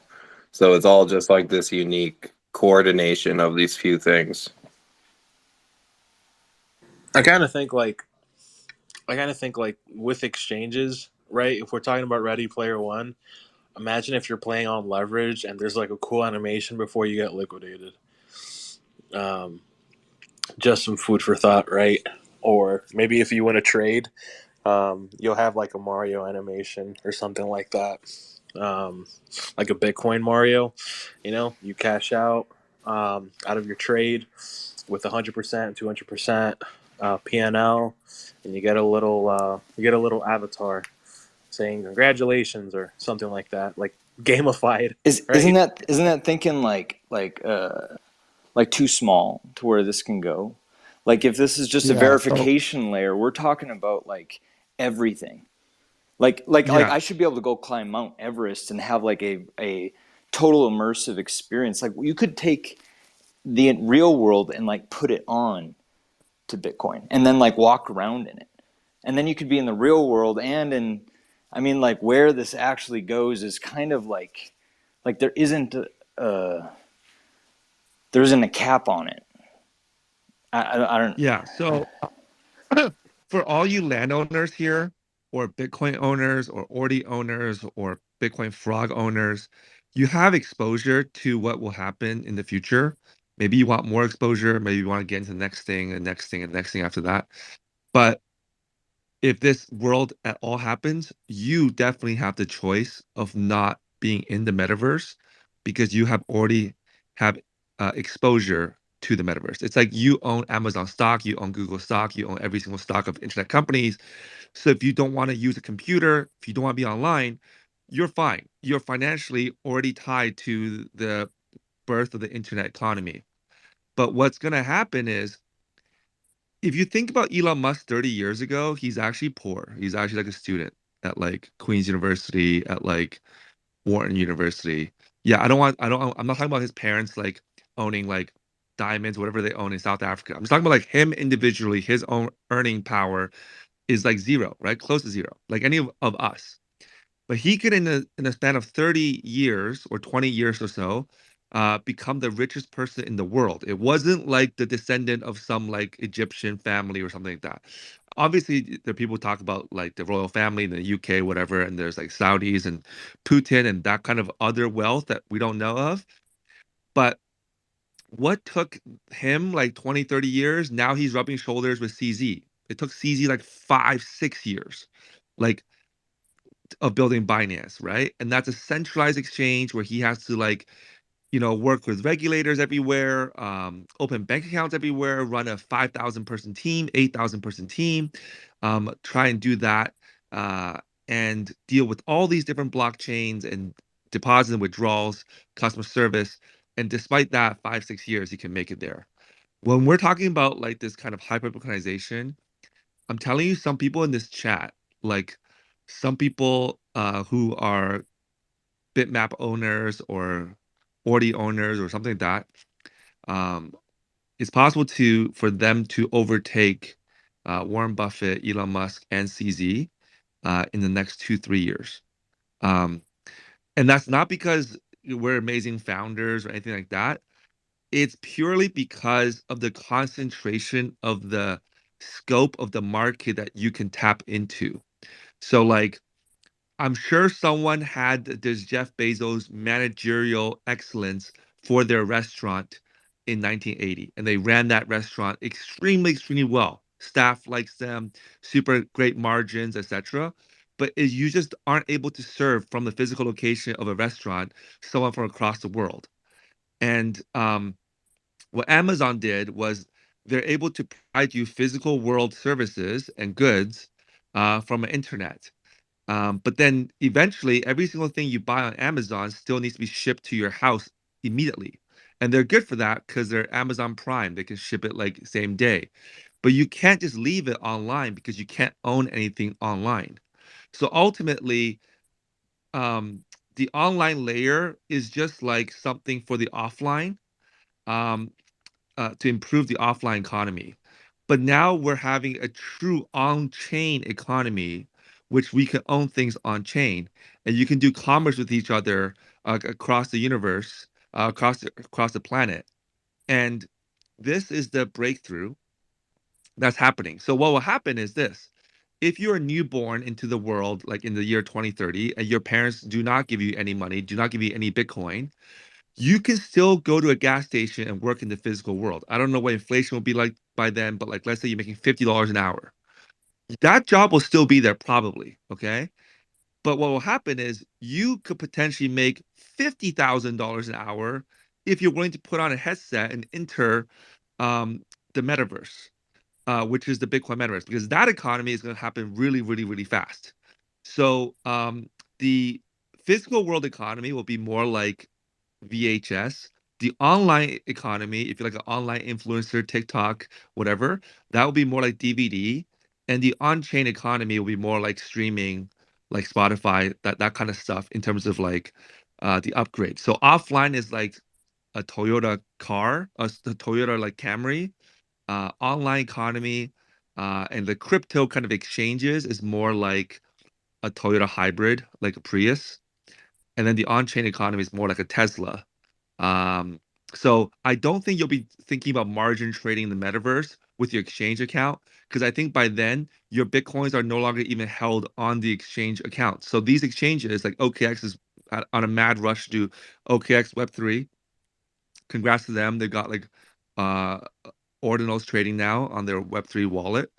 And so they have their foot in both camps, in the centralized exchanges and in the Web3 native wallets.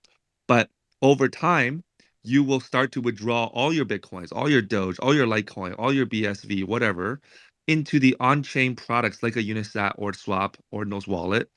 And if you have your money inside a Coinbase wallet, you can't even send to a Taproot address as of a month ago. I haven't checked in the last 1 month.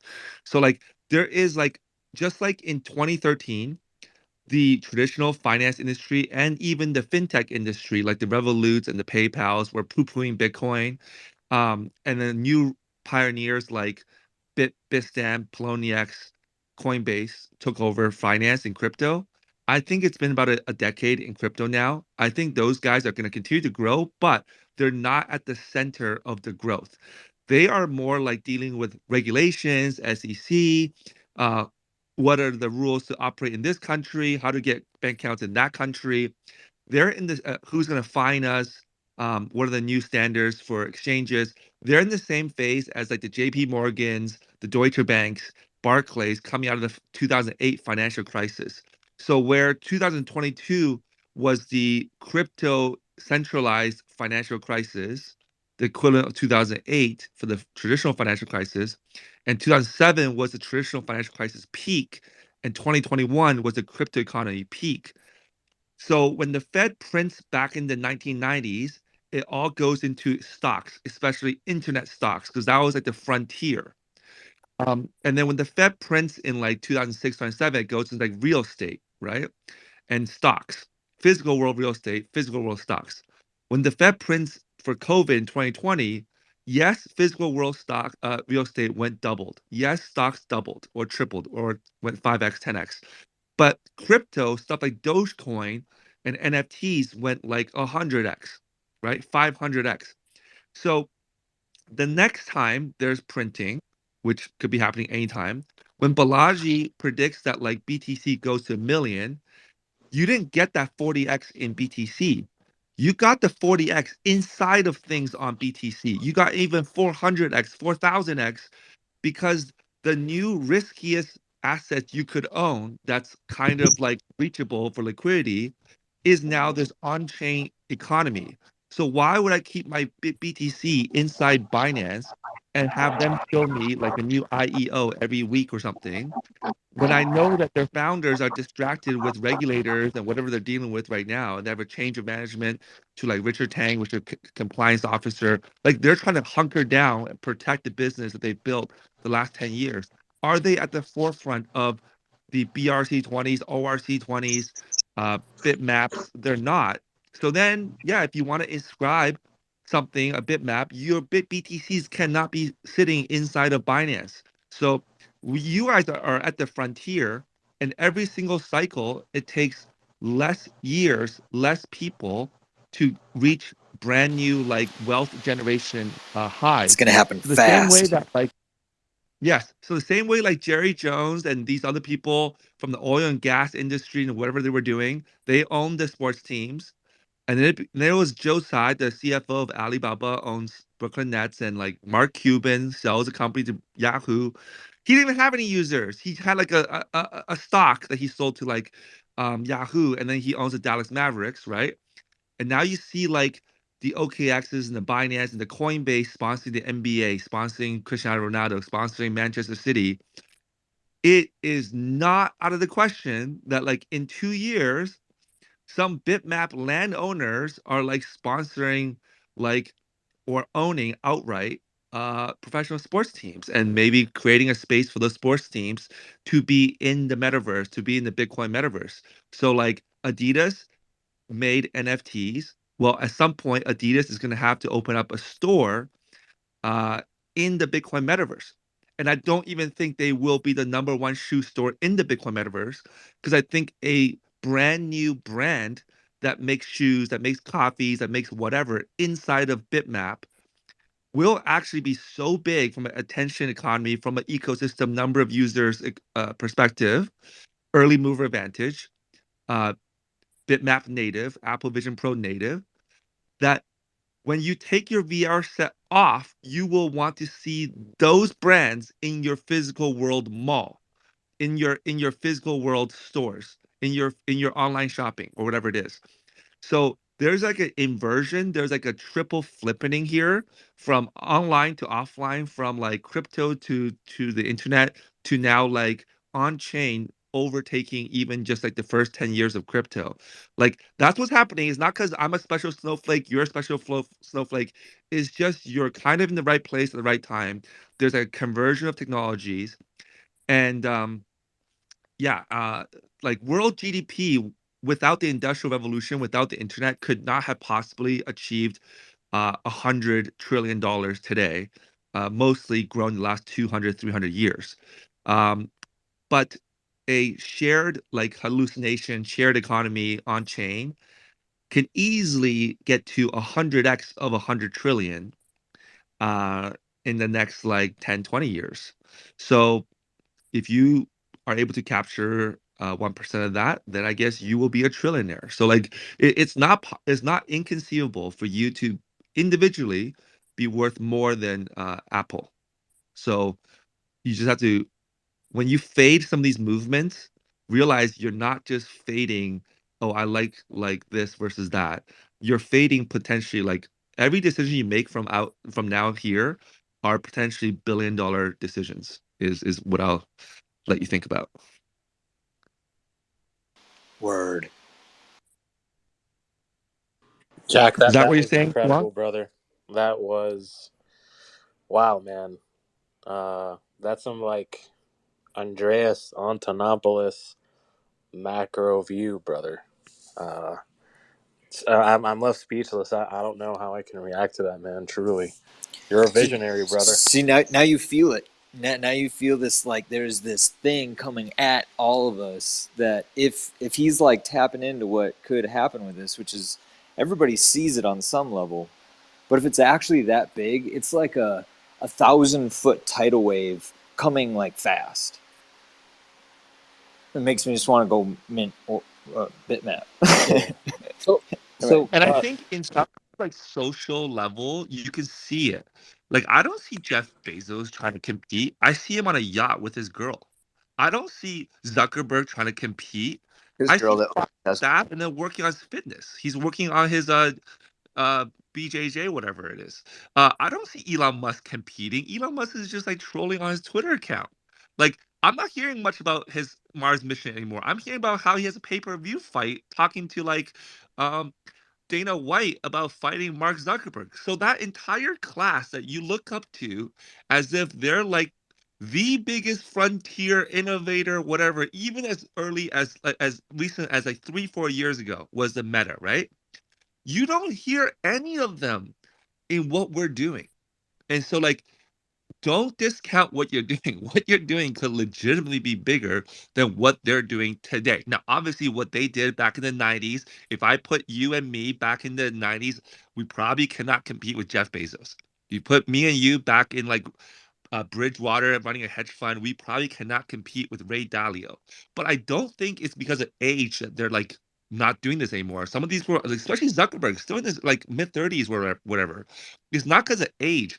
It's like the way that they're structured in the old economy, even though they're in it, like where does SUI come from? It comes from people who are working on DM at Facebook. Where does Aptos come from? Came from the same people who at DM were working on the Move programming language.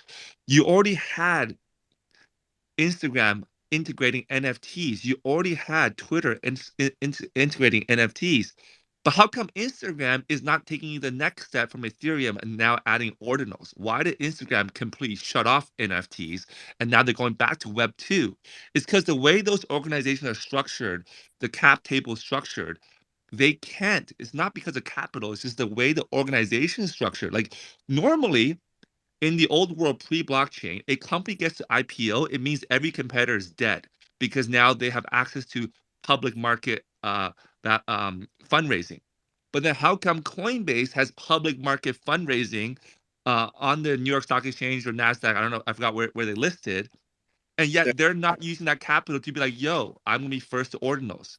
It's not because they haven't heard of ordinals, right? OpenSea is the most well-funded NFT marketplace. Where are they? Kudos to Magic Eden for coming in, but like, where are they, right?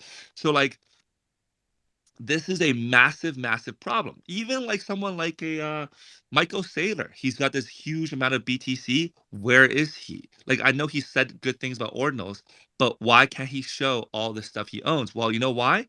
Because as a publicly listed company, MicroStrategy, they have to have their holdings inside a trusted custodian and things like this. So he has a vehicle to hold his BTCs. There's probably no easy vehicle to hold bitmaps. So really, the wealthiest in the world, the largest companies in the world, even if they have vision, they're not actually set up to compete with you and I. You and I can go like, okay, I'm gonna go try Ordinal's wallet. I'm gonna try OrdSwap. I'm now gonna try ID Club, and I'm gonna compete, and I'm gonna be on Twitter Spaces.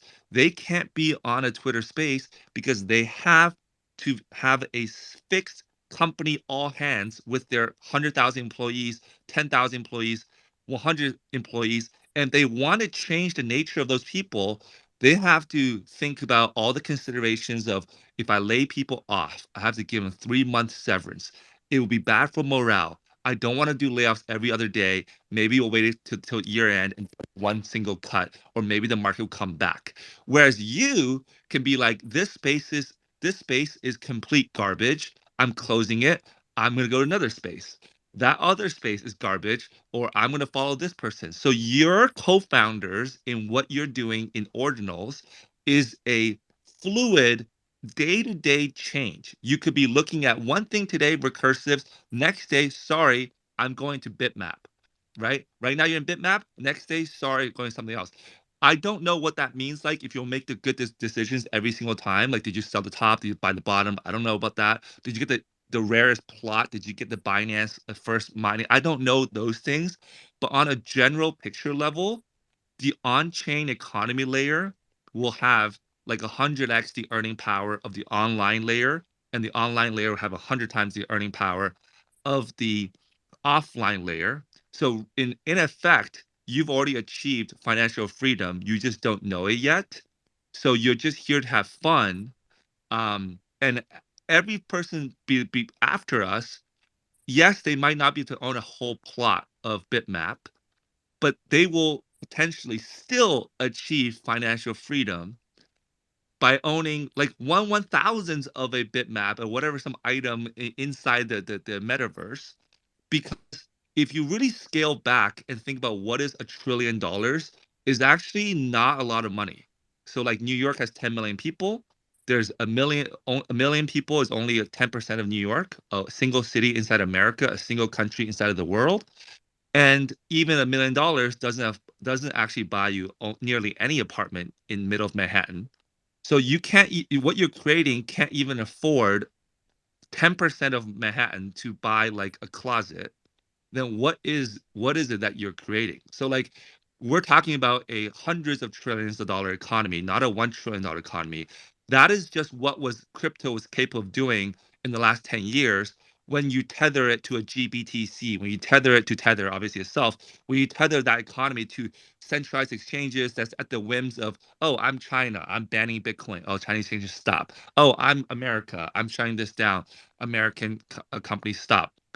We are no longer trading against the fiat world. Once you go on chain, everything you're buying with Bitmap, you're trading as BTC yourself. Anytime you're buying Doge, the DRC20, you're trading as Dogecoin itself. So that has no geographical relevance. You don't care which country is more favorable to crypto whatsoever, because you're not looking to set up shop there. You're not looking to move your team there. You're not looking to open a bank account there. So this whole new layer is just so fast at value creation that like if the average person only strives to work and go to school and go to university and then save and then whatever just to take on a 30-year mortgage just to be able to put down a down payment for a house, and that's considered like a good success, you could conceivably, even as someone with no Bitcoin, no Bitmap, none of these things, come into the world that I'm talking about in the year 2035 and achieve that type of life goal in the span of a day. And that is completely possible. Like if you just map this out. So I guess what I'm saying is that like some of you guys are smarter than me, some of you guys own more Bitmap than me, blah blah. But like don't don't get into this like fixed mindset. This is the absolute worst time to be in the fixed mindset, and have like an ultra growth mindset, um, and it'll pay off in this one cycle, um, like beyond your wildest imagination. Like you could literally be starting this cycle having done every bad trade in 2017, every bad trade in 2021, and it doesn't matter as long as you're early and as long as you're like very open minded to some of the possibilities that's gonna come.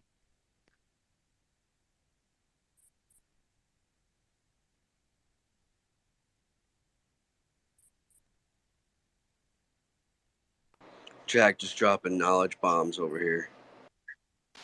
Boom. Jack, I'm why taking do you notes, think? bro. I got the number two pencil right now, and honestly, yo, when Jack talks, I listen. I really do. He's got me hyped up. He's got me like vindicated right now, and I fucking love it. Jack, why do you think an exchange like KuCoin doesn't have Ordi Spot, but they have Ordi Perps? It makes zero sense. But it makes a lot of sense because for perps, you just have to take BTC deposits or USDT deposits, which they already have the tech for, and then you just trade the speculative price of ORDI without handling the real deposit withdrawals. To do spot, they'd have to figure out how to do a BRC20 indexer and stuff like that. And like that's the thing. It doesn't matter if your company has 500 employees. It doesn't matter if your company has 5,000 employees. As of the date that Ordinal started, not a single person in your, not a single part of your work 5 years, you don't have that tech. Hey homie, we can hear you coughing out that bong, dog. We can hear you coughing that dab hard right now. Dude, my bad. My man's done hit that shit at fucking 450 degrees, boy. Bro, He you took heard him that a shit? That was a banger, shits, son. bro. Dude, the My guy GG4 took hit. him Go ahead, some. Jack. Hey, Jack, we call that a banger where I'm from. Banger. Yeah. No, I was just saying that like it's not that they don't want to do spot, is I don't think that the tech to do spot. And like for them, like, you know, when Coinbase started, when there was Mt. Gox and there was Bitstamp, right? There was already 20,000 banks in the world, but there's only like 200 people that understand, you know, running a Bitcoin exchange. The same math applies here. Now there's 200, 500, 1,000 traditional crypto exchanges. And on the on-chain economy layer, if you want to do a BRC20, there's probably only Unisat or Nose Wallet or Swap and a handful of other companies that know how to do that kind of indexing and stuff. Because quite frankly, it only came out in March, right? It's been 3 months. So all these companies that went into the year with like, okay, our exchange business is doing well in these geographies. We're not doing well here. Let's do more events. Let's do more meetups. Like they're not set up to figure out what just happened here. Um, and I say that Adrian was asking sort of who I am or whatever. I won't say this doesn't. I don't have to go into it, but I've worked at some of these exchanges, not the ones you mentioned, but some of the bigger ones, back when they were smaller.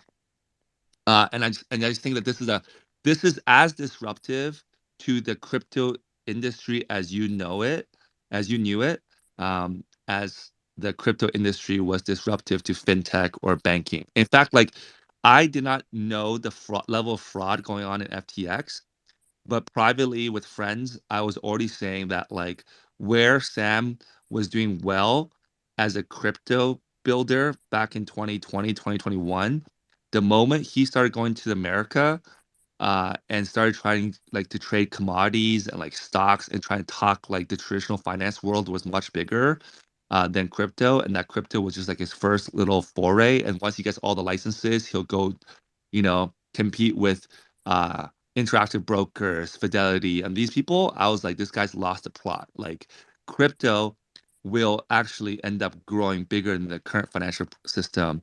And so the exchanges like an OK, like a little bit of Binance that went the other way, and they try to get into NFTs and they try to get into like on chain, building their own chains and whatever. At least they're thinking along the right like perspective. Um, what else you guys want me to talk about?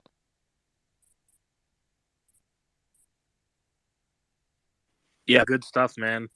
Um, how do you see ordinals as far as from an ROI perspective versus like the other parts of the crypto landscape, like Ethereum L2s and other sectors like LSDFi or even some of the more high tech stuff like blockchain modularity?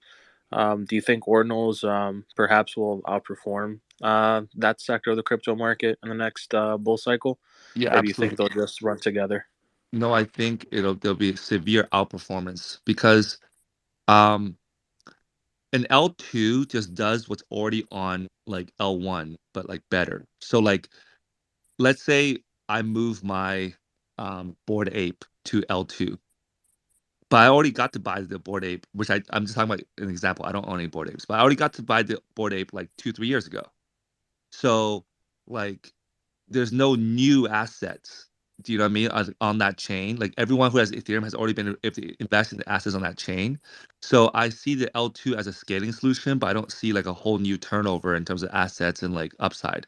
Whereas BTC sold as just a store value narrative already got us to about $600 billion, and now there's new things inside of BTC that together today like Bitmap doesn't even combine to $800,000, right? So if BTC at 30K is $600 billion, right? Then let's just do simple math, right? Like now I know the gas fee is a little higher, but I'm pretty sure when Bitmap first started, you could probably inscribe something for 70 cents, 80 cents, right? So I actually did the calculation wrong on the spaces I hosted, I recorded because it's off the top of my head. But if Bitmaps is 800,000 or 600,000 cost is inscribed, let's say, then it has like a roughly 21 BTC cost of claiming, but there's actually 21 million BTCs. So the entirety of Bitmap is valued at 1 millionth of Bitcoin. So imagine like the US dollar currency or gold currency is valued at 1 million times the value of all land on the planet. Like, what kind of ratio are we looking at here? It doesn't make any sense. Now, you could say that there's only one Bitcoin, but on the ledger, there could be many different metaverses or meta assets like Bitmap. I get that. Just like, maybe land's worth more in America because the US dollar is not valuable. I get that. But is it still 1 million times the ratio? Could I convince you of 1,000 times the ratio? Is that kind of fair? If I could even convince you of 1,000 times the ratio, then you have 1,000 times upside on the land. And because BTC is the currency of the land, maybe BTC goes up with it too. So there's a world where BTC does reach $1 million, but then this land outperforms BTC by another 1,000x. So then you have 30x for BTC, 1,000x for this bitmap, and you have a possibility of uh 30,000x upside on a dollar. So there's a world where $1 equals $30,000. Now, I don't know if I'm underestimating this or overestimating this. And Bitoshi, I know you said like this has gone a lot faster than you thought, but like it's because of people like 8-Bit, because of people like I saw on the podcast, that the Block Runner podcast, people that are very, very smart about this, that can explain this really well. You get prepared for the for the growth rate. But like, even if I'm wrong, right, just a ballpark like figure, I'm sure Apple is not releasing Apple Vision Pro to only sell 800,000 devices, right? I don't know how many iPhones they've sold, but it must be close to a billion, or it's not well over a billion. So version one might have shipping delays because they can't get the parts and blah blah blah. It's like a more of a demo version. So in 2024, I heard the expectation on Wall Street is that they'll sell 200,000 devices. Whatever, ignore that. I think that's an underestimate. I think it's much bigger than people think. But even if let's say, even if the Apple Vision Pro is capped at 800,000 devices, which we know it is not, okay? That's why these devices don't go up in price. But even if it was capped, would you rather have one Apple Vision Pro, or would you rather have one plot of land bitmap? Because every future device, Samsung, Nokia, whatever other brands are there, they can still make a bitmap compatible device. But the single device you buy, even if it's limited in supply, you're gonna use it, you're gonna lose it, you can get water on it, it's gonna break, it's gonna go out of date. Like the graphics not good, you can get a headache, and the next year they come with a smaller device. So like, as anyone like going there to buy this and enter the metaverse and whatever you want to call it, why would you not spend 3,500? If you have enough money to spend 3,500 on the device, you would conceivably also want to spend $3,500 on a piece of land, right?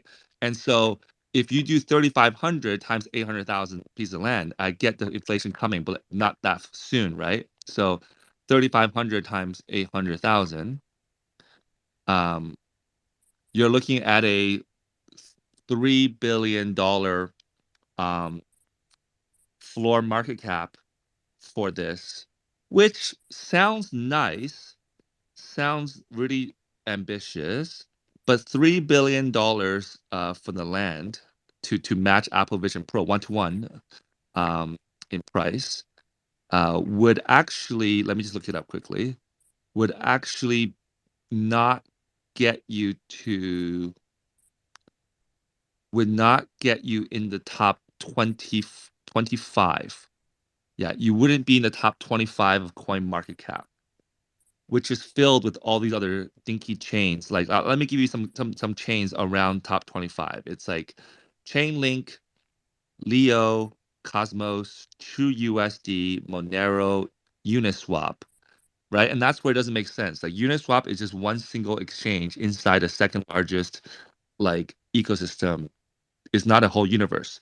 Now, I'm just gonna say one thing that will attempt to try and make Bitmap seem overpriced even today, and that is that if you think that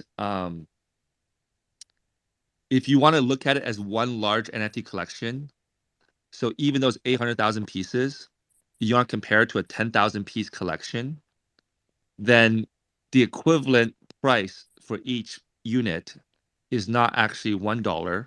The equivalent price of the sale essentially is like $80, right? $80 on a 10,000 piece unit. Is $80 still super cheap? Not super cheap, because like Bitcoin frogs was probably like $5, $10, $20. This is essentially an $80 thing on a 10,000 piece collection equivalent. Or you can think of it as $1, obviously, on 800,000 pieces. So, in that perspective, without a lot more building, is it super cheap? No. But if you can actually build a universe on top of this land, then you're obviously bringing utility to this bitmap on a level that does not compare to utility to like random JPEGs and things like that. But that's a caveat. And maybe you don't even want utility. People say I don't want utility. I just want memes. And so think about it. What you will. I'll stop there. So, accumulate as much orty as possible is what I'm hearing, right? I got a super noob question. Sorry, but what is Ordi? What is the first like fungible token on BTC? It was released March 8. It was similar to Bitmap where you inscribe to claim. 21 million supply. Each claim you can get 1,000. Each inscription you can get 1,000 ordi. So it took 21,000 pieces, maybe a little bit over that. I'm sure some people claim less amounts sometimes, but about 21,000 pieces to mint out. And then, so where Bitmap is distinguishing between your land and someone else's land, like I got a low number, I got this block, I got that block. Ordi is a fungible token where all the pieces of Ordi, from an indexer perspective, are treated the same. They're obviously unique inscriptions themselves, so like they're different, but like it's packaged together as a fungible token. And the story of Ordi is that sometime in like mid-April or uh, that time or early May, um, a marketplace like Unisat was the first to start trading BRC20s. And then centralized exchanges like OKX and Gate.io, I think Gate was first, listed Ordi. And Ordi was also like one transaction, it's like $1 to mint, right? But you were able to claim like 1,000 Ordi for $1. So basically, the price of Ordi was a tenth of a cent per single Ordi, and its current trading price on OKX is $8. So it represents a uh 8,000x, assuming you had like a no fee inscriber. I don't know what people were charging at the time. So Ordi has achieved an 8,000x. At peak, it achieved a 24,000x. It reached like a max of like $27 or so.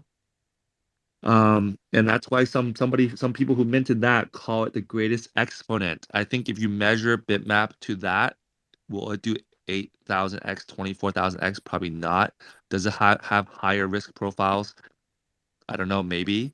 Um, but it has more utility. I don't know. But that's what Ordi is the first BRC20. And if you go to brc20.org or brc-20.org, I forgot which one's the website, you'll see a whole list of them. And I think now there is like 28,000 different BRC20s. That number might be wrong. So what is Ordi used for, or what is it the hope that it would be like another kind of currency within the Bitcoin ecosystem, or couldn't you just use Bitcoin for that, or can you help me understand just like what's Yeah, the point of sure. Ordi? So yeah, so when a lot of people, let me take a step back. When there was no point to any of these tokens back in 2013, 2017, people were curious, like, what is the value to any of these? They should all go to zero. But they didn't, because let's say you're a degenerate gambler and you're just addicted to technical analysis. On the weekend, there's nothing for you to do technical analysis on, okay? Because the stock market's closed, the commodity market's closed, the FX market's closed. So the literal utility for some of these garbage coins back in the day was, oh, my coin is forming a W wedge, but your coin is not. So therefore, someone who believes in some W wedge technical analysis will want to buy my coin. So that is literally you're like a little side pot gambling casino based on the chart form you are making for people to speculate on. That sounds a little ridiculous, but if you think about how big casinos are and whatever, that market for weekend trading on random coins is actually not zero, is actually in the billions of dollars. So now if people put in $5 billion into that casino onto different coins, the market cap of those coins could be, I don't know, $1 billion each for 20 of them. And then so there's no actual utility of the coin, okay, itself. So then Ethereum obviously has some utility because you can do things on top of Ethereum, right? Um, but as far as like the BTC ETH pair, the ETH BTC pair, that pair has no utility. Like the fact that ETH can do Solidity is irrelevant. But because ETH is the number one market cap coin other than BTC on coin market cap, if you have your BTC on an exchange, the most liquid thing you could trade on exchanges is ETH BTC, or one of the most liquid things you can trade is ETH BTC. So that is um, the utility. But now, if I have my BTC stuck inside a Unisat, inside an Ordinals wallet, inside a OrdSwap, and I am one day buying Bitmap, next day buying like I don't know something else, and I now feel like BTC might go up more than we think, and I want to get some like risk appetite exposure. Shout out to Army of Youth for explaining this more clearly than I did. Then you would expect that potentially this completely useless meme coin Ordi might, because of the fact that it's so much smaller, it's $100 million in market cap compared to, sorry, it's $160 million in market cap compared to 600 billion in market cap. It might move higher when BTC goes higher, and it might move lower more than BTC. So it's like a beta play on BTC. So because it's more liquid, if I go buy is land number 776278, and I want to get out of that, um, it might be more like illiquid to have someone else exactly spot that exact spot on the map. So Ordi seems, because it's fungible, more liquid. So it'll attract that kind of technical analysis, random trader who want to get some leverage without having leverage, and also attracts people who, whether they hold trade BTC or trade Ordi, they're both assets are secured by Bitcoin's proof of work. Whereas if I trade ETH against BTC on a centralized exchange, I might just wake up to a tweet saying that this exchange got hacked, or this exchange is shutting down, or they're not processing withdrawals and whatever. I don't have that kind of risk. So just from that alone, there is a thesis that Ordi will take up a certain market cap beyond what it is right now, even without any project saying that I will buy back and burn Ordi. I will give BTC earnings to like Ordi holders, or I will be able to use Ordi inside apps 1, 2, 3, 4, 5. Like just on that alone, there's a world where you think it's like underpriced. I don't know if it is, but that's the idea. Make sense? I think I get you. Yeah. Thanks for that. So I'm just flowing in here. I appreciate you guys holding down the space. I'm just loving what's happening with Bitcoin, and kind of bringing it back to the OG chain, and just having that utility. It's a wonderful thing. I Yeah, I've been playing around with a couple of these different finders. Obviously, Bitfeed.live is pretty great. I'm playing with that Ordinals, that wallet, and just mapping some shit out and just trying to figure out like how to play. From what I've been doing is I've been just looking for those $1 billion blocks. And I don't even know why. I just think there's a lot of transactions in there, and that could potentially mean something in the future. But that's just speculation, as is everything. I guess just wanted to kind of ask the people here in that are listening and out there in TV land,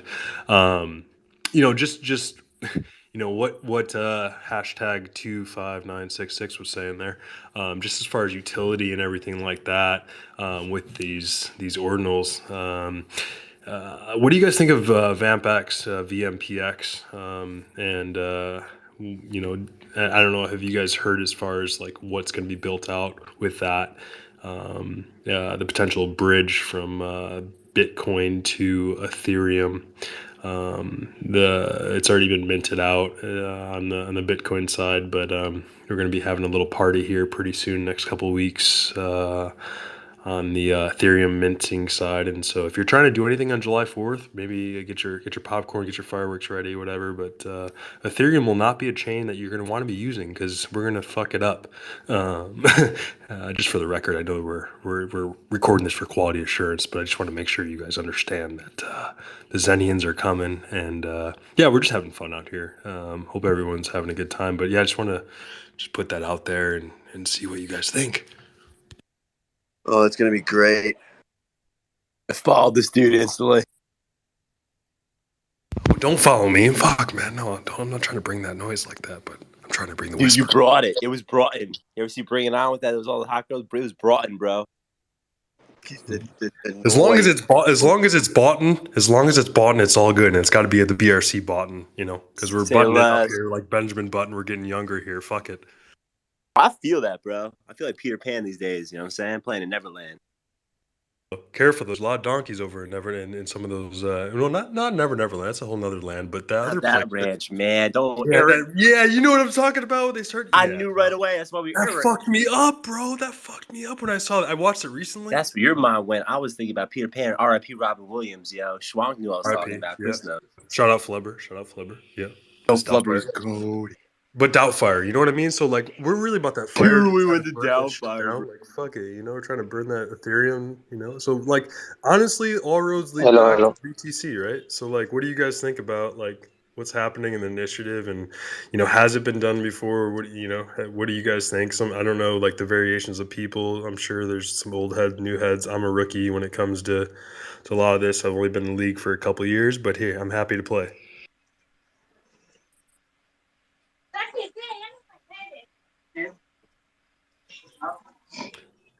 Bit Alpha, did you have an answer for that? Go ahead, man. Hello. Which block can have more value, like punk block, single block, and block with more transaction?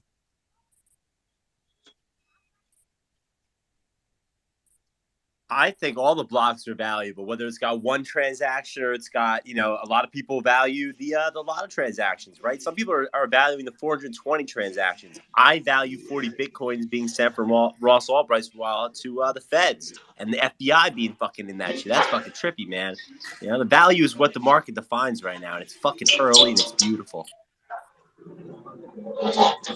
Thank you. Fuck yeah. Fuck yeah, bro. Fuck You know what I mean? yeah. It's like a fuck yeah, oh yeah, I get the biscuit in the basket, you have a picnic there, maybe mint a I BRC token fucking or something. feel that, dude. I feel like Bitcoin just really just breaks all boundaries, man. I spoke to a lady, a beautiful woman from fucking Brazil the other day. She was bearish about Bitcoin. I told her about the volcano and the thermonuclear power running over there in El Salvador. And our guy Tone he was going into how bullish he was about El Salvador. And she's now bullish on Bitcoin because of Bitcoin Beach. And really, go follow that account, ladies and gentlemen. That's real. It's worldwide, baby. Yeah, you think like you realize without the on-chain layer of ordinals, like see, once you have ordinals, no one's talking about how to get a physical world coffee shop to accept Bitcoin.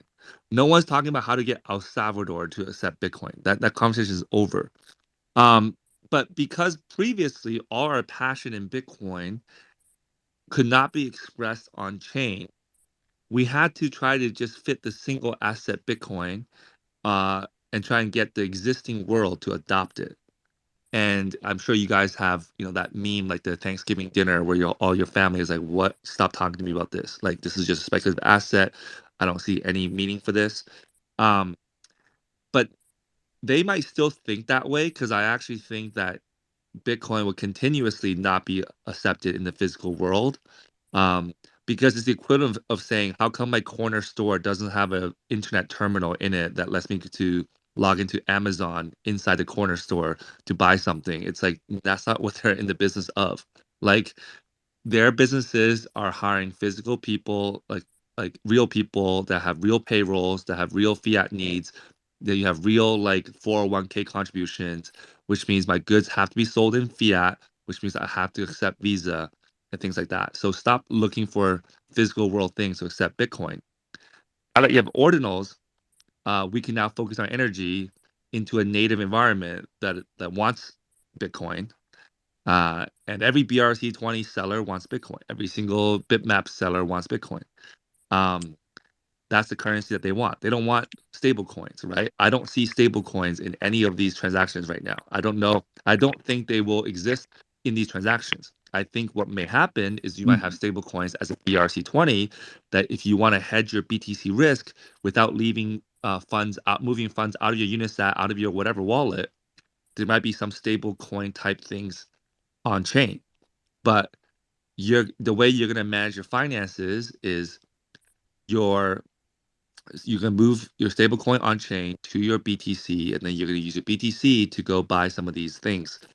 Similar to like you see that on OpenSea as well. Like the ETH NFTs trade against ETH, they don't trade against Tether.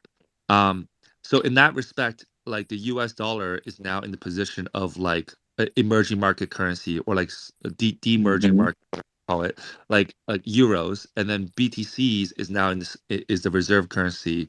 Um, not because of hype, but because it actually is the reserve based currency of this Bitcoin metaverse.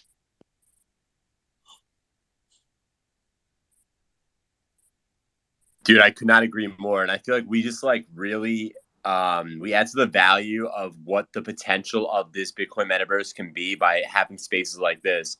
Jack, it's been like a crazy week for all of us, like to have Bitoshi, do what he did for all of us and for us to recognize at a lower level and how it's like we've got out of the echo chamber, man. We had people from all walks of crypto Twitter in this space tonight.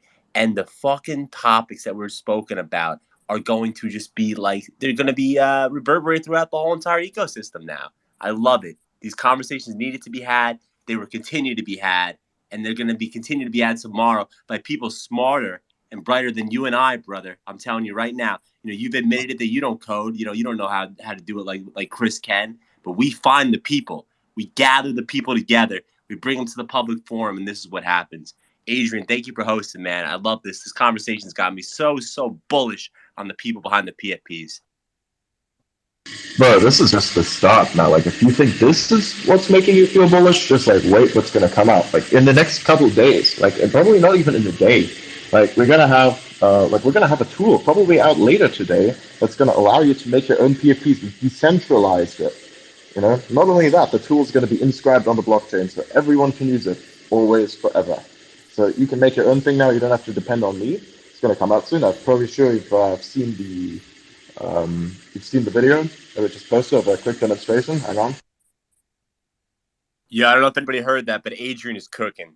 He's cooking. It's stir Dude, Yeah, all fry, of us are baby. cooking. We got some yeah. cool. We got Bitcoin some is the cool. ultimate DAO. This ordinals thing is the ultimate DAO, and it's a DAO where like I don't give a shit how many bitcoins you have. You're not gonna the one voting on some proposal. It's the real market that's voting on every single thing that's being put on chain, not because you own the more bitcoins or you own more frogs or anything like that. So all Yeah. those DAOs are like wrecked. This is the kind of DAO that you actually want. And there's no organization on the planet that can compete with this. I will give you one caveat. There are other versions of the BTC chain that are more scalable, can handle more transactions, can do more things on chain as we know it right now. And so just like there's a triple flipping, there are people going for a quadruple flipping. Uh, and I'm gonna leave it at that. Yeah, like things are happening, man. And I'm really bullish on this community. I've always been looking for something to like really back and to really, put some stuff in. And this is the community now. Like this is the thing. Like this is also something where I'm pretty sure this cannot be rugged, right? Like it's not for profit. So that's something I'm also very bullish on because like I've always wanted to get into a project for sure, right? But the problem is I was always afraid of being, it's like used in a sense, and then everyone gets rugged, and that's terrible. So I don't want that, and so I'm making this. We're building here, and I'm really confident in the people that we have here. I'm really confident in the builders in the space. Like we can do so much good with this, truly. So yeah. Let's build, Thanks, man. Adrian, for having me on. I'm gonna step off. Thanks, everyone. Yeah, And see you, man. kudos, Bitoshi, Peace, for Jack. your Love you, time. bro. Bro, this is one of the best crypto spaces I've hosted in a long time. Like, wow, this is really good. Like, it's right up there with OCM. Like, actually, those are the two best crypto spaces. Like, the ones that I held with OCM and this one. Like, it's so much alpha that was being dropped, and so much onboarding that happened via concept and not via finance. I personally feel like a lot of the time onboarding happens by saying, "Yeah, I hold this ordinal. Now you're in the community." It's like, no, you support the concept of what we're trying to do. You have a PFP, and then you're in the community. Like, are you a good person or not? Like, this is where it's going, and we're gonna make this real big. Yep, I agree with that. We got a new speaker on stage, Vincent. What's up, man? Hi, yes.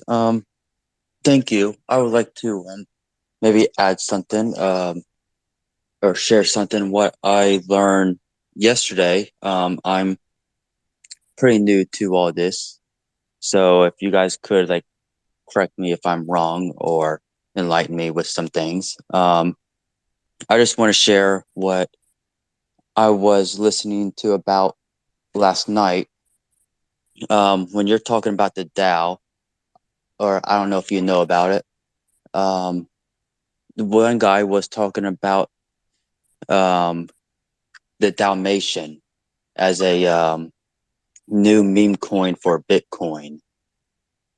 Um, and they were going to do like launching it in the next 2 to 3 weeks, giving the Bitcoin users like I think like 1% of what they're holding and 0.05% to the DAO. Um, I'm just always kind of skeptical of things or like, you know, investing or putting money into things, um, into like, especially like new projects because it's never hasn't been released yet. So I don't know. I guess I'm just wondering maybe some advice Yo, my of like, dude, that's a total scam. We came to Bitcoin because we got robbed and like rugged by people that were like shilling us those kind of meme coins, brother. Man, Bitcoin is the end all. It's the alpha and the omega, my friend. yeah, Whoever was showing you that, I say do not follow them into it. Anything that's being dropped in 2 or 3 weeks, there's no concern of us because we're building on Bitcoin open source together, transparently, brother. Join us. but thank you. Yeah, I don't want to be like led into the wrong direction. Yeah, brother, man. We're not showing anything but education, a little bit of onboard, and a whole lot of entertainment, man. You know what I'm saying? And anything you have, just ask us, bro. For real, dude. That's what I love. I love people just come up and just ask because, dude, a year and a half ago, I was afraid to come up on Twitter Space and ask, and I would just put my ETH into Uniswap and just go with what the influencers or the people of the day were saying or whatever. Brother, man, you be the fucking representation of what everyone should do. So, way to set an example. Ask questions, man.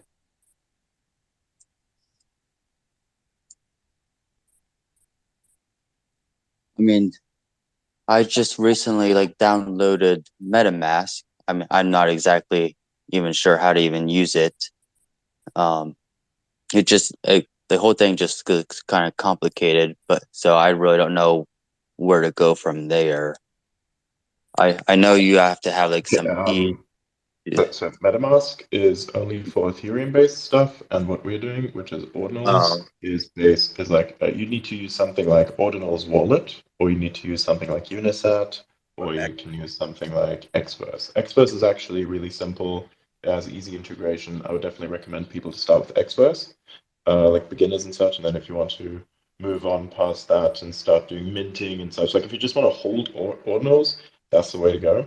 If you want to basically, mint and such, then yeah, you can also do the same. Really, I think it's yeah. Like Xverse is really easy integrated. Yeah, like Ordinals Wallet has more like you can use that when you want to hold things such as bitmaps, right? Xverse does not support that yet, as far as I'm aware. So if you want to get yourself a bitmap, you'll have to use ordinals wallet, and if you just want to hold normal ordinals, you can get yourself Xverse. Ideally, you can use both because Xverse has really good integration across the board. So yeah, and Unisat is more for builders. So no, you definitely want to start with Unisat because Xverse and all them are great, but you want to be onboarded through Unisat.io. It's the way to go. It's the rite of passage. Download true. Xverse, of course. Do Ordinals Wallet, but start with Unisat, man. Really explore the Unisat. website, the marketplace, and everything. Yeah. Well, I mean, Okay. I would start it slowly. I would start it slowly, honestly. Like, go to the That's how we all marketplace. started, my brother. I'm telling you, it's the way to go. You go in on Unisat because now Unisat has Xverse integration. You want to go to unisat.io. I pinned it to the top. You know how many people I physically have onboarded with that one video? It's so simple. Do that. Okay. I'll write that down and do that. Perfect. Your one spot is instead of going to a million. Also, What's going on, Sean? That's a quick Vincent, question. just make sure you check out that video that 8bit's talking about. It does help out a lot. I used it like a few days ago. Is there stuff about seed phrases in there as well? Because whenever you create a new wallet, you basically get this thing, which is like a password. That's called a seed phrase, and you have to write down the words as they are shown in order, such that when you are then using the wallet somewhere else on a different computer, that kind of thing, you can just basically enter the seed phrase. The seed phrase itself is like your password. It is unchangeable and is very specific to you. So you have to keep it in a non-digital, like preferably in a non-digital format, because anything digital is compromisable, unless of course you're talking Okay. about immutability. That's like just like write it down on something and just hide that, or do it more in a clever way where you can basically etch it on something, and then hide that somewhere. Or do steganography where you basically make it appear something like, I don't know, remember numbers or that kind of thing. It's like, yeah. Okay. I And never appreciate tell it. anyone. Never tell anyone how you do it. Like absolutely no one. You can never trust anybody. It's like you tell a person a password, you can always change it. Seed phrase, no, can't change it.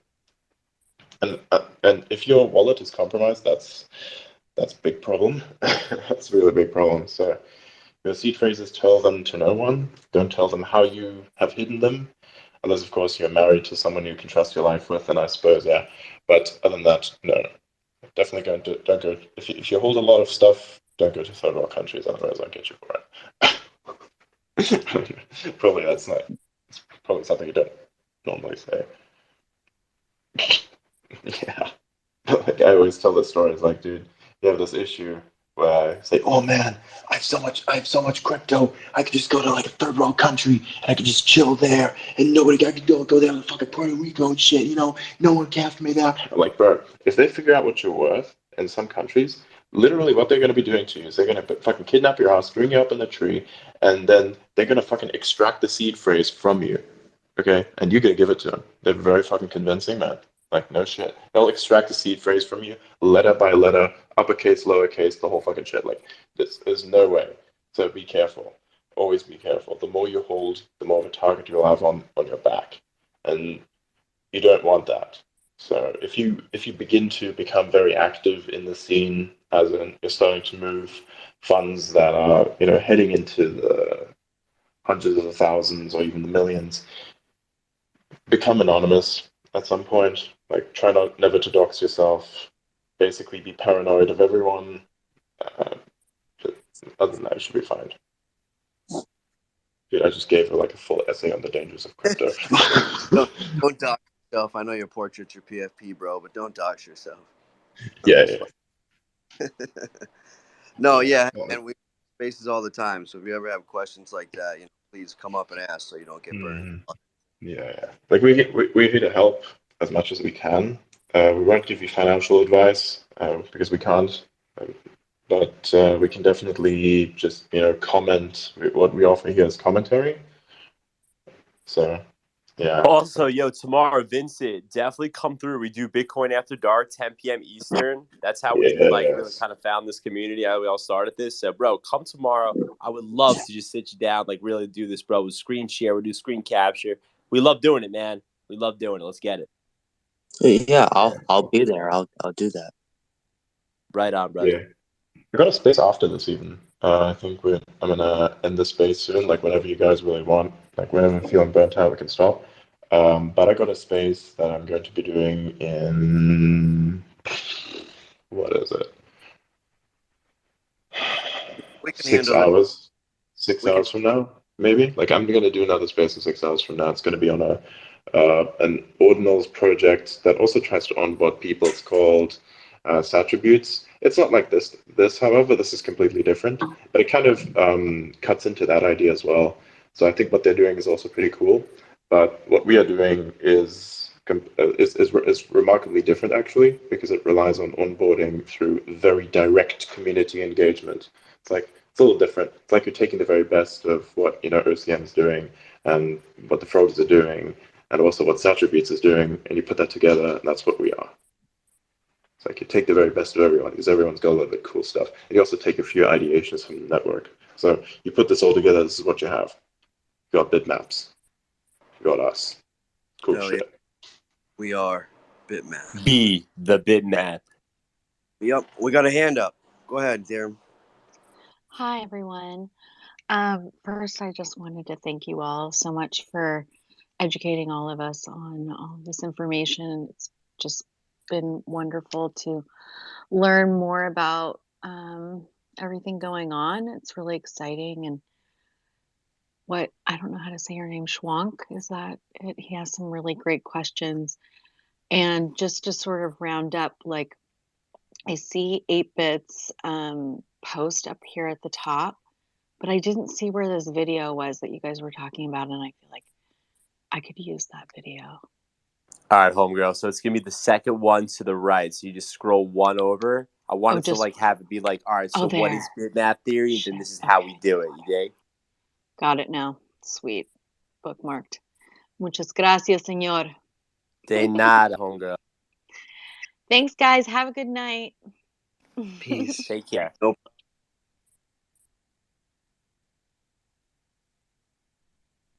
Yo, BRC, Adrian, on that note, my phone's going to die. Yeah, dude, I've same. got to get out of here. Yeah, so I think this would be a really good note to close the space on. So it's actually one of the longest ones I've done in a while, because usually they just, normally spaces, they have this limit where at some point you have to stop because, the content's all been explained. But like there's so much going on that sometimes you have 5 hour spaces, right? That's what we got here. It's absolutely amazing. By the way, Ordinal OS, how far are we along with the inscription?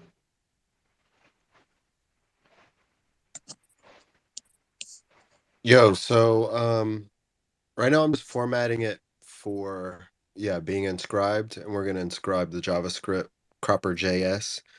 So that will be a new library that anyone can use. It's like an image editing for cropping. That's gonna cost about $40, but it's worth it. And then we're gonna have this PFP maker all inscribed on Bitcoin to be used forever. So it'll be a cool tool. I used it for my PFP, and I see a few others with their squares. I think it's gonna be a Twitter takeover. It's gonna be squares everywhere. People are gonna be like, "What are these squares?" And then we're gonna have to explain bitmap. That's just how it Dude, we're goes. going to upvote on or.io. I promise you that would be my mission for you, for your hard work. Okay? I got you. That's my mission. Me and Thomason got you back, brother, man. I gave him like 2 frogs for this. Let's We might go. end up just Well, transferring it fucking with to it. Adrian.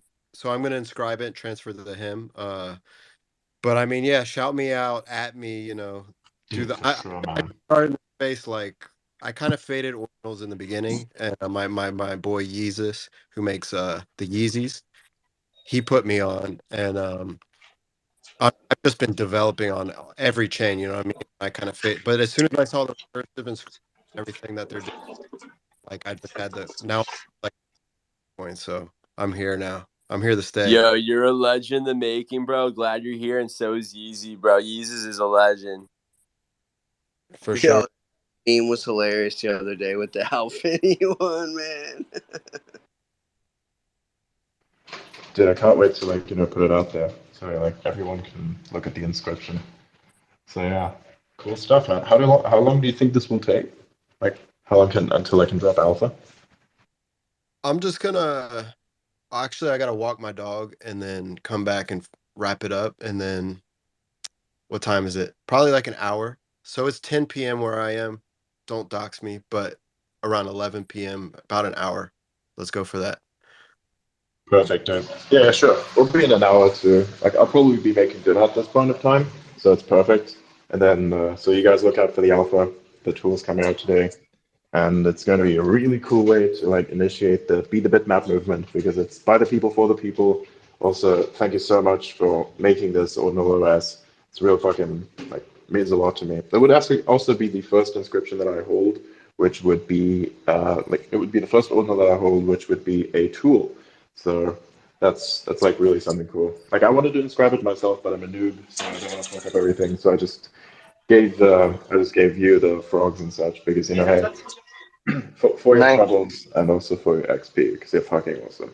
So We did yeah, this all in space. That's incredible. We're yeah. building. Yo, this is history. In the purpose of it, like, dude, in the space of a space, in the time and space that is in space, which is basically built a tool and like probably advance the movement even faster. This kind of shows you how advanced we are. So we could probably be the next kind of OCM, really, like if we play our cards right. We're the first us, Adrian. And yo, one time for Indeed. the fucking host.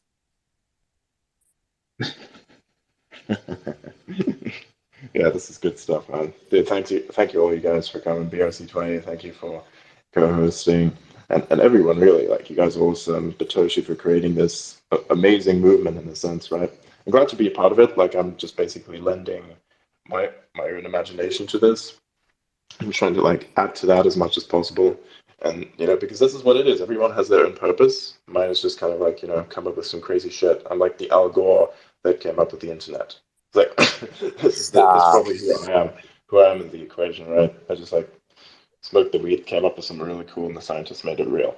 So you need both. You need the crazy people and you need the builders to make the crazy things real. Because only they can. So yeah, Much be love, crazy. Adrian. 8-bit BRC20, Chris, Uh, Bitoshi. Yo, Bitoshi.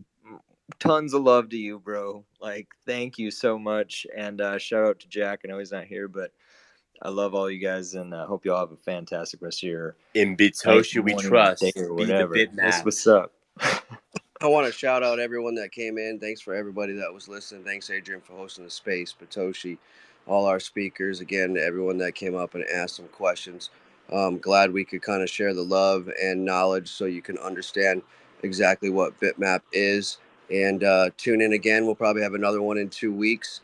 Oh, we Um, will, man. We will. This is definitely going to happen again in 2 weeks. And then we will recap where we've been. Like from this point, we'll come back and we'll circle around and see how far we've been. It's probably going to feel like it's been a year. That's how like time works in crypto Twitter. A day feels like a week feels like months, months feel like years. So it's really cool. Like, Absolutely. The man Chris has his hand up. We got to let him get some final thing in here. Here we go. Go ahead, Chris. Yeah, I've been listening to you guys the whole time, doing some other shit. I tried to play Diablo for a minute, but dude, it's like I'm so much more interested in this shit that it all just feels boring to me. Like, so I'm like testing some of our game with like there's some other stuff we're building on the back end. It's like I don't even get to enjoy the shit that you guys can play right now. I have to fucking play shit that has to still be developed and I have to get all frustrated about the control scheme and like fucking tell them how I want the controls to be and shit. So it's like I don't even get to enjoy games. And this is actually, I'm really enjoying what we're doing here for Bitmap Valley. And I just gave him a few pointers, and we've got some stuff like he just showed me some of the objects that are going to be in Bitmap Valley and the layout of the structure of the city and shit. So I'm like, I'm just kind of excited. We're really lucky to be in this position that we have this tech and that we have this metaverse engine that's just been kind of lying dormant, waiting for a good use case. That we have the API to connect our games to any blockchain. It that's just something that we were building, and now I'm watching you guys all kind of, I'm listening is what I'm doing, and it's like god, it's so vindicating for me as like a builder in web3 in general to just listen to the excitement in people's voice, to hear the optimism in the conversation, the speculation, even the newcomers who are like, fuck it, I can throw a little bit in here. And like, guys, at the end of the day, there's so much risk in this space, and anyone who's been holding crypto for X amount of time, you've lost tens of dollars, hundreds of dollars, thousands of dollars. Some people lost millions of dollars. Sam Bankman-Fried lost $8.1 billion. So, like, at the end of the day, throwing a few bucks at some shit, wasting a little bit of time, I, fucking around and finding out. I mean, an education's worth $100, right? So, I mean, shit, dude. When you're trading, your education costs like 50 grand, and that's if you have the emotional control to get it back one day. You might just always lose money. So there's so many crazy things in this space that you are like completely unpredictable. When I see things that people are attracted to that have a very low barrier to entry and a very low financial risk to them, I usually throw my money into it, and a lot of times those flames die pretty quickly. But there's just so much to this ideology I think we're all sharing here, that even if it still kind of feels like bullshit to you, or you feel overwhelmed as like a listener or going back on this recording, um, just be optimistic to the fact that nobody's exposing themselves to great risk, and the potential utilities for this theory is what it is. Um, they're a lot more open ended than you think. And if anybody is interested in the Bitmap Valley thing that we're doing, I've already got a bunch of DMs I have to sift through now, but feel free to reach out. Like, it's not this private, super exclusive. I mean, it's exclusive in the like limited amount, but it's not like a money grab thing. It's kind of like it needs to be limited so that as like a unit, we can show how to derive value through something like this, create a secondary market for virtual experiences that are attached to Bitmap addresses, and actually start to like kind of grow out an ecosystem here, since we have all these people applying all this effort into the PFP thing Adrian's created, the indexing that Blackamoto's working on, the Ordinals wallet's just really gone above and beyond here. So I do see that like infrastructure is kind of coming together under a set ideology in a very quick way.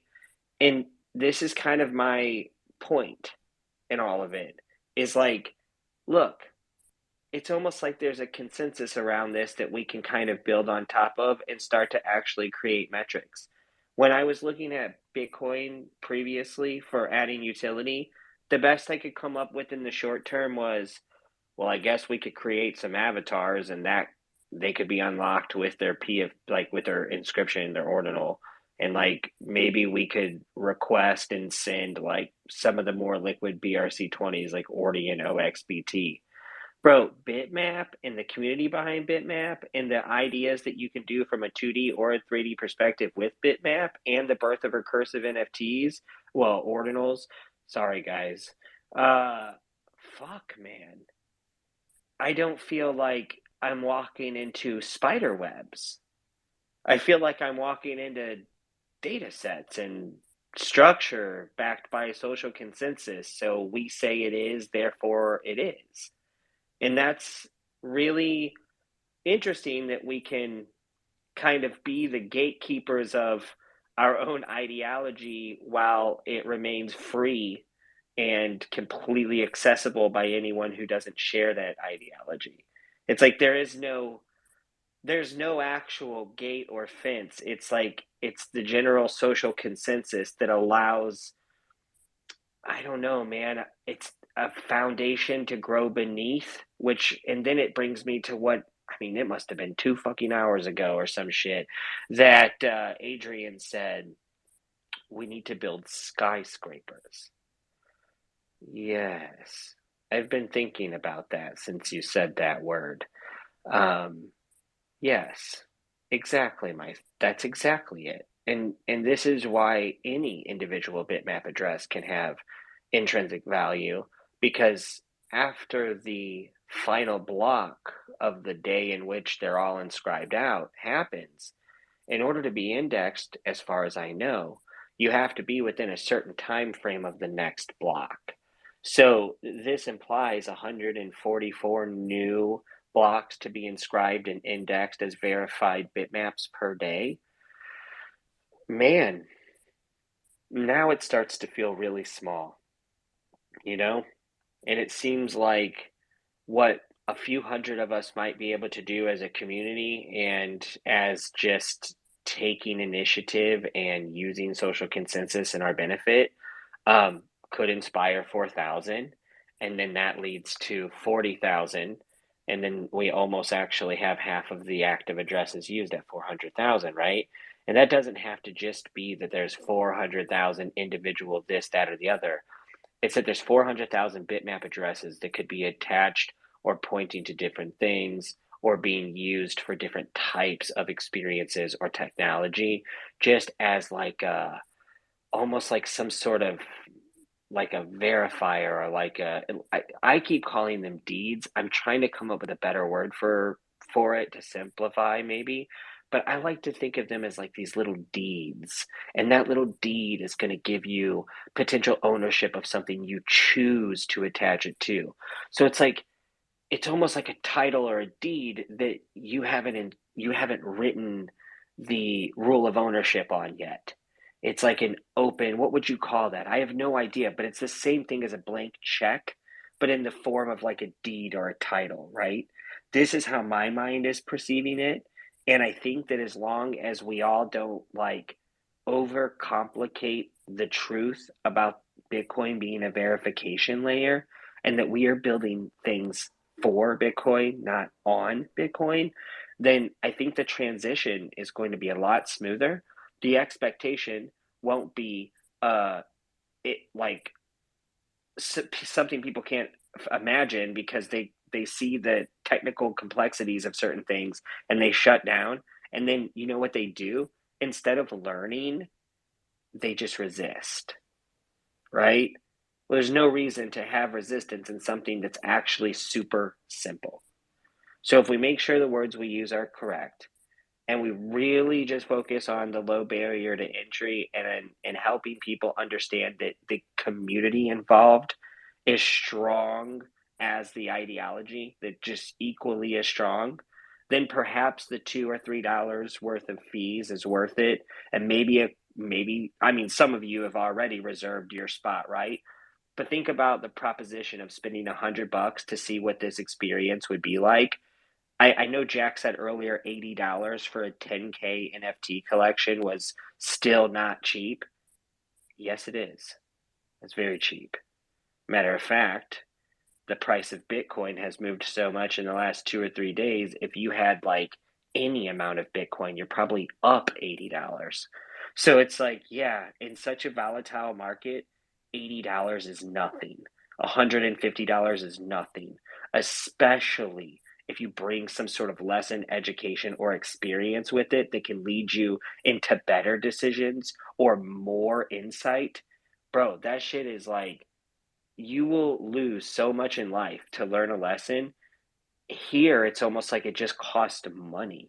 So if you don't have $150 or $250 or whatever the fuck to fuck around and find out, well, do you have $6? Do you have $10? You could like at least maybe have a bitmap address, and then you can be part of this community and the social consensus. And I'm telling you guys, Bitmap Valley is going to be a place for everyone. It's just exclusive rights to a smaller number in the beginning, right? And that kind of means that at some point you're going to have like public spaces, or some of the token gating might be for other bitmap holders within certain number groups or that own blocks of certain transaction sizes. And just all of these different concepts that we can play around with did not exist before this. So even though some people may be feeling like it's blowing smoke, or that some people may be over talking without understanding the technical proficiencies of it, I am a person who understands the technical proficiencies of it, and its simplicity, the social consensus around it, and the ideology of bitmap theory that everyone seems to agree is fun and entertaining excites the shit out of me as a builder. So, yeah, fuck it, dude. Thank you guys. And Adrian, way to go on the you and Ordinals OS here. What a cool little fucking thing to do. And you know, the idea that that is like basically a tool compiled into code that can be executed from an on chain inscription.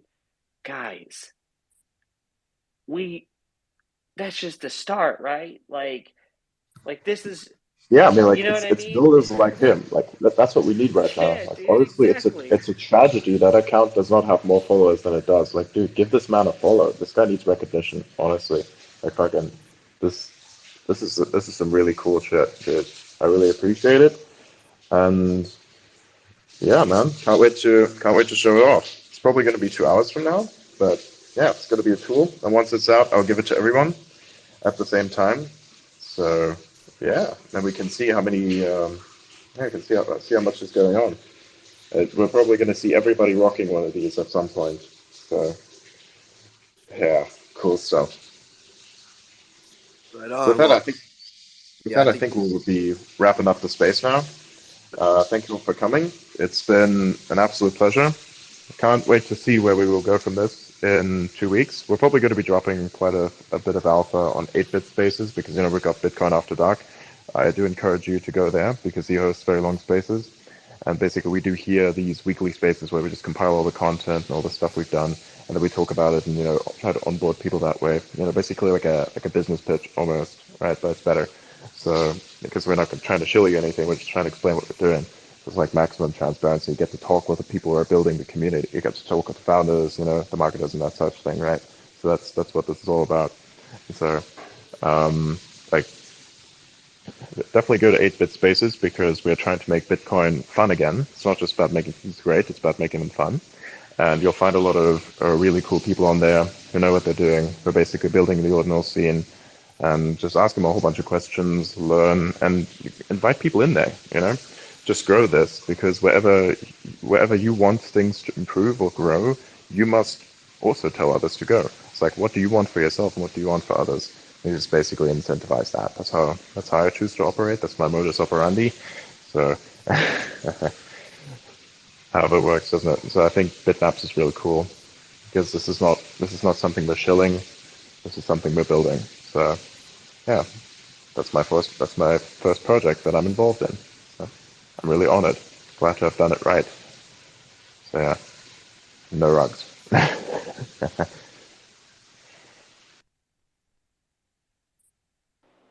good night, everyone. Thanks so much for tuning in with us this evening. GN. We make it Anyone? together, not at all, baby. Peace, love, and Exactly profits. it. Exactly. Also, if anyone else wants to, have their profile be, transformed into the bitmap style, as you can see on screen, just DM me or put a comment below the tweet with the video, and then I'll just send it to you directly because I'm pretty sure that quite a few of you have your notifications flooded. So just like comment beneath the video that I've just put out with that tool, the bitmap tool. So it's like comment below that, and then I'll just send you directly. Hopefully I don't get banned because I'll be spamming DMs pretty much, like effectively. But yeah, I'll message you guys once the thing is ready. So voice your interest below, like a retweet, of course. And yeah, I shall see you guys again. Probably be later today because I will be in spaces because I'm cooking. So I'll come in. Probably I'll come in on 8-bit spaces. We'll talk some more there. And then otherwise, we will have a continuation to this space in 2 weeks. Next week, we are dealing with Starship and SpaceX. It's going to be really cool. We've got Jessica Kirsch in here to help out documenting the progress of Starship. So it's really cool. Like it's going to be nice. A little bit of fresh, something abstract. But other than that, yeah, we'll definitely be seeing more alpha being dropped really soon. Take care, you guys. Stay safe. Dream, create, and build. That's what we need right now, more than ever.